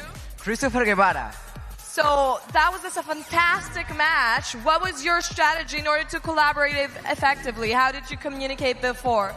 Yeah, but I think that during the match we encountered some problem, like a robot broke down, but I think it was not a very big problem because we tried to fix it during the match, like by removing barriers and drop it in the mitigator. That's good agility to have. It went great, obviously. And how about the rope mechanism at the end? How did you approach that? The mechanism is so good. He is complete the function, the principal function. Interesting. And then on the biodiversity units, were you tackling more them or removing barriers? How did you approach it? Concerning the biodiversity unit, I think that we collect it very efficiently and drop it to the human player. We have also dropped it on the other side. Thank you so much. Let's go back to the booth. Thanks, Mel. Good to talk to both of those young men down there, and certainly congrats to both on that most recent match. I love how the students said, yeah, it broke down a little bit, but I don't think that was a big deal. That's why they get plenty of opportunity to play during our qualification matches, so they're able to go back to the robot hospital, make some adjustments, work on how everything's going up, and we're almost getting ready for our next match. It's going to be match number 69, play behind us on field number 5 here at First Global. From Robot Hospital to pit to field, this match is starting in 3, 2, 1, go. For the Red Alliance, we're going to be playing with Team Latvia, Malta, and Mali. And they're going to be playing with and then against the Blue Alliance, which is formed by the Maldives, Portugal, and St. Vincent and the Grenadines. Team Latvia on the screen right now, laser focus on their robots, trying to get them into the air. No, just kidding, not in the air.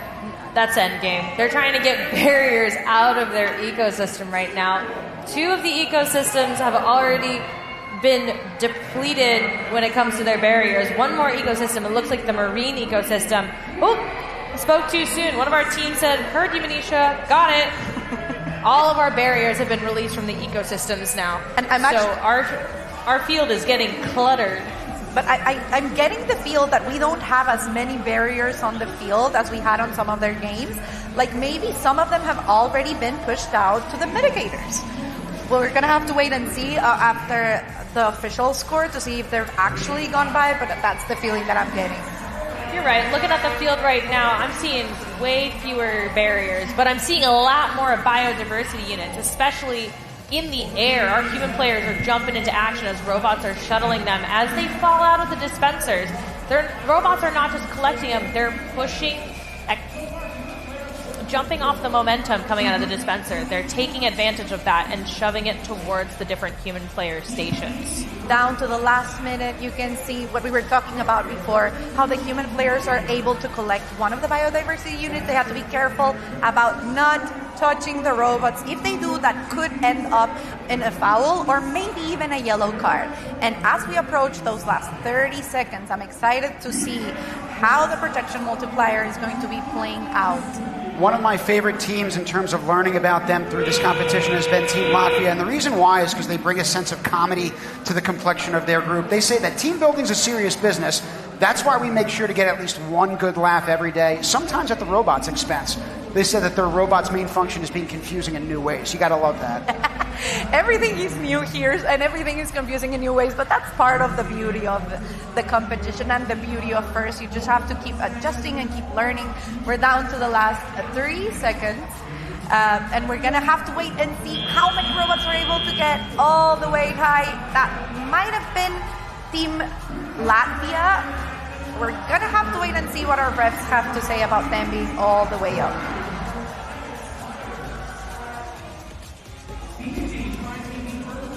Have some videos of the match that we just saw down on the field. Once again, we have that strategy of going straight into the accelerator as we've done before on other matches. That's the reason why we have so many biodiversity units down on the field.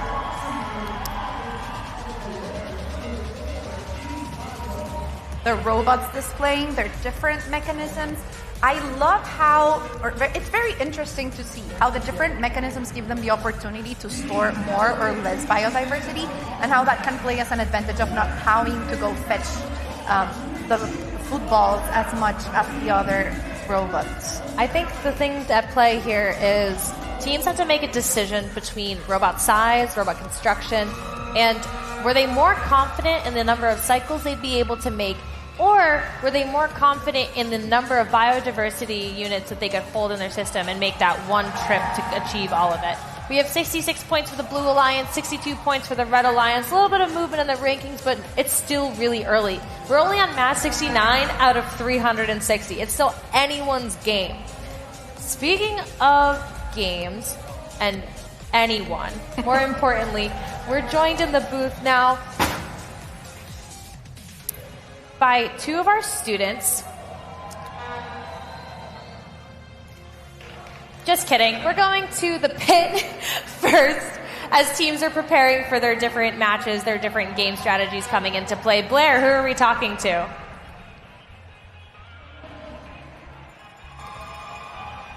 And I'm here with Team Turkey, having a little Turkish coffee, which is jet fuel, which is keeping this team going. And Team Turkey, you have some mascots here. Can you just tell me who they are? This is Dean Kamen and Woody Flowers. They're the founders of FIRST.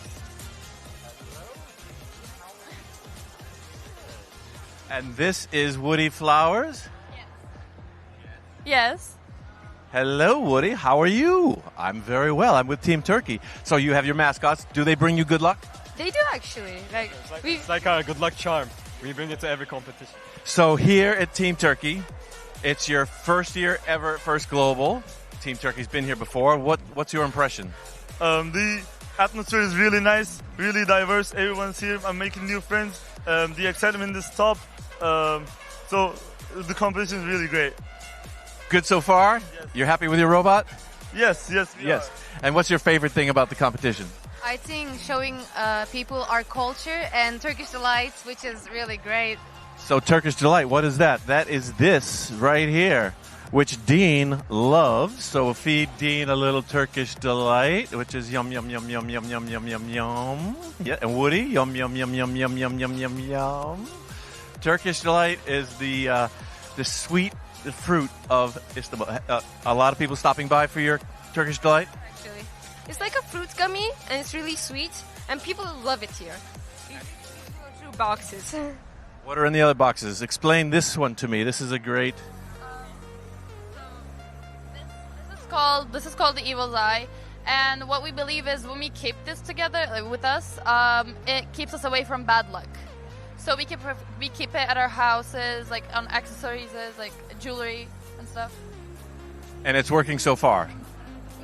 Good luck so far. All right, thank you, Team Turkey. Thank you for the coffee, the Turkish Delight, for your smiles. Enjoy the competition. And now back to the booth. Turkey bringing in the arts and putting the A on steam. People here, did you see those faces? That was insane. I was amazed how realistic they were. It looked like them completely. We have very talented students here in FIRST, and not only for science and engineer, also for the arts. And now we're getting ready to play the next match. It's going to be match 72, and we're starting in 3, 2, 1, go. This match is going to be played on the Red Alliance by Team Brunei Jerusalem, Chinese Taipei, and Chile. And they're going to be joined with the Blue Alliance that is formed by British Virgin Islands, Cayman Islands, and Niger. Teams Chinese Taipei immediately going for the accelerator. Meanwhile, Cuba, they're in the center field. It looks like they're taking away those barriers from those ecosystems, moving them out of the way. Over on the Blue Alliance side, that was Team British Virgin Islands accelerating their accelerator all the way to the top. That means that the Blue Alliance dispenser is going as fast as possible, and it's slowly depleting back down to its innate speed. Earlier on, even though it only covers 0.02% of Earth's surface, actually houses around 4% of the known species that can be found around the globe. So when you're talking about biodiversity, even the smallest can be the most mighty in this endeavor. That's very impressive. And when we mention impressive, I really want to talk about the strategies that we're seeing play out down here on the field. I'm thinking that we can actually see some of the human players lounging in, but that's not it. We've got some of those over the robots in the middle of the field, getting some of those biodiversity units instead of the inside of the ecosystem. That's Team Brunei Jerusalem that we have on the screen. They're trying to get a hold of some more biodiversity units, and they've got them in. A minute and counting down. Niger Robotics, you can see that they've got 1, 2, 3, 4, 5 biodiversity units, but they were delivering them, trying to get some more area cleared on the field. You can see there's plenty of biodiversity units, plenty of barriers. Teams are having to navigate what was once a very clear field. It looks like they're relying on the human players throwing the biodiversity units into the ecosystem instead of launching them with the robots. I'm curious to see how that strategy is going to change as they get some more practice, as they get to perfection their robots. But now that we're down to the last 18 seconds, we should shift our attention into the end game. So we've got Team Chile already climbing up, and securing that protection. Let's see, some other teams on their alliance or even on the global alliance are able to reach the height. Yep, it looks like we've got 1, 2, 3, at least 4 robots off of the game surface. And as the match is done, we're going to have to wait for our official scores from referees.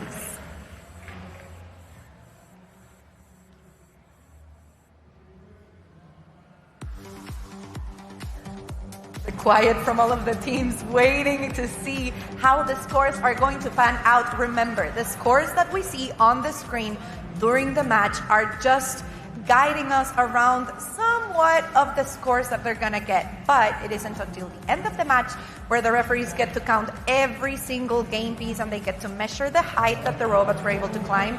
That's when we get the final score for the game. One of those robots in that last match was shimmying and shaking, trying to release the biodiversity units out of the field. I would have thought if it was muted in here that it was listening to that Tunisia song that we heard last night, their second iteration of what they've created for the first Global Challenge. So trust me, we're all rocking and rolling and dancing here in Panama Convention Center, robots included. That's why first it's all about STEAM. And when I say STEAM, I mean science, technology, engineering, mathematics, but then also putting the arts where they should be, right in the STEM, going into STEAM. We're resetting for our next match, but now we have our scores for match number 72. 38 to the Red Alliance and 33 to Blue. Look at those protection multipliers. Pretty close on either side, and all teams maintain their position in the standings. Quite amazing. Quite amazing. It's also very interesting to see that the distributor factor was even on all 3 ecosystems. So that's going to help them get a higher value for the points that they were able to achieve during the match. We're now going to have another interview here in the booth. Joining us from Team Myanmar are Ophelia and Skylar, 2 of our students on that team. This year, an earthquake struck near their robotics lab, and the team was forced to restart their program in the wake of the devastation. They're here to tell us about the power of people to overcome immense obstacles, no matter the challenges. Thank you so much, both of you, for joining us today. Thank you. So you unfortunately experienced a 7.7 magnitude earthquake, just 20 kilometers from your lab. How did that affect you and your team? Well, it was really shocking for us, Myanmar as a whole, as earthquakes don't frequently happen in our country this intense. So our Myanmar buildings were not structured for this intense earthquake. So many of the buildings collapsed. Roads were off, most of the roads were closed, and the internet was a big problem for us. I'm so sorry to hear that, but I'm so happy that both of you are okay. I do want to know, it's been not that long from all of this devastation. What gave you guys the strength to regroup and rebuild so quickly after all of this devastation? So, we gotta keep going on, no matter what we face, no matter no matter the loss that we lost, we gotta keep going on. We gotta be a team, We're glad that we're here together in the stadium with many teams with strength. We gotta be together. Yeah, that's what gives us strength. Yeah. Your optimism and your strength is very, very inspiring for me. I am just so in awe of both of you, because I think it's not an easy feat, and for other teams who may face hardship or disasters, do you have any advice or any ways to help them through such an event in their countries? I would like to say that there may be some hardships and disasters, but on the bright side, we can improve. We still got time to improve. It's never too late to improve ourselves, and as a team, we work together and we give each other strength. So my advice is that no matter how hard, no matter how destructive, how catastrophic things are, you gotta keep going. Live the moment, just be glad that you're here, and just enjoy it, Yeah. Skylar, Ophelia, it's been an honor having you guys here and telling us your story. You truly are an inspiration of resilience and of persevering towards your goal. I hope you can keep sharing your message with everyone else, but right now we're going to go down on the field to the next match. We're almost ready to start, and yep, we're going on 3, 2, 1, go.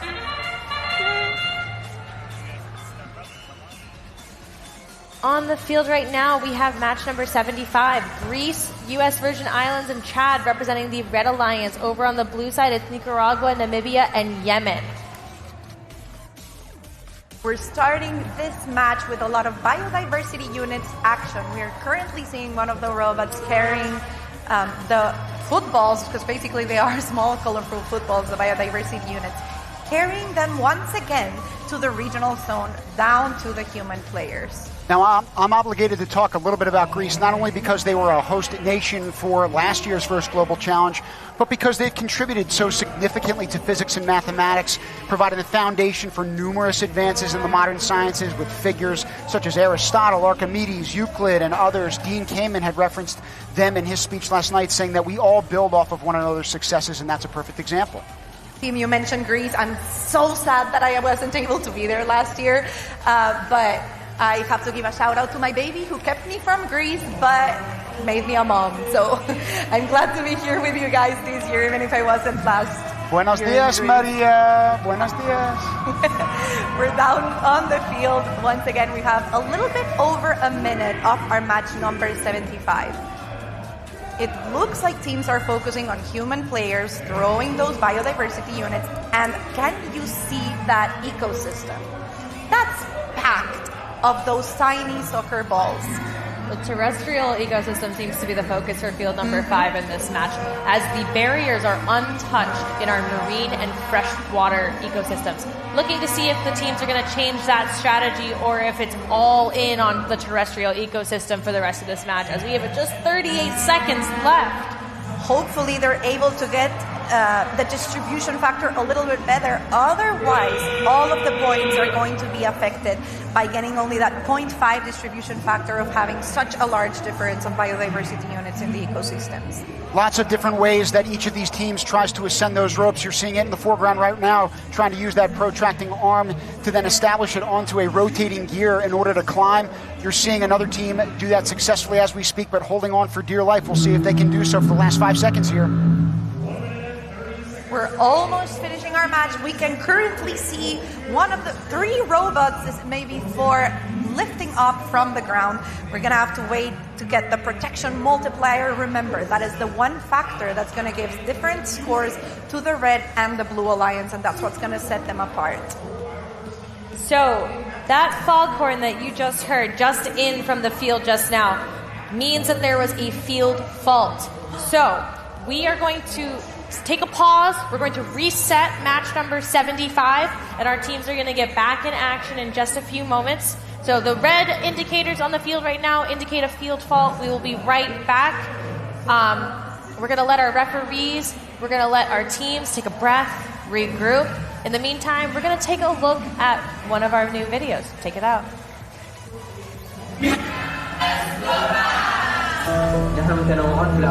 But united in purpose. Because we understand the world's problems cannot be solved alone. That all people have special gifts that make them innovators, colaboradores, and change makers. Every person has a role to play. It all starts with you and me. The time has come to declare our interdependence. We are committed to a greater purpose. And when we work together, there is nothing we cannot accomplish. The greatest challenges we face do not stop at arbitrary borders. Global challenges require global solutions. In order to build a more peaceful world, we must embrace our interdependence. We declare the following principles to be true. Wealth is sweet. Innovators have risen from adversity. And we seek out to receive limitations. We realize the strength of entrepreneurial ideas. Our role is built on the shoulders of the visionaries. To learn, we must continue. Through science and technology, we can find unity. Our unity is a powerful tool to combat poverty, disease, hunger, and inequality without conflict or division. And now, more than ever before. We must promote opportunity for all. Y elevar cada mente. From a citizen into a leader. Our shared goal is a sustainable, peaceful world. Build our mutual understanding. To embody these principles. We must be responsible. To ourselves, our planet. And to one another. So we commit. To the following responsibilities. 1. We foster peace. By working in collaboration. 2. We display unqualified kindness to one another. And always work hard. 3. نحمد مساهمات الآخرين. And learn from each other. 4. We celebrate each person's success. Because the world does not need losers. To have winners. 5. We promote learning and creativity In our communities. Our nations. In our world. 6. We ensure our progress Does not inhibit the progress of others. 7. We love what we do. and we share that love With the whole world. Beauty our first love. Our principles guide us. Our responsibilities bind us. And together. And together. and together We can build a better world.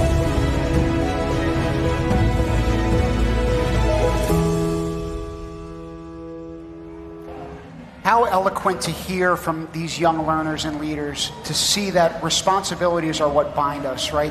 For kids to understand that, to lean into that moral imperative that we have an obligation to help others, is something that I, as an adult, take a page out of the playbook from. It's something that should be inspirational for us all. I love how ingrained it is in not only the program, but in our students. They're showing up from day one, and that's in everything they do. It's a responsibility, it's the teamwork, it's the finding humanity no matter what's going on in the world, knowing that when it comes down to it, we can rely on each other, and we should rely on each other.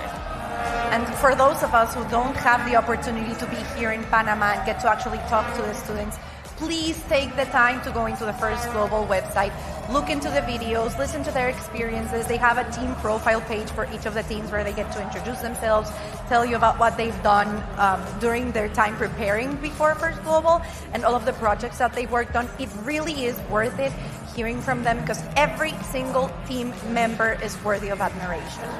And every single year of this competition has been worthy of admiration and praise as well. When we started this thing in DC, it was a Herculean exercise.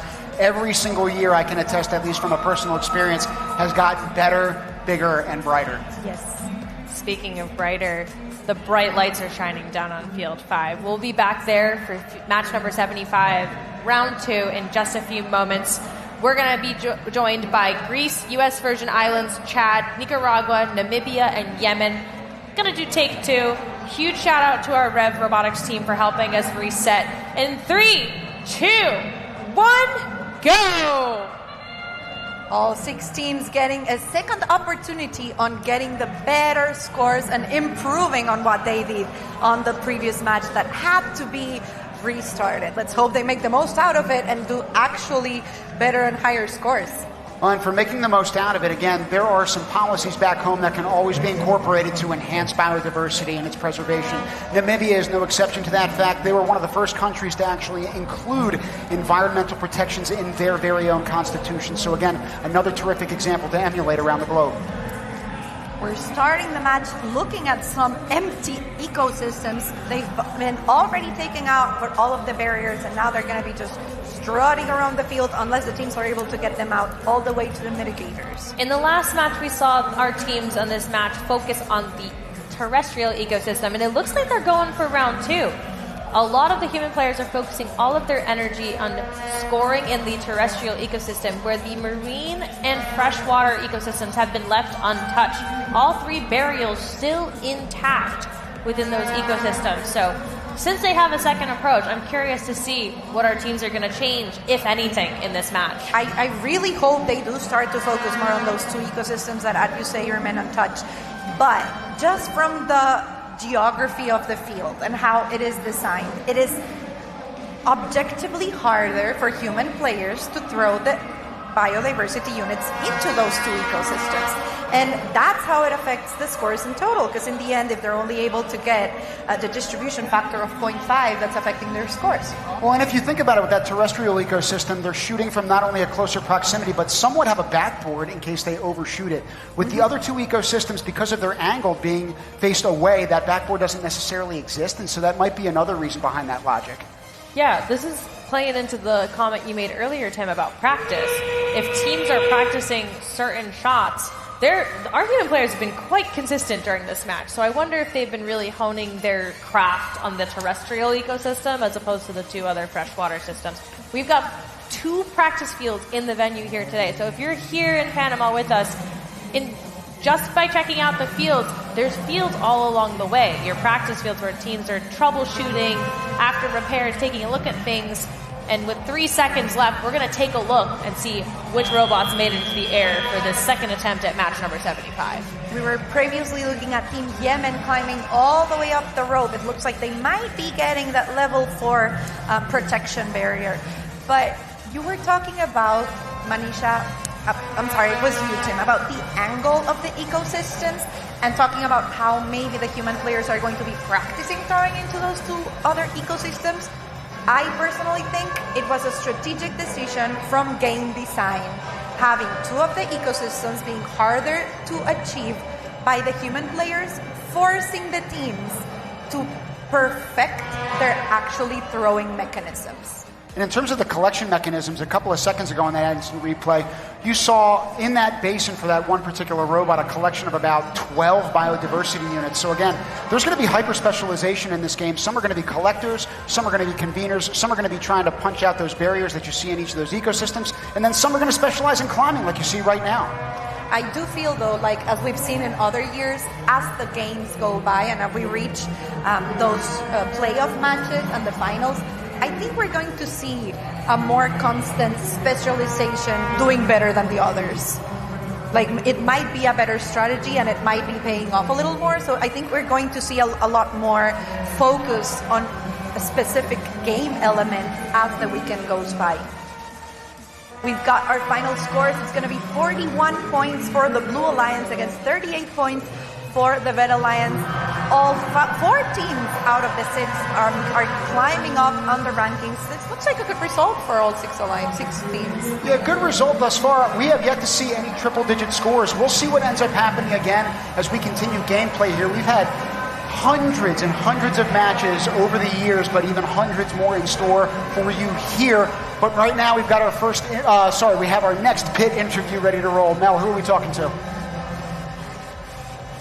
I'm at the pit with Saudi Arabia, and things are smoking over here on our coffee tour around the world. I've got the Saudi Arabian coffee. I'm here with Team Saudi. How are you feeling? Good. Feeling great. Very good. All right, we'll continue our food tour. We've got, tell me, what is this? This is dates from Saudi Arabia. And this? These are dates with some sesame seeds. And this is a cultural dessert that's called ma'moul. Basically dates with some dough, and it's basically a biscuit. Inside it, dates. I will have all of this. And this? International candy. International candy here in the Saudi Arabia. Your first time at First Global. Give me some impressions. What do you think of First Global? I love it very much. It's very cool, and meeting new people and learning, very fun. Your favorite thing? Favorite thing is learning from another people, learning cultures, learning about the robots, how it's working. That's the best thing, the best feeling. Okay, so the students are having fun. What about the mentor? Is your coach, are you having fun? Yeah, of course, guide youth people or youth generation for robotic and learning experience in different way, different approach. Yes, that's what we do in the Noon Academy there. And this is, your robot's doing well, you told me, but it's not just about the robot. All right, but we've got to cut back to the booth. Thank you for the food, thank you for the coffee, thank you for the incense, and I will send it back to the booth. I'm officially jealous of you, Blair, for trying snacks and trying coffee, but we have to get ready to go on to our next match, and be sure that on my break, I'm going to your pit station and I'm going to get some of those. Everything looks so good. We're getting ready for match number 78. We're going to be joined by Equatorial Guinea, Belarus, Cabo Verde, Belize, Republic of Moldova, and Norway, and we're almost ready to go here behind us. We're actually starting in 3, 2, 1, go! With that horn, we start our 2-minute and 30-second timer for the match. Straight away, Blue and Red Alliance is going towards the accelerators on either side of the field, so there's still an early prioritization of dispensing the biodiversity units as quickly as possible. The barriers have been released from the freshwater ecosystem already, but the marine stays intact for now. Marine, actually, the next ecosystem our Global Alliance is targeting right now. You can see one of our teams here in the foreground for the Red Alliance. It looks like it's Team Belize, actually. So there's some Blue Alliance crossover to the Red Alliance side of the field to aid and assist the biodiversity release. And that just really speaks to the Global Alliance here on the field. And Belize a second ago actually had to redress where they were on the field by that accelerator. They actually kind of got too close to it, so the friction might have been too high to turn the wheel quickly. They backed up and then reasserted themselves to then spin that accelerator. Great adjustment by them. I want to point out, we were previously seeing the robot of Team Belarus, how it comes with open arms. It kind of reminds me of an eagle or a phoenix opening to both sides to extend the capacity that they have for biodiversity units. That's going to come in handy as the competition goes, if they're able to handle more resources. Human players already in action for the terrestrial zone here, but another attempt at a backboard shot over on the freshwater ecosystem. So our human players are starting to expand their reach a little bit. Belarus is covered by roughly 40% forest, but they are not out of the woods yet. We've got 45 seconds left in this match with a dead heat. You'll see it consistently from match to match until that 30-second mark when endgame starts to apply. 33 seconds left. Endgame has begun. We're seeing Belize again. They already have activated their rope as they're going for endgame. Sorry, Marlene, what were you saying? No, we were looking at the human players throwing all of those biodiversity points, but now that we're in the end game in the last 16 seconds of a match, I hope we can get a shot of the robots actually climbing and trying to get that protection multiplier. Look at Norway. Look at the design on that polycarbonate sheet over by their robot. Really true, amazing. Can we talk about the fact that as it was rising, it's also spinning in circles, like it's waving to the crowd? The theatrics behind that is something you can't replicate. Good on you, Norway. Well played. We've got two robots. It's like almost like a dance on the field. It's like they're doing pirouettes as they're on the field just climbing up. I was just stunned into silence by that endgame performance by Norway, and I just was really excited by their robot and the three other robots in the field at the end of that match. We're going to have to see which two robots got that 4-level climb and see how that affects their protection multiplier. Manisha, I was more impressed by the fact that you knew the material on the robot.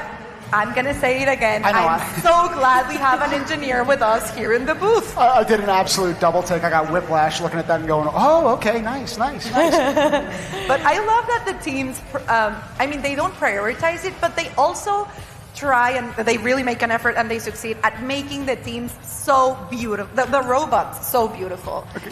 I was going to say, look at that, Norway. You just got to put Adele over this. As they're ascending upwards, spinning around. Again, very poetic in motion. We're looking currently in the field. A big shout out to all of our field reset volunteers who after every single match are picking up all of the biodiversity units, but we're going to, I think I missed the results for match number 78, did I? They were up there briefly. I think it was a 6-point differential. If you blink, you miss it. So stay tuned. We're going to be back for match number 81 here on Field 5. In the meantime, we're going to take it to the pit and see what's going on there.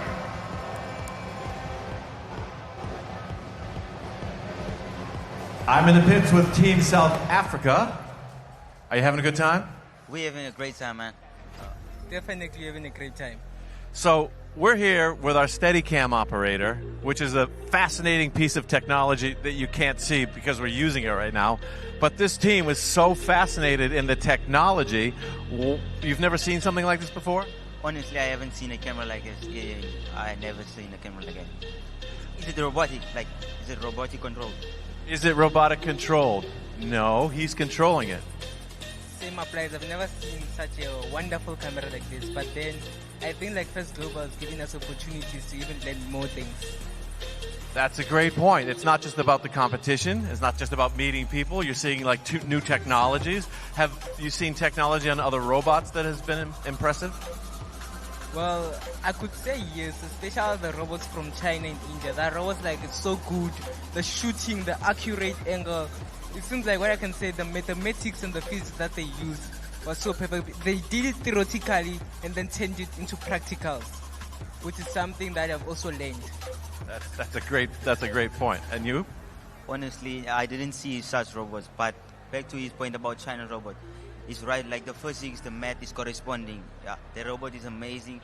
But back to his point, the way he said like First Global, is that First Global is an organization or a platform whereby they bring students or countries to connect. That's right. We're going to connect, but we have to connect right now back to the field because they're ready to go for a match. You guys are great. I love that you love our camera. Back to the booth. And we love you too, Blair. We love all of our competitors here. We're so grateful to have the experience to share not just their gameplay on the field, but then in the pits, again, in the trenches, where all of that work is happening on tinkering with robots, but then also building relationships. That's what this whole thing is supposed to be about. I think one of the amazing things is we're teaching our students early the power of networking and what networking means. It can be about the field, which we're about to go to, in 3, 2, 1, go.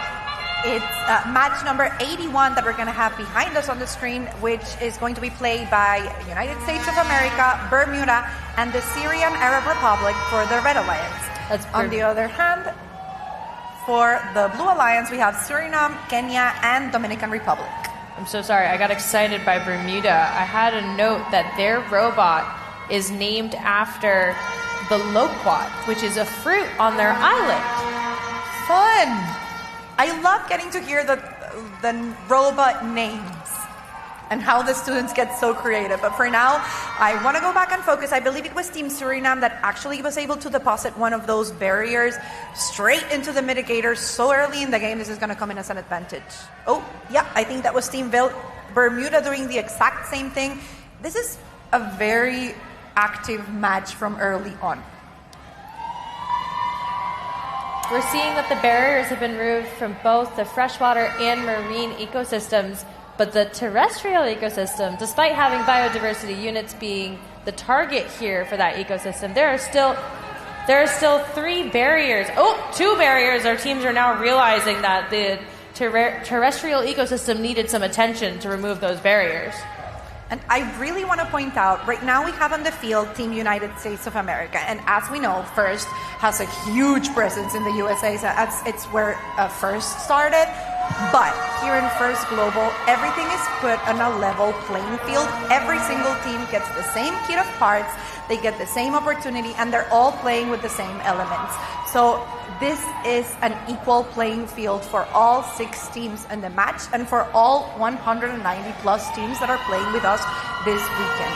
You mentioned the kits being equitable from group to group, but one thing that STEM also has the power to do is create a more equitable world for us all. So this is just a living embodiment of it in a competition form against something that's been happening for the past now 9 years, but something that we can all learn from on a more global scale. Just 18 seconds left in this match, and our human players are still trying to get as many biodiversity units into the terrestrial ecosystem. But on the other side of the field, or should I say the center, we got 3 robots all the way in the air, synchronously climbing to the top of the bar for our ecosystems as time expires. Now that's what I call teamwork. I think we've got 3 different robots reaching all the way up of the rope for that protection multiplier. That was so beautiful. Did you see that shot of the Dominican Republic's team all the way to the top? That was chef's kiss. I was going to say that there's no shortage of those types of shots here. The action continues to unfold and unleash itself here in Panama City. You hear the crowds get loud in these games, even on the first day of competition. I know that the decibel level is only going to augment and increase itself over the next 2 days here. We have one of those sky shots like I was telling them earlier. And I really like the fact that they give us a different perspective of the field and of everything that's going down. We have so much traffic of biodiversity units. The teams are so focused on that accelerator. I really don't know how they drive around them. And I don't know, it must be part of their strategy. Listen, there's a lot that I don't know, and if I think people are humble enough to admit that themselves, we can grow from science and technology. But right now, we've got a 5-point delta. Congrats to that Red Alliance. In the meantime, we've got our next video tidbit focusing on the Republic of Korea. Let's take a look. Like South Korea and North Korea are really divided. Like we cannot see each other at all on a regular basis. That's like not possible at all. South Korea and North Korea being together for like a big project like First Global, it seemed a little impossible at first. We contacted the North Korean school located in Busan, which is like a major port city in South Korea, and his school is made up of only students who fled from North Korea to South Korea. So we went to their school to see what their environment is like, and then we selected Jung because he was really interested in STEM, and we made him like do robots, and he was really good. He was better than like most of the people in our team who have like worked on it for like at least 2 months. He's the driver of our team right now because he really deserves that spot, and he's a really good driver. So we were very honored to choose him to be in our team. 로봇은 되게 많은 사람들이 경험을 대부분의 사람들이 뭔가 경험할 수 있는 건 아니었잖아요. 그러니까 기술적으로나 공학적인 건 되게 어렵고 하니까 특히 북한 사람들은 더욱 접근하는 게 어려운데 약간 여기서 키트를 만들고 또 조립을 하고 쌤들이 코딩하는 걸 보면서 생각보다 진입 장벽이 그렇게 높은 편이 아니라는 걸 이렇게 느끼게 돼서 So it was really easy for us to like include him, and we want to let the world know that even though two countries are not in the best political relationship with each other, we are still one country, and we do still share the same identity as Korean, and I believe that the border won't define our relationship with each other. I really do believe that robotics is a global language that we can communicate with. I feel like everyone can unite within the same category of sports, and robotics, it provides a feeling of like unity, crossing borders, and being a trailblazer in history. 원래는 꿈이 약간 그런 로봇 관련해서 있었었는데 코딩 관련 쪽이었는데 여기를 보면서 이 꿈을 좀 더 굳히는 데 약간 됐고 북한 애들한테 조금 더 뭔가 너네도 할 수 있다는 그런 자신감을 주기 위해서 약간 그런 생각도 하게 됐어요.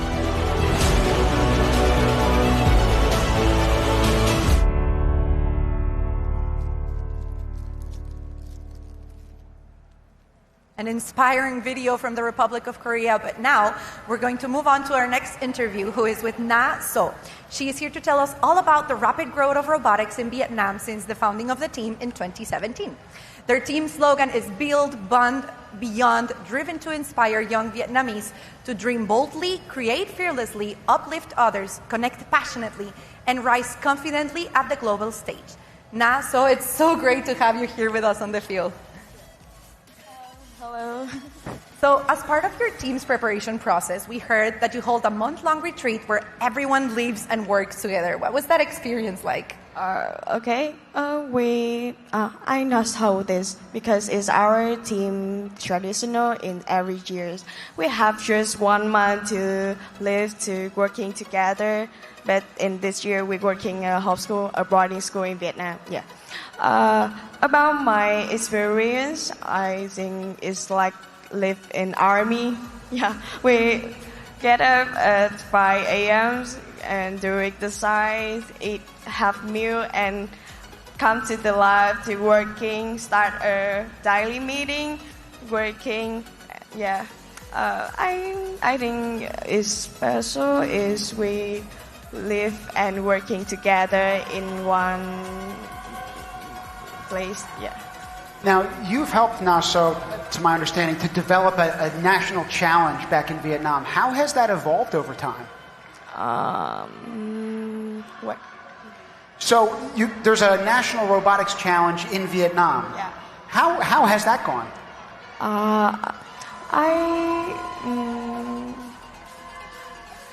We write game manuals for the competition for middle student. Yeah. And in the next time, I think based on our signature, that's team member from all of Vietnam, so we can promote this community, promote this competition. Yeah.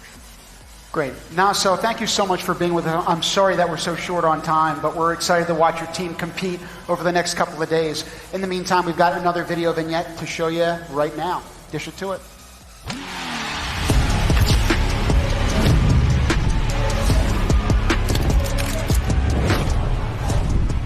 At the Tallman Family Office, we believe in unlocking human potential.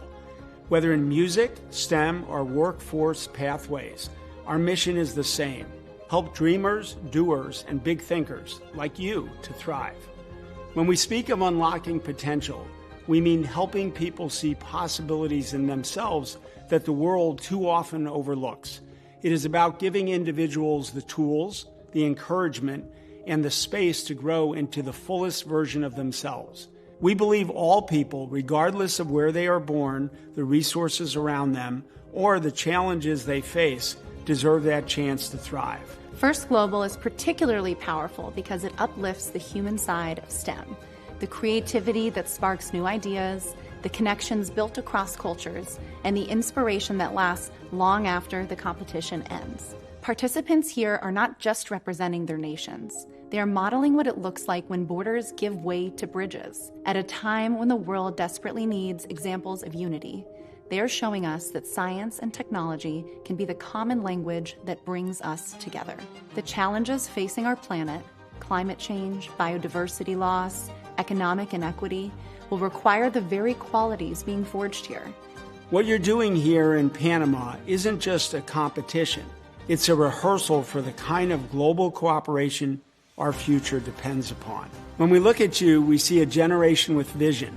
We see global citizens who will carry the courage they've shown here into whatever challenges await.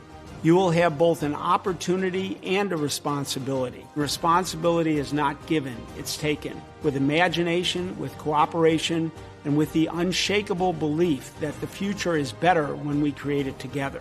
In the words of Dr. Seuss, do we believe you will succeed?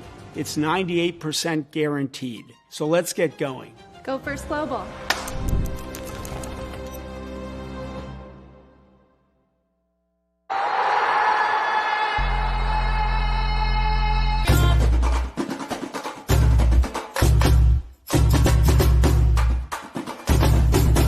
España es un país con tradición y una mirada hacia el futuro, desde la innovación tecnológica hasta la gastronomía, el arte o el deporte. Además, hablamos varios idiomas oficiales como el castellano, el catalán, el gallego, el euskera. Como bien decimos en euskera, anista es una verasta es nada, es decir, la diversidad es fortaleza. This year's theme is especially interesting to us. Biodiversity in Spain is very diverse due to the variety of ecosystems found throughout the country. So, experiencing firsthand the incredible diversity of life that sustains us all is so meaningful. Sport is a fundamental part of our culture. It brings us together, it pushes us to our best, and helps us to cooperate. For us, robotics is also a sport. It requires strategy, precision, discipline, and competitive spirit. We designed and built our robots from scratch, integrating code, mechanical parts, and electronics to overcome the challenges of this competition. Last year we participated in this competition for the first time in Athens. It was an unforgettable experience. This year we return with more preparation, more knowledge, and a team that has grown both on the technical and human level. Representar a España en esta competición es una gran responsabilidad y estamos muy orgullosos de participar en un proyecto que une ciencia, tecnología y nuestros valores, como la creatividad, el esfuerzo y la colaboración. Agradecemos mucho la oportunidad de estar aquí y tenemos muchas ganas de conocer las historias de todos los equipos.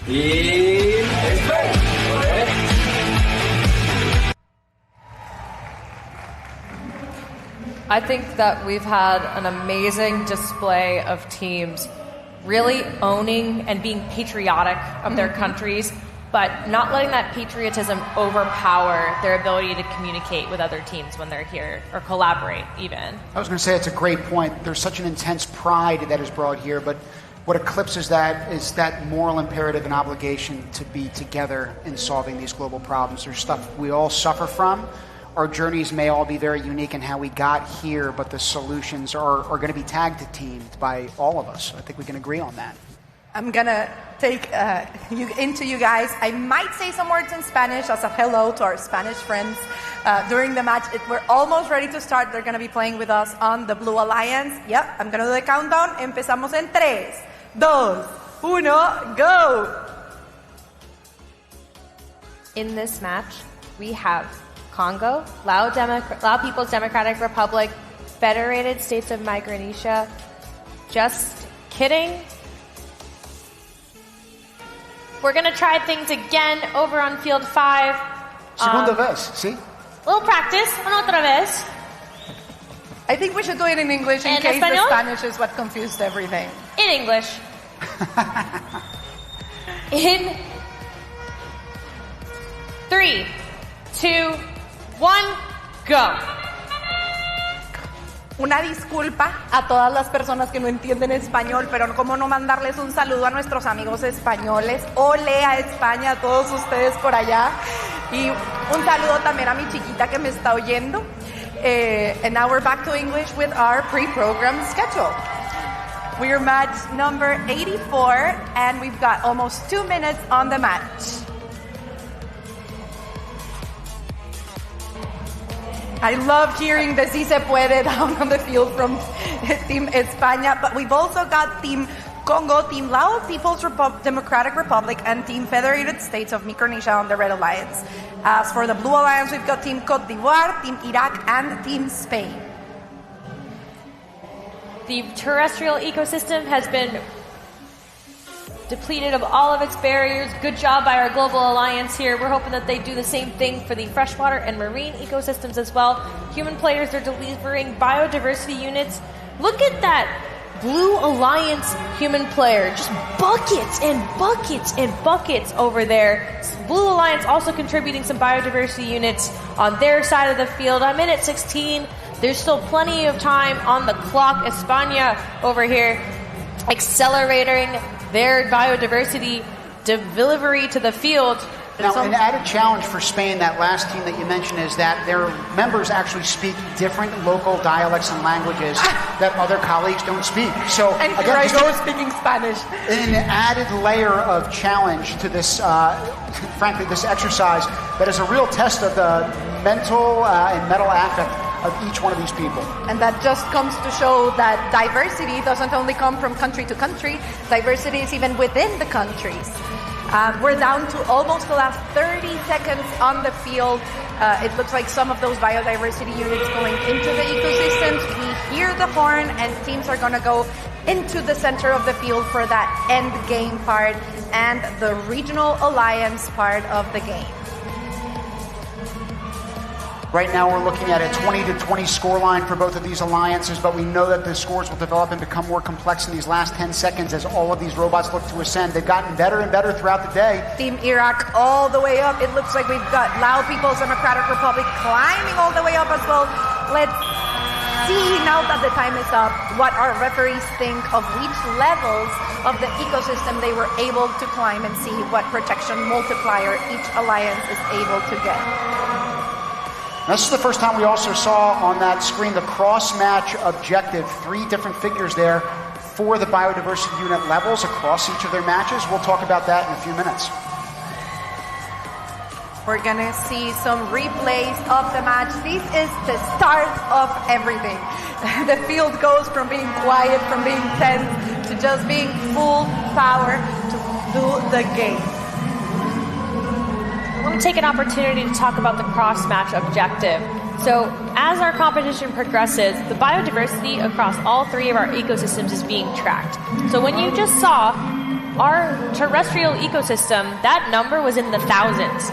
So the cross-match objective is not just the 6 robots on the field at any given time. This is across the competition. We want all of our teams here today, all 190 of them, to think about where they're delivering the biodiversity units, where they're removing the barriers from. And right now, as we've seen on the field, and as you can see in the image right now, folks are favoring the terrestrial ecosystem. So marine and freshwater, our teams are going to be looking towards equalizing across our ecosystem. Speaking of equalizing, we've got a tie for match number 84 here. Both 35 points for both of our alliances. 1.75 protection multiplier here. Amazing work by all of our teams. We're now going to take a look at a video from one of our teams in our upcoming match, Team Sudan. They unite students from across borders and backgrounds, driven by determination and hope. Their story is one of perseverance and the power of collaboration through technology. Let's take a look. أنا عبيد مجدي، أنا شاهدة عبد الناصر، أنا أسامة عبد المنعم. نحن التيم اتأسس عام 2017. من ما التيم اتأسس نحن بنحاول ننشر الثقافة بتاعت الستم والتعليم الروبوتات للشباب السوداني. زي ما عارفين إن هي دي لغة العصر أو اللغة المحتاجينها لقدام. فريق السودان منذ تأسيسه في عام 2017 كان مهتم جدا بنشر ثقافة الستيم إديوكيشن، كونه نحن نشارك باسم السودان على قدر ما إنه هي حاجة عظيمة، على قدر ما إنه هي حاجة ما سهلة، لأنه أنت بتمثل دولة كاملة ينبغي عليك إنه أنت تمثلها خير تمثيل. أولاً هدفنا كان إنه إحنا بلدنا حالياً في حرب، فهدفنا الأساسي إنه نرفع اسم السودان، نظهر إنه السودان بلد مكافح زي ما هو إحنا شايفينه، عايزين نظهر للعالم الحاجة دي. وأكثر حاجة نحن فخورين بها إنه إحنا قدرنا نحافظ على روح الفريق بالرغم من المسافات اللي بيناتنا، إنه رغم الظروف اللي مر بها البلد ورغم الظروف الحاصلة لنا نحن قدرنا نوصل اسمنا، وحتى لو ما وصل بالطريقة البيرفكت اللي إحنا كنا متوقعينها أو الطريقة المطلوبة، نحن في النهاية وصلنا اسمنا ووصلنا صورتنا كالسودان ووصلنا لهدفنا بغض النظر عن في النهاية النتيجة شنو. إننا نظهر بصيص الأمل في السودان إنه لسه إحنا بلدنا ما تصلحت أو لسه الأوضاع ما استقرت بشكل كافي، لكن إحنا عايزين نظهر للعالم إنه السودان لسه موجود ولسه بيقاوم ولسه بيستمر.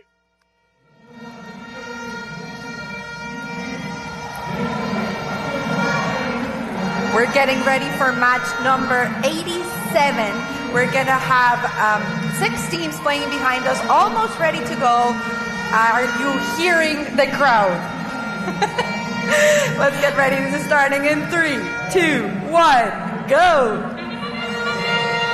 Some serious vuvuzelas going to work in the background, and they're cheering on, understandably, El Salvador, Angola, and Sudan, alongside American Samoa, the Philippines, and Morocco. I was reading up about Team El Salvador. Their team profile says the team is made up of 571 students from public educational centers across the country.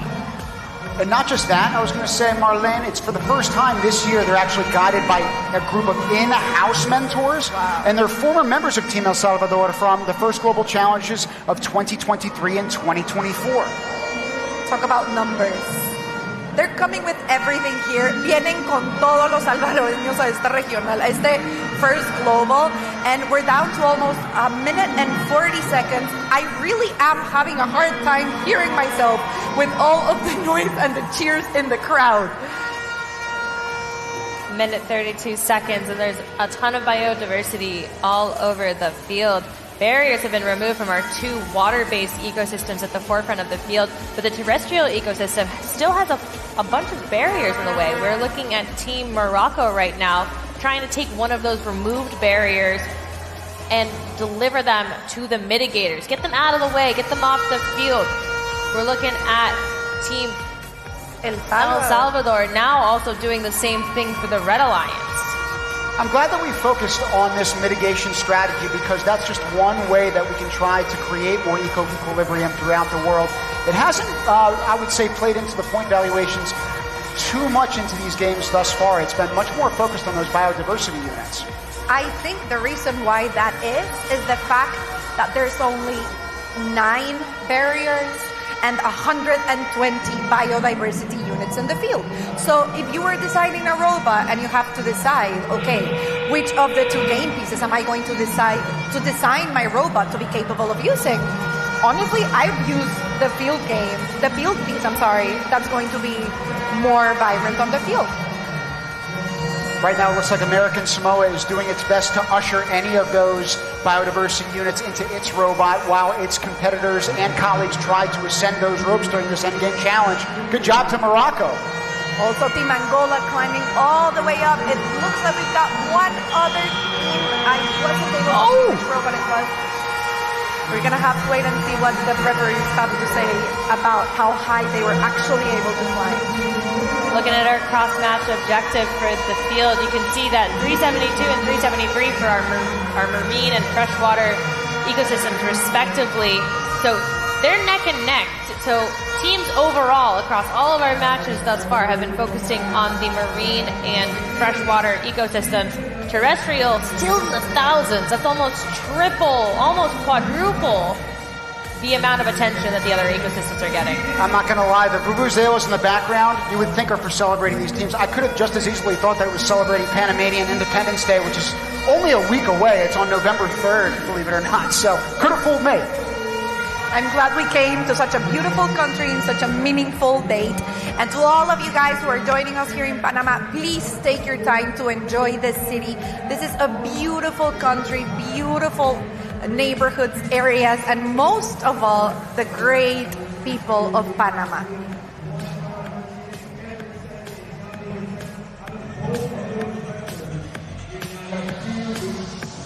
Marlene, to the point that you had mentioned, and we heard Dean talk about it yesterday, but referencing Vince from Yale University. This is not a city of the world, it's the world within a city. That's what First Global has done with this event. We have our scores on the board for match number 87. 42 points for the Red Alliance and 45 to the Blue. Just a 3-point differential. And the protection multipliers aren't that far apart, but they're really making a splash for our teams. You can see a little bit of movement in the rankings, and I just really appreciate the athleticism of what this robotics sport is. I know it's not traditional in the sense of like it's about the body and stuff like that, but you can see in our stadium, you could hear the vuvuzelas. There's a mind, body, and practice to being a robotics student. So from refugee camps to the Olympic stadiums, the sport of robotics is transforming lives. It's time that it's recognized for the sport that it is.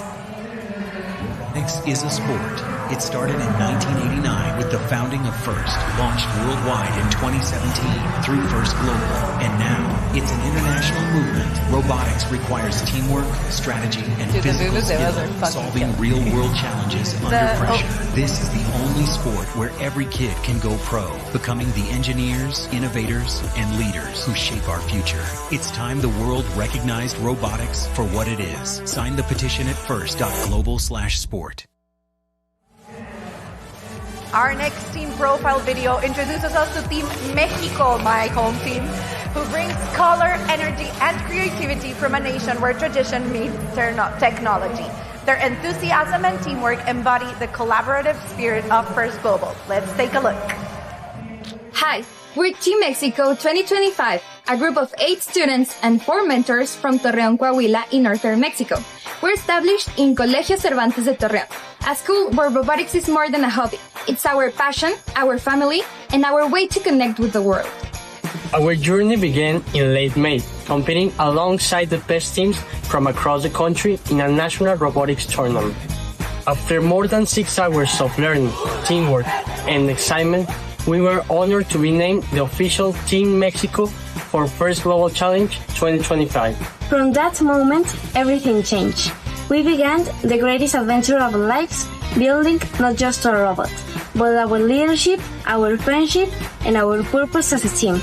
Having the opportunity to represent our country in a world-class competition has opened the door for us to organize STEAM outreach and collaborate with other teams from around the globe. First Global has shown us that education and technology should be for everyone, and we're proud to be part of a movement that's changing lives, including ours. For us, it's a true honor to represent our country and over 129 million Mexicans on a global stage. To all the teams, we wish you the best. And from the heart to our team, to yours, Viva Mexico! Viva Mexico! Viva Mexico! Viva Mexico! See you in Panama!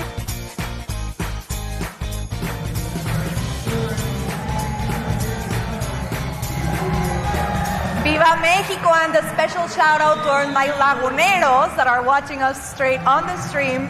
I'm sending you all a big, beautiful kiss here from First Global that we're being represented well. We're getting ready to start match 90 behind us on the field. We're going to have Mexico, Zambia, and Bangladesh playing on the Red Alliance. For the Blue Alliance, it's going to be Team Great Britain, Azerbaijan, and Eswatini. We're going to get ready. I'm not doing the countdown in Spanish because we messed it up last time. I'm sorry. But we're starting in 3, 2, 1, go. Now, we talk about how this is a family affair, so I know that you're celebrating Mexico, obviously, as your home nation, Marlene. But if I look at Zambia, one of the teams that they're competing alongside, it's also a family affair. And I say that because one of their team members, his name is Francis, is a brother of one of the inaugural 2017 team members who was in Washington, D.C., and they are both drivers for that team. So again, apple doesn't fall far from the tree. To see family members competing, not just in spirit, but actually in blood, is something incredible, and watching it is a marvel to behold. Team, if I can say so myself, first is a family affair. It happens for all of us. Manisha, you're a first alum as well. Once you join, your parents get involved, your friends get involved, your family overall, friends, cousins, uncles, they all get involved. Once you're in, you can't get out because you love it so much. It's a big community thing, and I have to shout out, we're doing shout outs. I got to shout out my community back home, specifically my robotics team. I started there, and I see them in every student at this competition. Team 1100, you're with me every step of the way here, and it's been amazing to share our love of FIRST on an international stage. There's one common language in the world, and it's robots. We had an image of, I think it was the Mexican robot with a beautiful design of papel picado. I love how every single robot or every single team brings the arts into the design of their team and their robot. We have a little bit less than a minute on the match, 22 points on the scoreboard, and we're getting ready for that end game piece of the match where the 6 teams split up into the regional alliance part of the game. Now, in the booth today, we've had Vietnam, we've had St. Kitts and Nevis, we've talked to the Seychelles, we've heard about how each of those respective countries have had programs in their nations that have expanded. Great Britain is no exception to that. In only 2 years, their mentor, Mr. Fry, has started 3 different FTC teams and an FLL team at their school, as well as helping set up several teams in the surrounding area. So again, the growth is organic, and it starts right here at the First Global Challenge.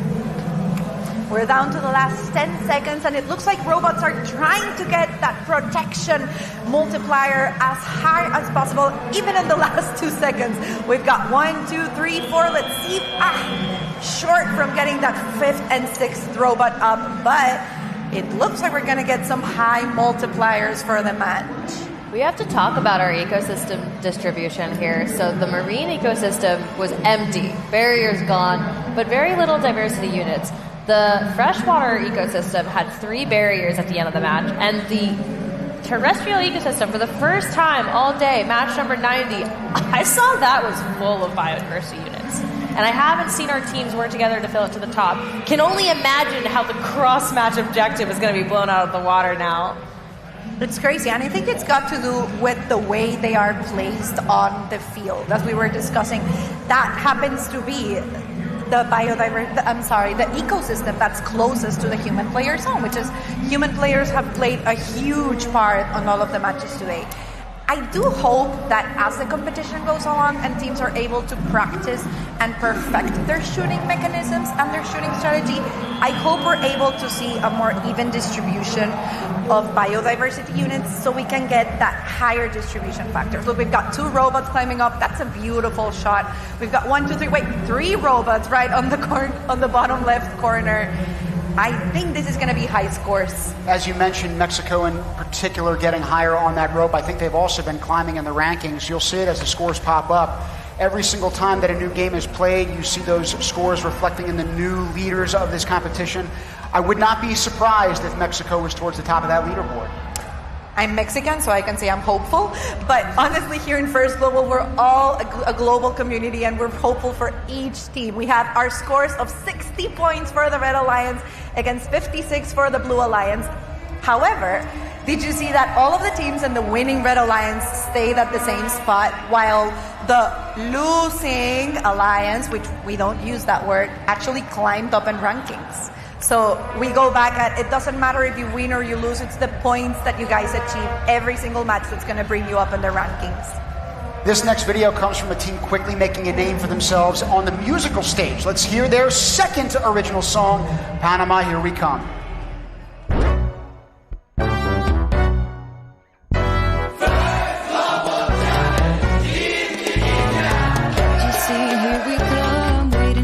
We're not done, Panama, feel the drum, let's hear it from you all. FGC, here we come, wait and see, we're not done, Panama, feel the drum, let's hear from you all.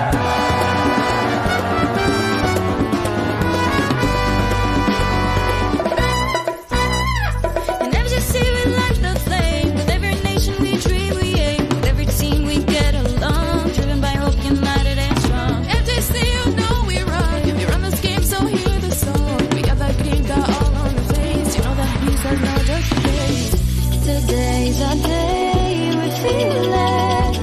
Let's keep it this way. Dream it, believe it, and bring it all today.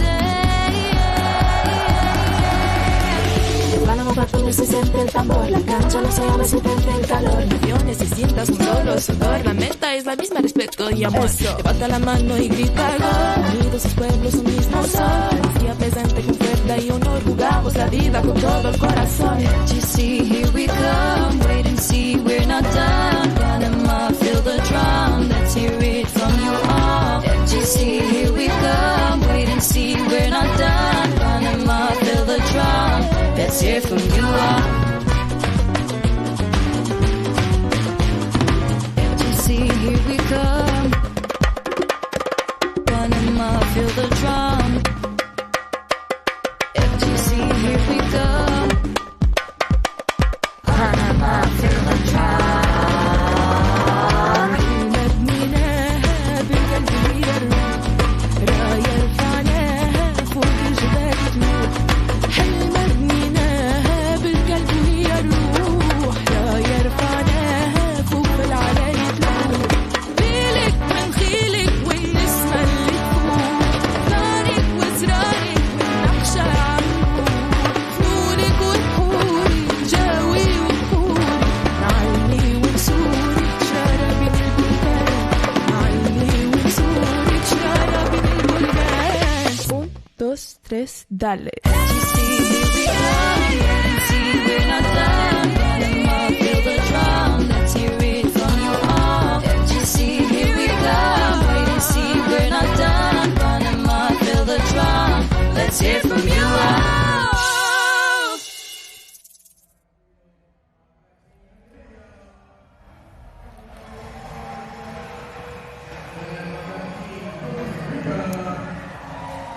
I'm so amazed by Team Tujina every year. Like last year, that song, I would wake up, I'd hear it as soon as I woke up. Now I have a new song for every day to motivate me when I wake up in the morning.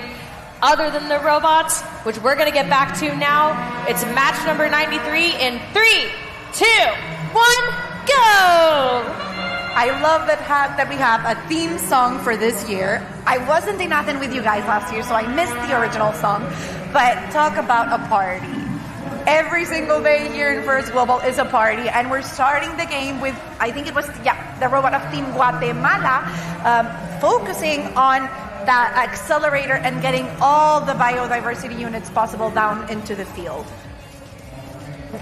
We haven't even introduced the teams that are going to be playing. I was going to tell you, Guatemala, Malaysia, and Chad represent the Red Alliance here. Blue Alliance is Timor-Leste, Rwanda, and the Islamic Republic of Iran. Something that I've noticed in this match in particular, our teams are focusing on removing the barriers in the marine and freshwater ecosystems first. So the terrestrial ecosystem is still full of barriers, yet there's biodiversity units being filed in by our human players there. It's like a steady stream going in. I wonder if that's going to be an obstacle, though, because if they don't take out the barriers from the ecosystem, they might not be able to fit as many biodiversity units into that ecosystem. So I don't know. We're gonna have to see. Yeah, it looks like there they are. No, we're gonna have to see if they're able to get those barriers out of the ecosystem. I just want to point out Malaysia recognizing that there were barriers on the field. Literally, the the gray barriers were still in the field, so they're now moving those to the mitigators, getting them out of the way for their global alliance here. You can also see several other teams in motion with different mechanisms at play for the biodiversity units. You have a team over on the side. I can't quite make out their flag behind Malaysia that has an arm that was sticking out, a lever of sorts to move different biodiversity units around. And then you also have some movement over on the Red Alliance side of the field. And they're migrating their biodiversity units to their human players to be able to be delivered. As we enter the end game, you heard the whistle, you saw the lights. Our teams are now gravitating towards the ropes in the center of the field, looking to ascend to higher heights. Manisha, I saw something very interesting previously. You know how we have 3 human players per match? We were previously seeing the Timor-Leste human player getting control of one of those biodiversity units, and instead of throwing it herself, she passed it on to a different human player on the alliance. That's a smart move because they're able to pass it on and get control of that biodiversity unit in the human player zone, which is where they can throw it from. Oh, check out that cross-match objective real quick.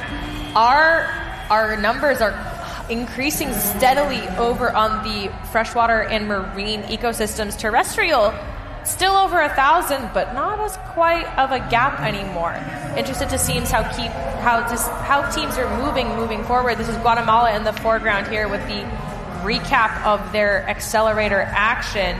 Another team over here pushing the barriers out of the way to make space for some biodiversity units. You can see the team from Timor-Leste there. A lot of focus from our drive teams. I like to think of it as the traveling, to use a basketball term, but also a first robotics term as well.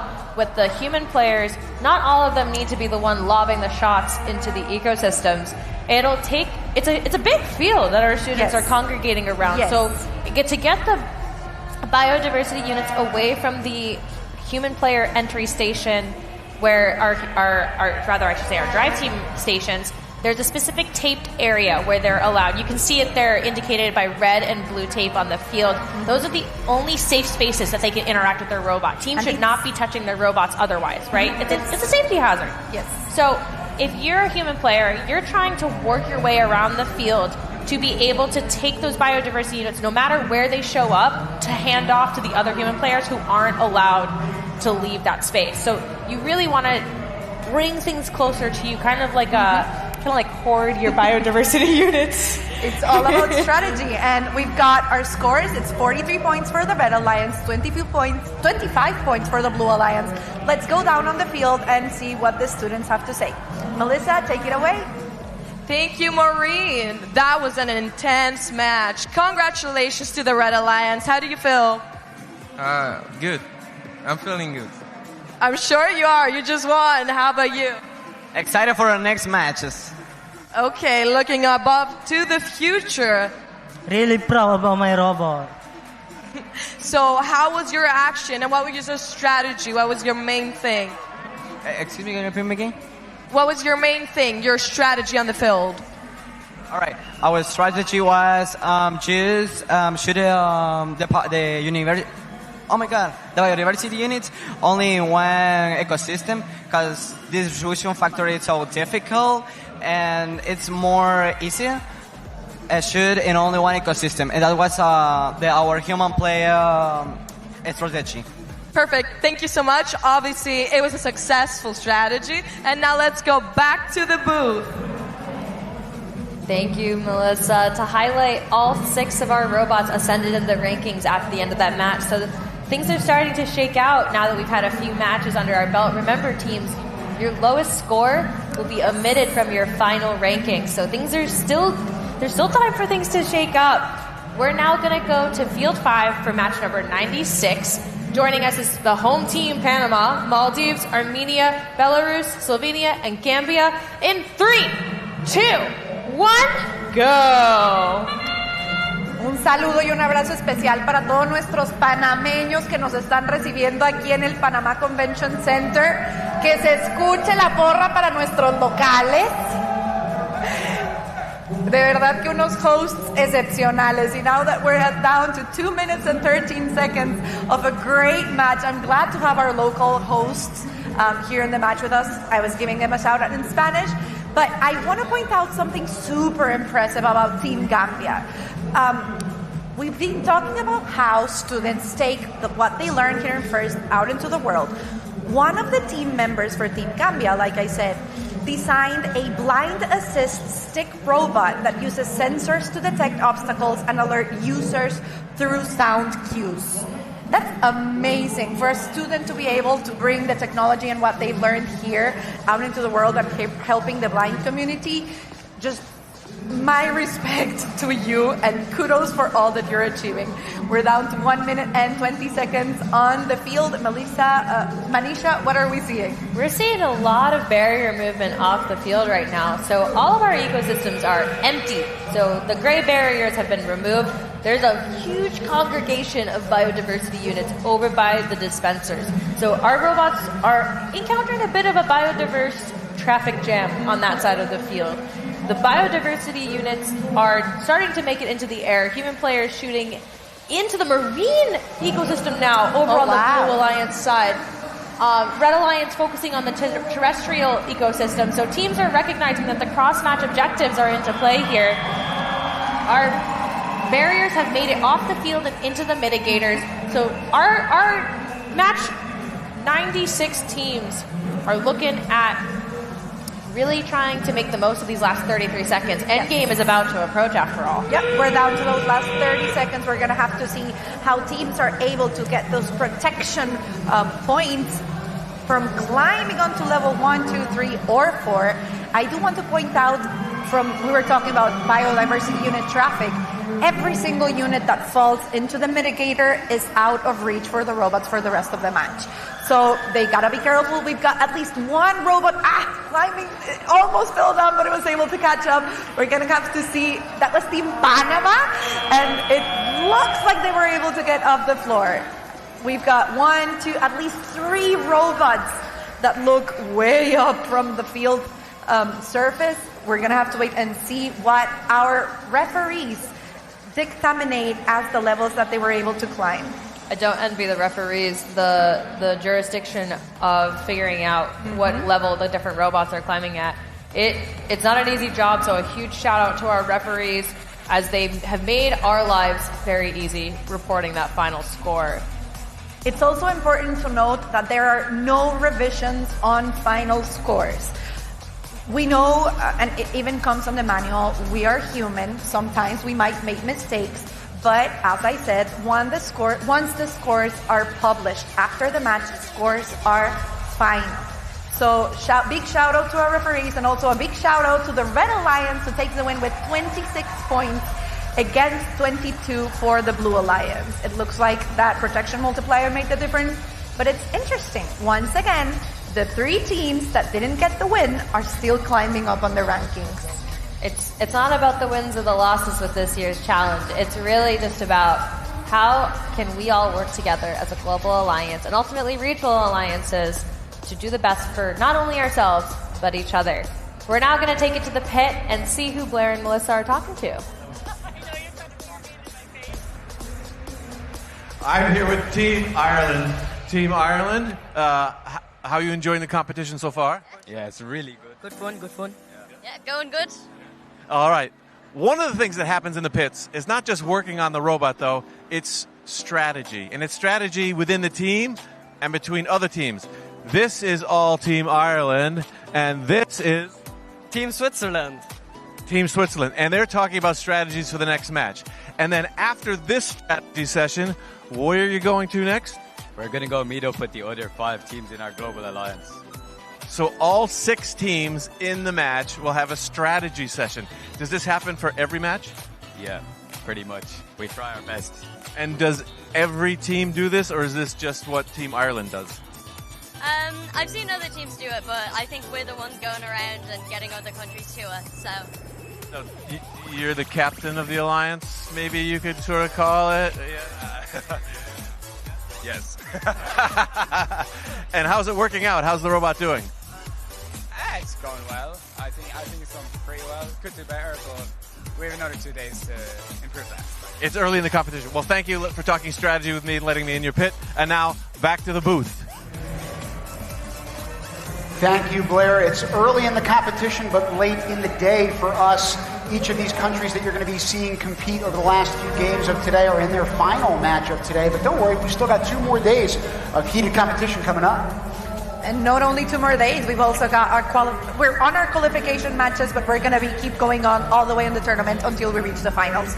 We're getting ready for match number 99. It looks like we're almost ready for a countdown. Back on the field, we're doing it in English this time, and we're starting in 3, 2, 1, go!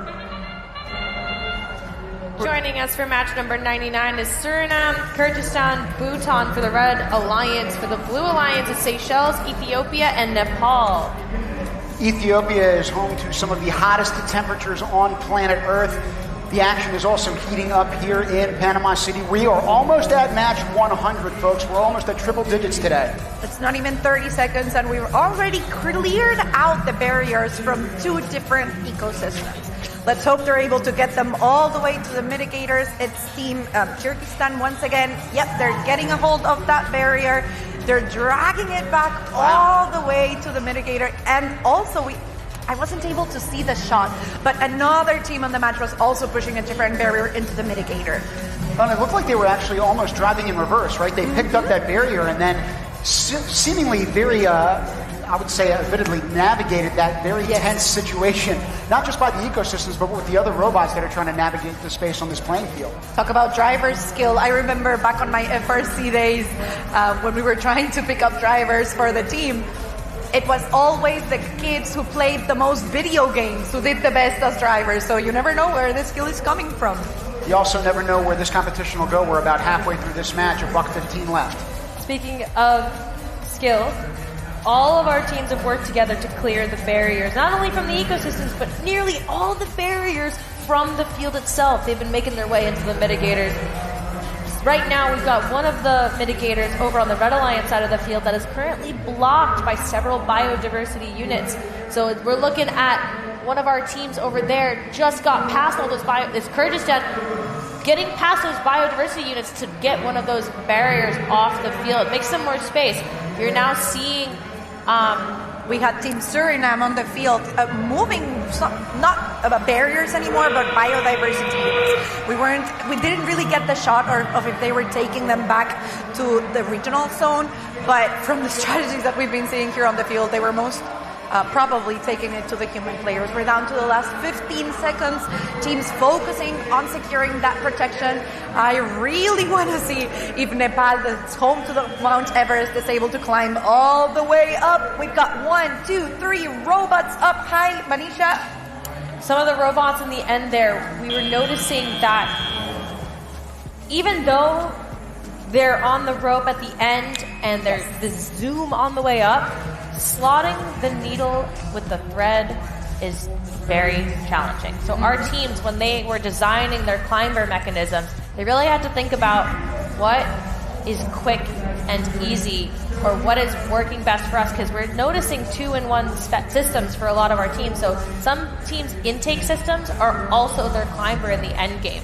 So when teams have to make these design decisions based on what they want to achieve over the course of the game, what they feel is most important, it then leads to consequences depending who else is on the field. So I have a huge empathy for our teams, because that on-the-fly adaptability, especially when your pre-planned match goes out the window, it's remarkable what our drive teams are doing. And as a former drive team member myself, I love it. And I love to see them in the heat of the competition, keeping their cool and having fun. Engineering marvels, those 2-in-1 mechanisms, at least to me that I'm not an engineer. We have our final scores. It's 47 points for the Red Alliance against 39 for the Blue Alliance. 5 teams are going all the way up in the rankings, and we're having a great day, but we couldn't be here without some of our sponsors, so let's hear it. Some dream of the future. We engineer it. At the atomic scale, where breakthrough technologies take shape, 2 fundamental forces drive every advance: the science of perfect placement, the art of precise removal. This is where Lam Research leads. In the space between atoms, where angstroms define the boundary of what's possible.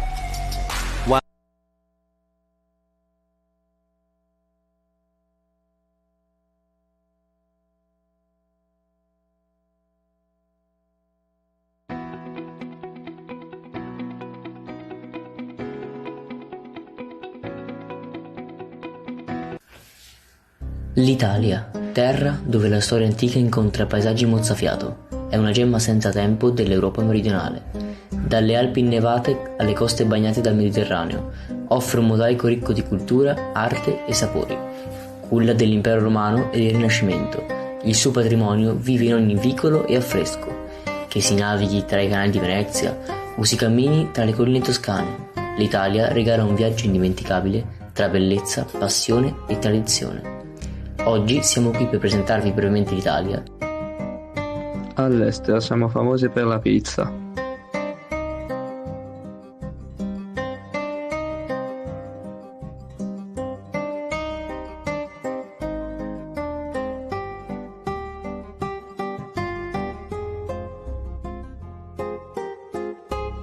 E per la pasta.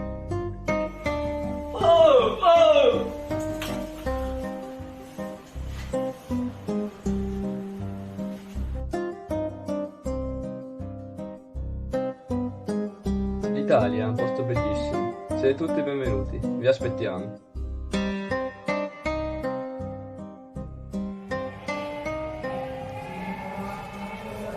What an amazing showcase from Team Italy there, especially not breaking the pasta over the pot. That's just, you can't do that. You can't do that. Culinary delights, trust me, we're feasting our eyes on not just what they're cooking up, but also what they're doing on the field behind us. We'll see what they can put together over the next couple of days. Quite impressive as a unit. We're getting ready for match 102, where we're going to have Italy on the field playing for the Red Alliance. We're getting ready down on field number 5. Remember, we have 5 fields behind us, but we're focusing on number 5. We're starting in 3, 2, 1, and go! Time to see these next few teams cook on the field right now. We've got Mongolia, Denmark, and Italy representing the red side of the field. On the blue side, we have Tajikistan, Dominican Republic, and South Sudan.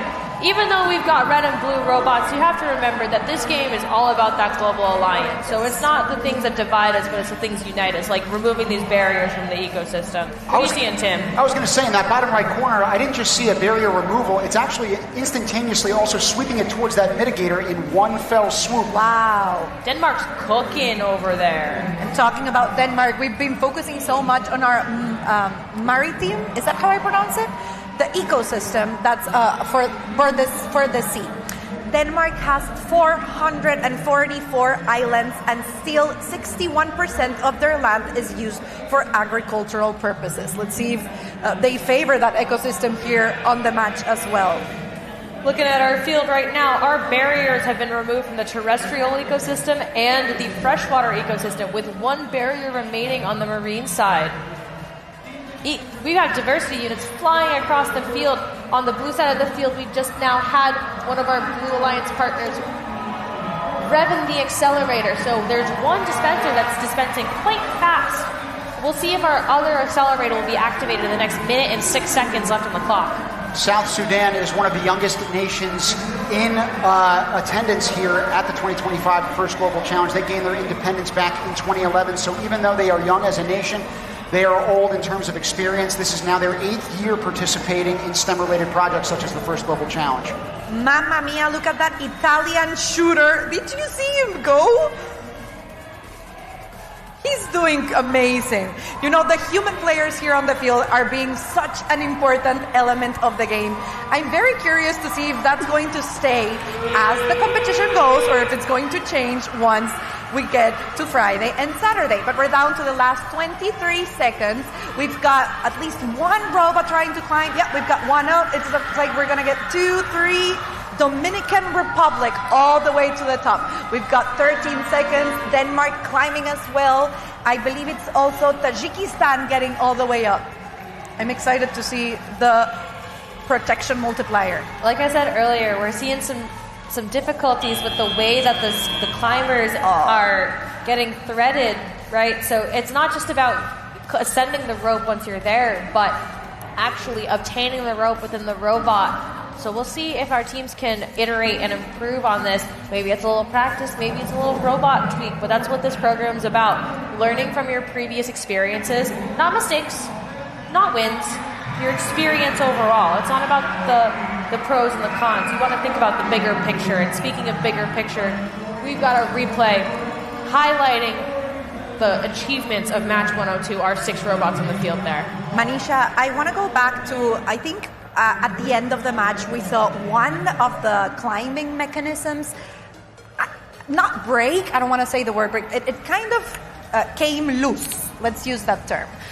How hard is it, or how big of a challenge is it for teams to pick up from an obstacle like that and get ready for the next match? It depends on when your next match is. You know, if you're back to back, you're really having to think about what you have available at your disposal. Like you've seen different teams. We saw Team India earlier. They had a robot cart.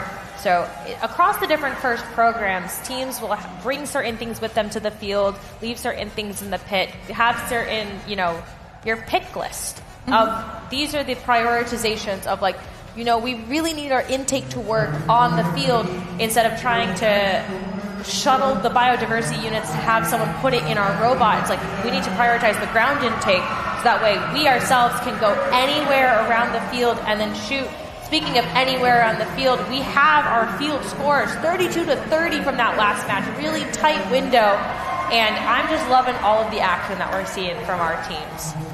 Biodiversity is the foundation of life on Earth, from the air that we breathe to the food that we eat. But as ecosystems face growing threats, young innovators around the world are using science and technology to help restore balance. Let's hear from some experts on the key to supporting human life on Earth. We are facing the next greatest extinction. About 900 species wiped out completely in modern times, 27,000 species on the brink of extinction. And that's just the species that we know.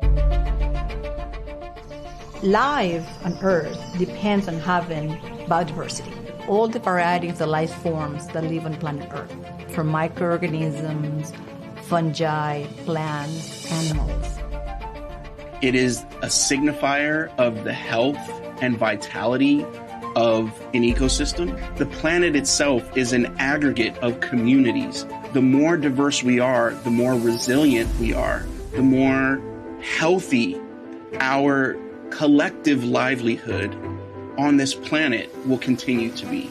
Our water quality, our climate regulation, our health of our soils, biodiversity is so critical for humans, for medicine, for agriculture, and for our well-being. Biodiversity currently faces various threats, all the way from habitat destructions, pollution, invasive species, or exploitation of resources, as well as variation in climate. We need to consider that we're part of that ecosystem that we call planet Earth, and therefore protecting biodiversity is protecting human life as well. This little planet of ours is affected by everything that happens everywhere. Balancing human needs with environmental impact comes down to finding better ways to develop better technologies that can both give more people access to all the things we want in an evolving society, but at the same time keep reducing the negative impact it has on the global environment. Nature can actually teach us a lot about solving the challenges we face on Earth. Just being observant in the natural world can lead to new types of innovations and new types of solutions. One of the greatest transformations that required is food system transformation, from growing crops and livestock more efficiently and sustainably to curbing food loss and waste to shifting diets. The role that STEM plays in safeguarding biodiversity is critical. Science and data can help make sure that we design solutions in a way that are actually going to have a fighting chance for solving this crisis. The thing that gives me the most hope is actually young people. Young people bring innovation, bring new ideas, and bring that passion to be able to connect to what their futures look like. What gives me hope is coming to FIRST Global. First Global is a collection of the best and brightest minds all around the world who are dedicated to solutions. We need each one of you in the fight for saving this planet. We are creating a network of kids working together, respecting each other, that really can demonstrate that we can convene the entire world in a positive way to celebrate the power of technology to solve problems and to move us all ahead.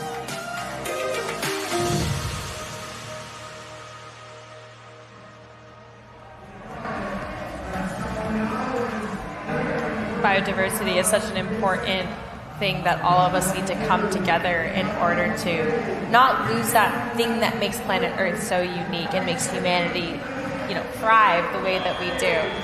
So, speaking of humanity and thriving, I'm honestly having the best time. So, we're going to go back to match number 5, get some more robots in action. Field 5 in 3, 2, 1, go. For match number 105 over on the Red Alliance, we have Chinese Taipei, Lao People's Democratic Republic, and the Philippines playing with and against Afghanistan, Luxembourg, and Sao Tome and Principe. Our teams are working together. You can see the Philippines right now at the dispenser looking to collect as many biodiversity units straight from the source right now and deliver them to any of the ecosystems. Barriers have been released from our terrestrial ecosystem entirely, and teams, 2 different robots are working on the freshwater and marine ecosystems respectively. It's truly a team effort here across our 6 robots. You can see the accelerator on the Red Alliance side is slowly slowing down.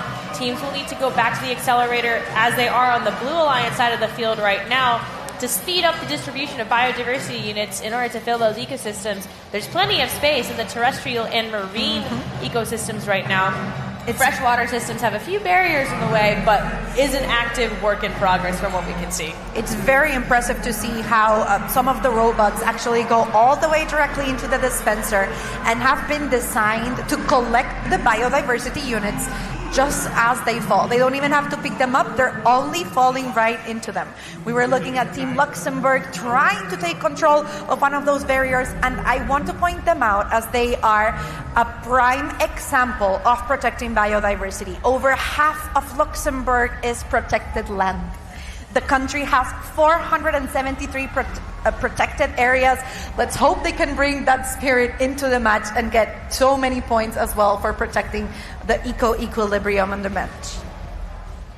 42 seconds and counting down on the match here. You can see the green lights of the terrestrial ecosystem are lighting up slowly and slowly as our human players are working to fill that ecosystem full of biodiversity units. Purple lights on the field, you know what that means. It's endgame time. 30 seconds and counting down. Robots are now looking to ascend the ropes that recently just dropped from the center of the field. Right now we've got 19 seconds and you can see Laos as well as several other robots trying to take the rope into their robot before they can ascend. We got Luxembourg all the way up in the air right now. Laos not far behind them. Philippines as well, they're already all the way up. It looks like we're going to have at least 4 robots. We really can't tell on which level they're going to be, but they're definitely not touching the field surface. We've got an updated cross-match objective. Things are starting to equalize across our 3 ecosystems. The marine and freshwater still pretty neck and neck, but as we've seen in the past couple of matches, the terrestrial ecosystem has been really the focus of our teams based on its proximity to the human players area and the drives teams.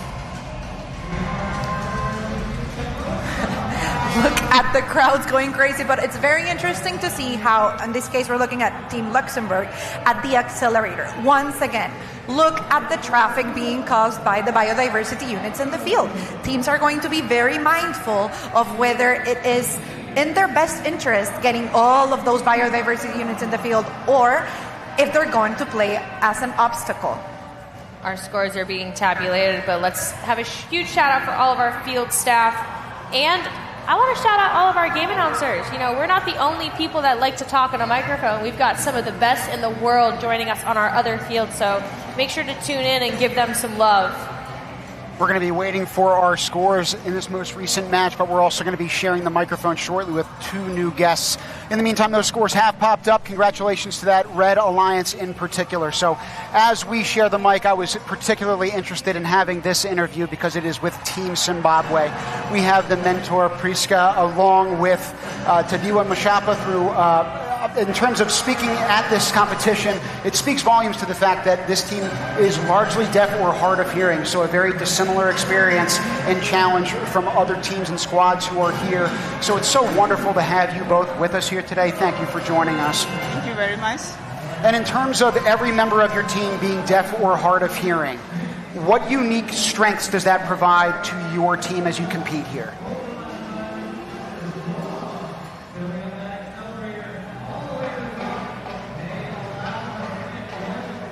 My team has strengths in the science subject. We are passionate about science.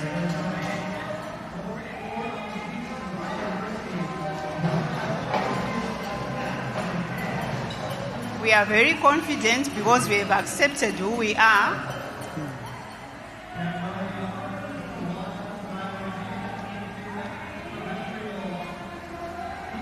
Okay, we have worked with other teams by using our body language, and for those who use English, we can write on a notepad. Thanks to First Global Challenge for providing us with accommodations to our condition. Amazing.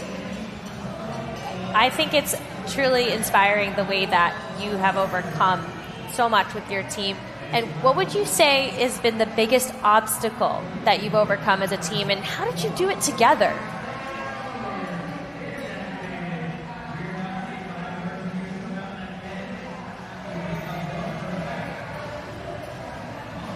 So our first biggest challenge is that our kits arrived late in September, whereby we had little time to build our robots. So we overcame that issue, that challenge, by increasing time for building the robots, since we are all boarders, and we also used our weekends to do extra time to build the robots. True commitment in the time of adversity. I love to hear it. What would you say you want to show the world as individuals with disabilities and how you're excelling in STEM fields?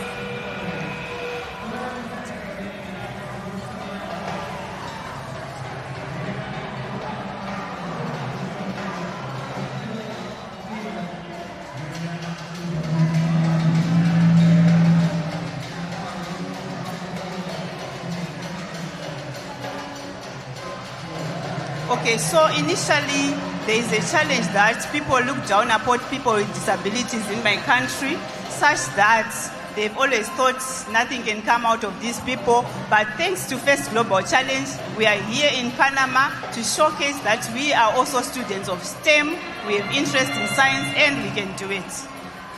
Well, you're talking about thanking the First Global Challenge, but I want to thank you for showing us the power of the human spirit and resolve. It's truly an example to emulate and follow. You're so inspiring, and I'm so grateful personally to have this time with you. Thank you for joining us up here, guys. Thank you very much. Thank you so much. You're welcome. We're going to take you back down to Field 5 shortly for some more action as we close out this first day of competition. We're already 30 seconds in. Manisha, who do we have competing? It's match 108 on the field behind us. It's Burundi, Germany, Bulgaria on the Red Alliance side. For the Blue Alliance side, it's Qatar, Venezuela, and Great Britain. We're seeing action across the field right now. Most of the barriers that were extracted from the marine environment have been moved and mitigated.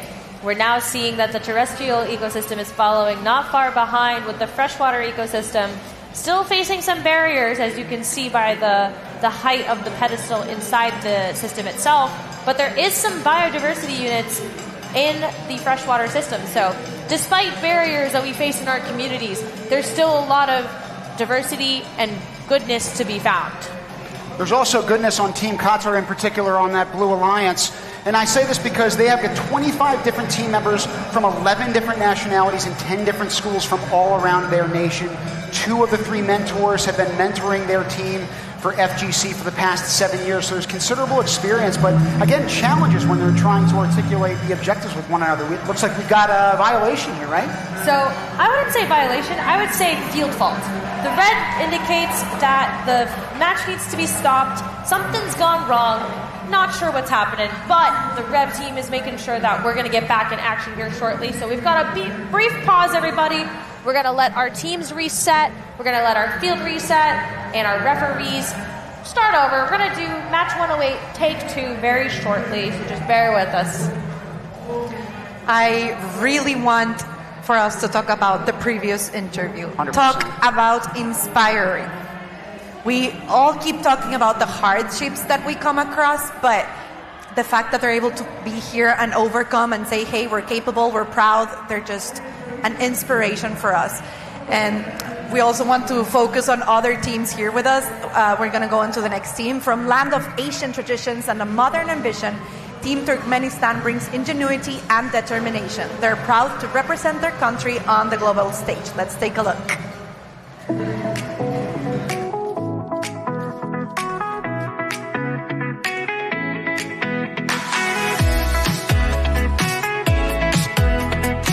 Look around. Our planet is speaking in storm, in silence, in scars. Ecosystems are fading, species vanishing. We are not just witnesses, we are dreamers, we are builders, and through robotics we act. At the 2025 First Global Challenge, our mission is EcoEquilibrium. Not just points, not just God, but balance between innovation and earth. What is between and what could be. We are Team Turkmenistan. We are not building a robot. We are rebuilding the hope. We come different lands, but we share one earth, one chance to make it right.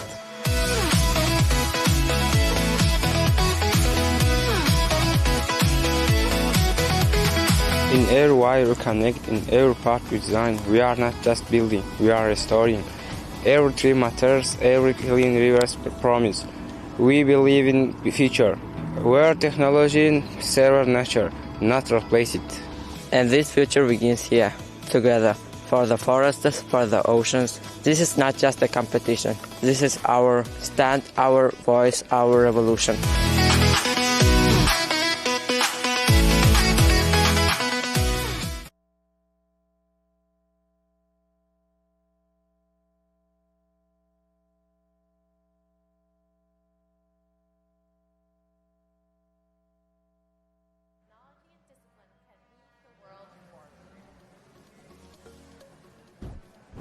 私たちのチームは全国各地から集まった約100人で活動しています。ロボットの製作や設計を行うロボティクスチーム、大会のテーマに沿った社会課題に対する解決策を模索するソリューションコース、国内での広報や資金調達を行うアウトリーチコースの3つに分かれて活動しています。ファーストグローバルチャレンジで自分の国を代表して戦うことは、世界に日本の姿を示すと同時に、僕にとっては自分の国土に対してここからでも世界へ挑めるという証を打ち立てることだと思っています。今年のテーマである EcoEquilibrium を日本は今後より一層意識していかなければなりません。温暖湿潤な島国である日本の豊かな環境は、たくさんの固有種を含む無二の生態系を育んできました。国全体が一つのビオトープなんです。この調和を保全するための活動は日本の最優先課題の一つです。私にとって協力とは、お互いの力を認め合いながら成長していくことです。メンバーそれぞれ得意分野が違いますが、その違いを密に共有して補い合うことでチーム全体の大きな強みとなります。ロボット競技はただの技術の祭典ではないと思っています。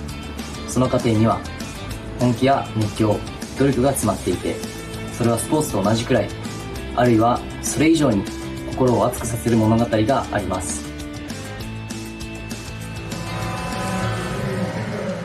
Talk about stories that move our heart. We do not have a lack of those types of stories here at First Global. Like we've said before, every single student, every single volunteer, mentor, each and every one has a story and an experience that could actually move you to tears if we took the time and if we had the opportunity to listen to all of them.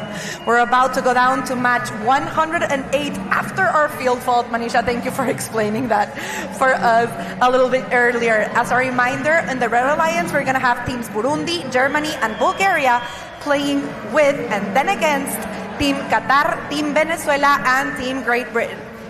To our friends from Venezuela, please help us count down in English. We're starting in 3, 2, 1, go!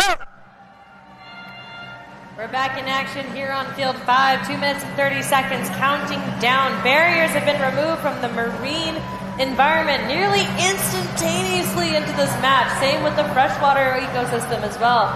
So it seems like there might be a little bit of a different approach with take 2 of this match. Oh, I mean, they are getting a second opportunity at replaying this match, and they kind of have an advantage because they've been able to see what the other robots are capable of. They've had some more time to see what worked, what didn't. I take this as a second opportunity to replay and do better, and it looks like they are too. You say a second opportunity, but in fact for Team Germany, it's their first time here at the first Global Challenge. So again, opportunities extending themselves to veteran units, but then rookies as well. So it's great to have that kind of experience be shared by all different experience levels and areas of expertise, frankly, as it descends onto this pitch. Down behind us on the field, Team Venezuela has got the cheer, they've got the tambores, and I really hope they've got some arepas for us here at the booth. And man, they're bringing the heat down on the field as well. No one's disappointing the frog in this match. Take a look at those ecosystems. They're clear of barriers, and we've got diversity units flying all over the field. Human players taking the rebounds and shooting them right back into the ecosystem. A missed shot is just another opportunity for a hook, line, and sinker here. We've got the terrestrial ecosystem filling up. Marine and freshwater also have some levels. I think we might have some equilibrium across these ecosystems. Oh, I really hope they get that distribution factor where they want to. We're seeing Team Germany on the field. They are known for their engineering, especially on vehicles, and I think they are making that fame that they have justice on the field. I think Bulgaria is also getting pretty well known for that intake system. They've done a great job accumulating all of those biodiversity units. You saw about 8 of them in the hopper at that last shot. We'll see what they can do in terms of distributing them. You can see Team Venezuela with their robot Delta, like a Roomba, collecting all of the biodiversity units across the field and just cleaning up with Team Bulgaria there, or Burundi there, and Germany. Everyone's ascending into the air now with just a couple seconds. Oh, right there at the end, we saw a little bit of a drop.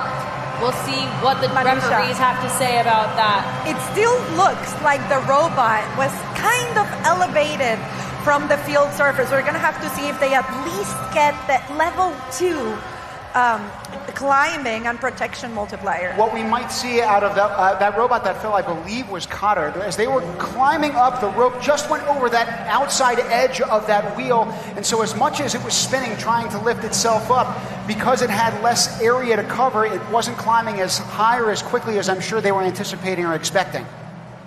I'm very excited to see the scores. I think this is going to be a high-scoring game just based on the protection multiplier and how many robots we had up in the air. And also, a big shout-out, now that we unfortunately, of course, had a team with kind of a herd mechanism. A very big shout-out to our robot hospital that we have back in the pits. It looks like they have equal scores for both teams. 86 points for the Red Alliance, 86 points for the Blue Alliance with a 2.13 protection multiplier. What a match.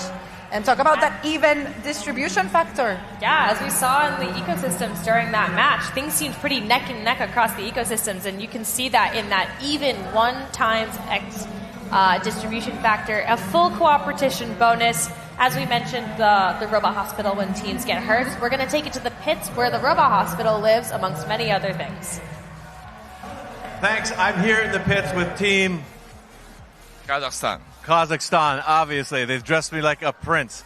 Part of the process is not just happening on the field, it's happening with the judges. The judges have a hard job, a difficult job trying to determine what these teams have done to get here and how they're doing here. Now, you said this is your judging interview. Are you ready? Yes, we are ready.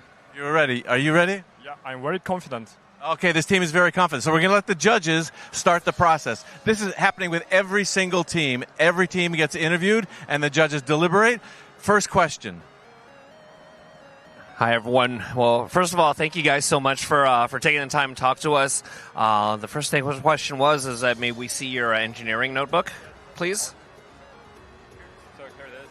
Thank you so much. That's okay. So I guess the purpose of this interview is to kind of understand, use this engineering notebook to understand what your process is and what some of the engineering questions, or some of the goal, how the goals of the game are tied into the engineering process that you went through, and how the decisions that you made and some of the failed designs that you made tie into your robot's design at the very end, and why it's going to be an awesome robot in the competition. So, you ready to talk about your robot and the process that you took to get there using your notebook? We are ready to describe our long journey. All right, we're going to let the judges finish this interview. Good luck with your interview. Thank you for letting us butt in here, but good luck. Have fun, judges. And now back to the booth. Thank you, Blair. A super big shout out to our judges, who we couldn't be doing this competition without. We were talking about it earlier today about how I really wouldn't want to be in their place. You guys have such a difficult job judging 190 exceptional teams. We're getting ready for match 111 back behind us, where we're going to have Team Japan, whose video we just saw earlier. Let's get ready. We're starting in 3, 2, 1, go. It's match 111. We have U.S. Virgin Islands, Turkmenistan, and Lebanon on the red side of the field. Over on the blue side, it's Albania, San Marino, and Japan. Turkmenistan is home to the Darvaza gas crater, which has actually been on fire for over 50 years. That team's been on fire today, and hopefully they can follow suit in this last 2.5 minutes of their first match day here in Panama City. Right off the bat, the Blue Alliance side accelerators spinning in action. Turkmenistan, just mentioned, is collecting a robot full of biodiversity units. So we'll see which ecosystem they're planning on taking that to, whether it's by the robot or by the human players. It looks like it's to the human players. I can see buckets being made by our Red Alliance human players. The Blue Alliance, they're coming up to the table too, though. I'm seeing a lot of shots towards our terrestrial ecosystem, 2 for 2 on each side of the Alliance walls there. Very nicely done for a minute and 30 seconds left in this match. Manisha, we've kept on talking about legacy, and we can't talk about legacy without mentioning the most serene Republic of San Marino. It's a small country with home to a little over 30,000 people. However, it is the first ever still standing republic in the entire world. So they know how to build a legacy that lasts, and I think they're going to bring that culture into the field and do a very nice job of building the legacy of high scores. Speaking of legacy, our ecosystems are leaving a lasting legacy of barrier removal. Check out those ecosystems.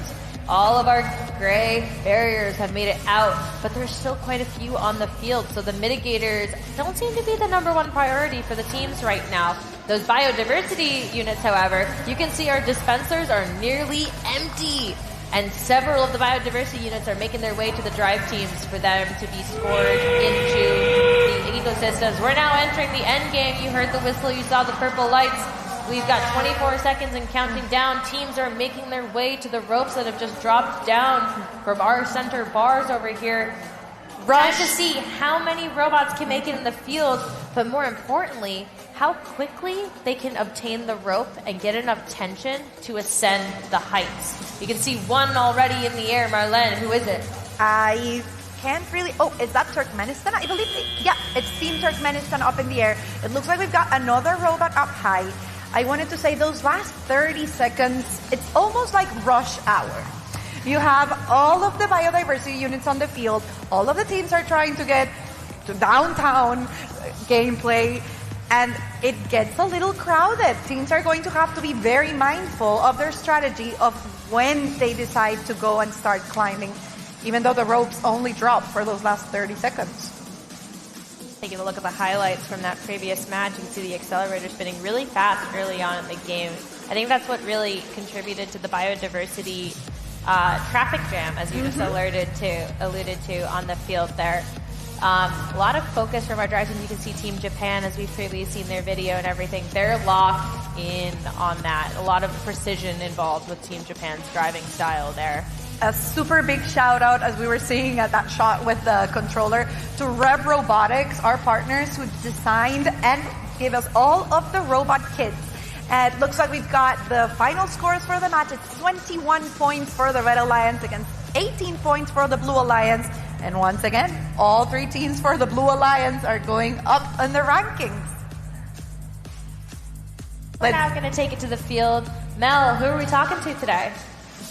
We're here with the Red Alliance. How did it go? We're good. Well, obviously you won. Yeah. What was your strategy? I hope it will be really good, but I think in the next match will be pretty good than for this one.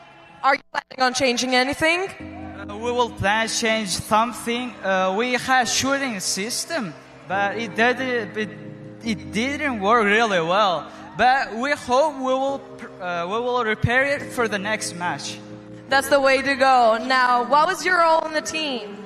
I was supposed to spin the accelerator. And how did it go? Amazing.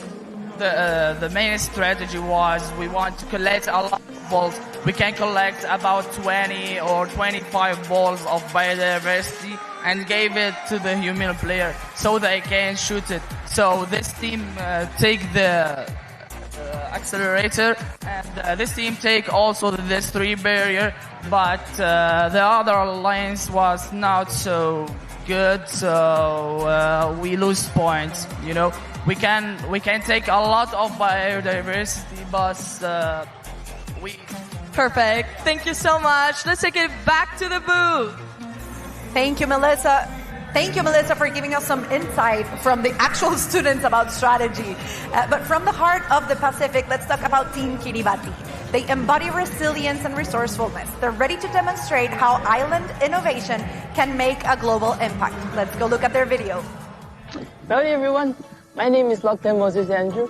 My name is Esther Aveita. My name is Rudolph Roman. My name is Roreta Benjamin Staros. And my name is Charlotte Teopo Ayerwa. We are a team of 5 passionate students coming together for this robotics challenge. Just like our islands are connected by the vast Pacific, our team is connected by determination and hope. The team EcoEquilibrium is deeply personal. Everything we do, our culture, food, and traditions depends on the balance of land and sea. But this balance is fragile.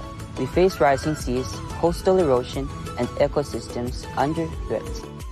STEM is very important to me because it helps me learn new skills to solve real problems.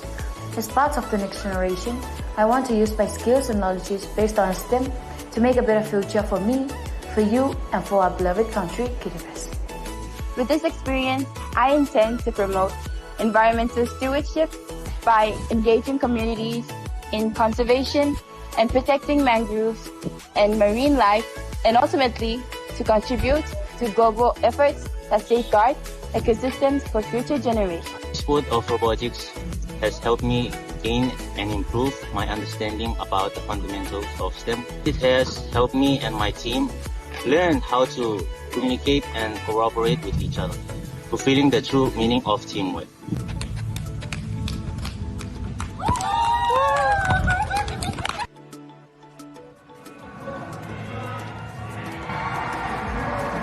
Saw that team shooting hoops at the very end, making buckets on this field as well. We're going to take you down to field 5 in just a few short moments for the final match of this first day of competition. A lot of different work that's gone into making this actually come to fruition, including the next 2.5 minutes.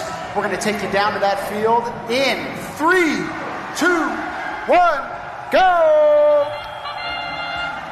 Match number 114. Can you believe it? We're in the 100s already. Tonga, Kiribati, and Ecuador on the red side of the field. And we have Azerbaijan, Mozambique, and Belize on the other side over by blue. Team Kiribati, whose video we were just seeing, trying to work on getting those barriers outside. Yep, they just got it. To clear the ecosystem and actually be able to get more points. It looks like they're going to try to do the same for the second ecosystem. Oh, they're on a roll. It's already 6 barriers taken out from the ecosystem by Team Kiribati. As we're talking about biodiversity, Azerbaijan is one of the countries that's competing in this final match. The amount of protected land back home for them has actually doubled in the last 10 years, showing a long-term dedication to the protection of biodiversity in their country. They've done a great job in practice, and they're also doing a great job on this field of play. A very big shout out to all my Ecuatorianos who are here on the field and also who are looking at us on the stream. We know what you guys are doing. Les mandamos un beso desde First Global hasta Ecuador. A minute 14 left in the match. Our marine ecosystem is free nearly of barriers. Actually, one just rolled back in, which is something that we haven't seen at all today. So teams are going to be looking to clear those barriers by putting them in the mitigators. You can see the freshwater ecosystem is now empty. Terrestrial, despite being the closest one, seems to be the last ecosystem that they're prioritizing. They're really going for the water-based ones in this match. It's very curious to me, or not very curious, but I like the coincidence of how in the match, even though they have all of those resources in the field, if they don't know how to utilize them, they do not serve a purpose. Just as in the real world, we might have the resources, but if we're not using them properly, they just become obstacles on the field.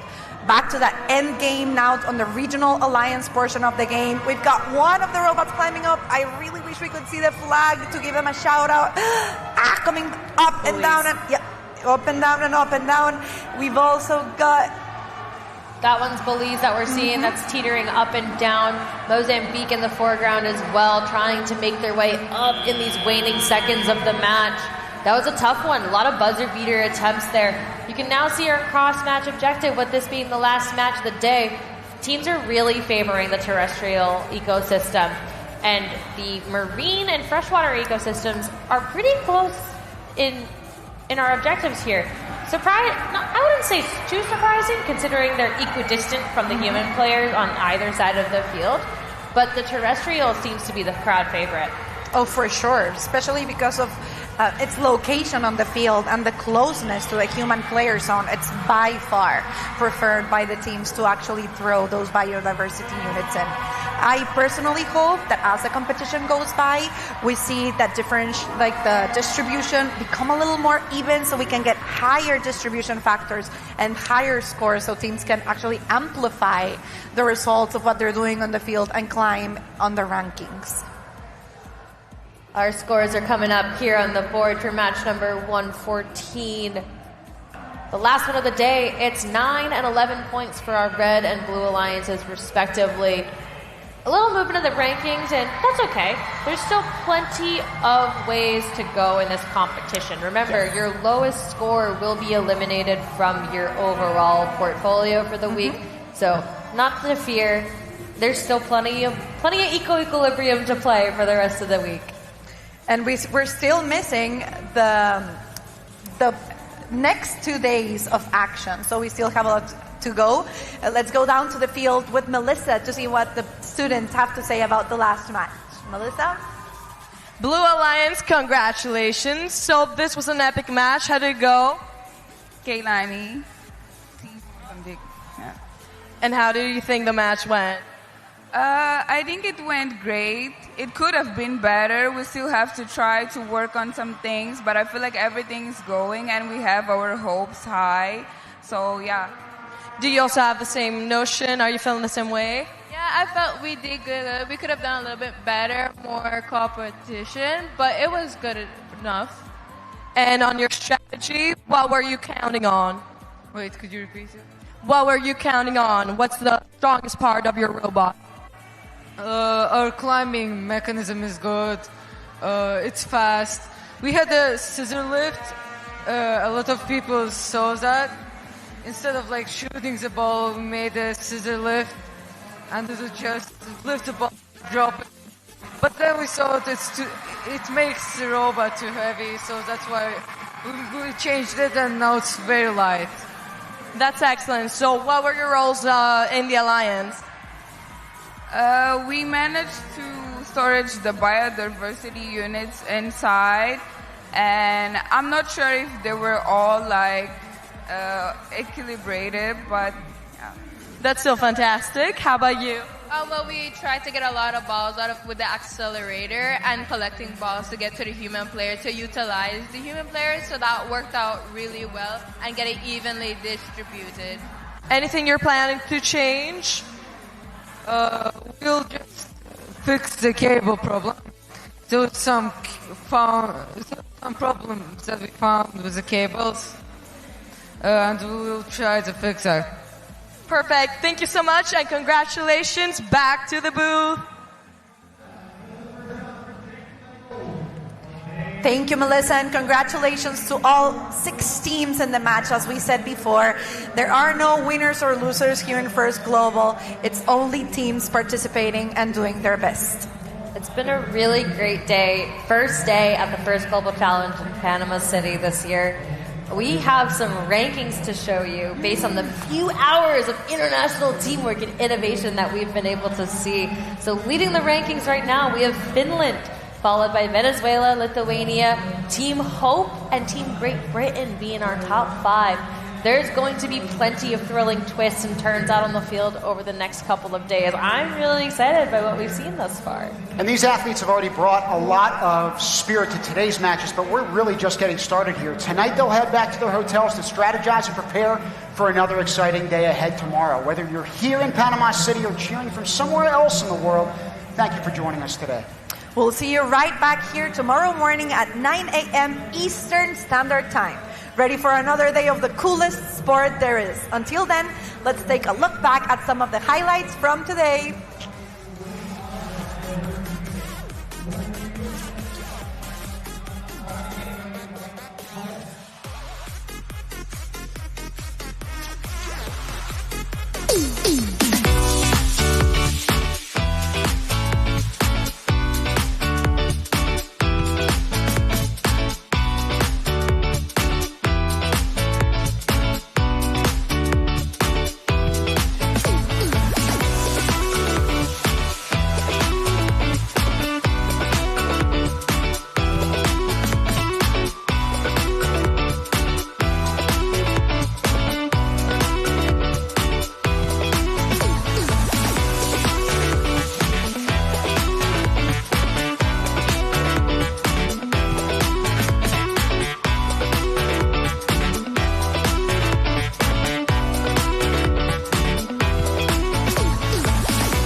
Atomic scale, where breakthrough technologies take shape, 2 fundamental forces drive every advance: the science of perfect placement, the art of precise removal.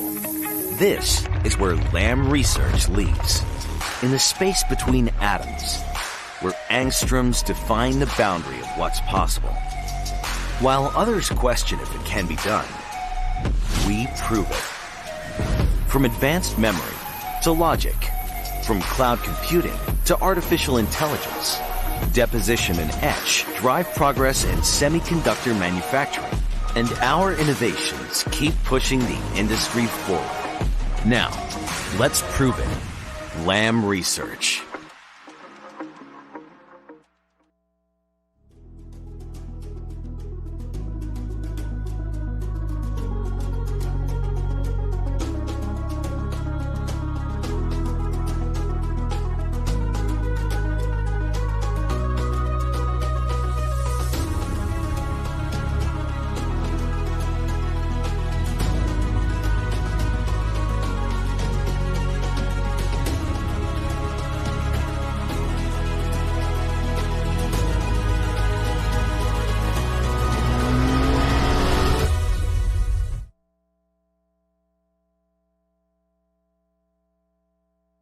Welcome to Panama, where worlds converge.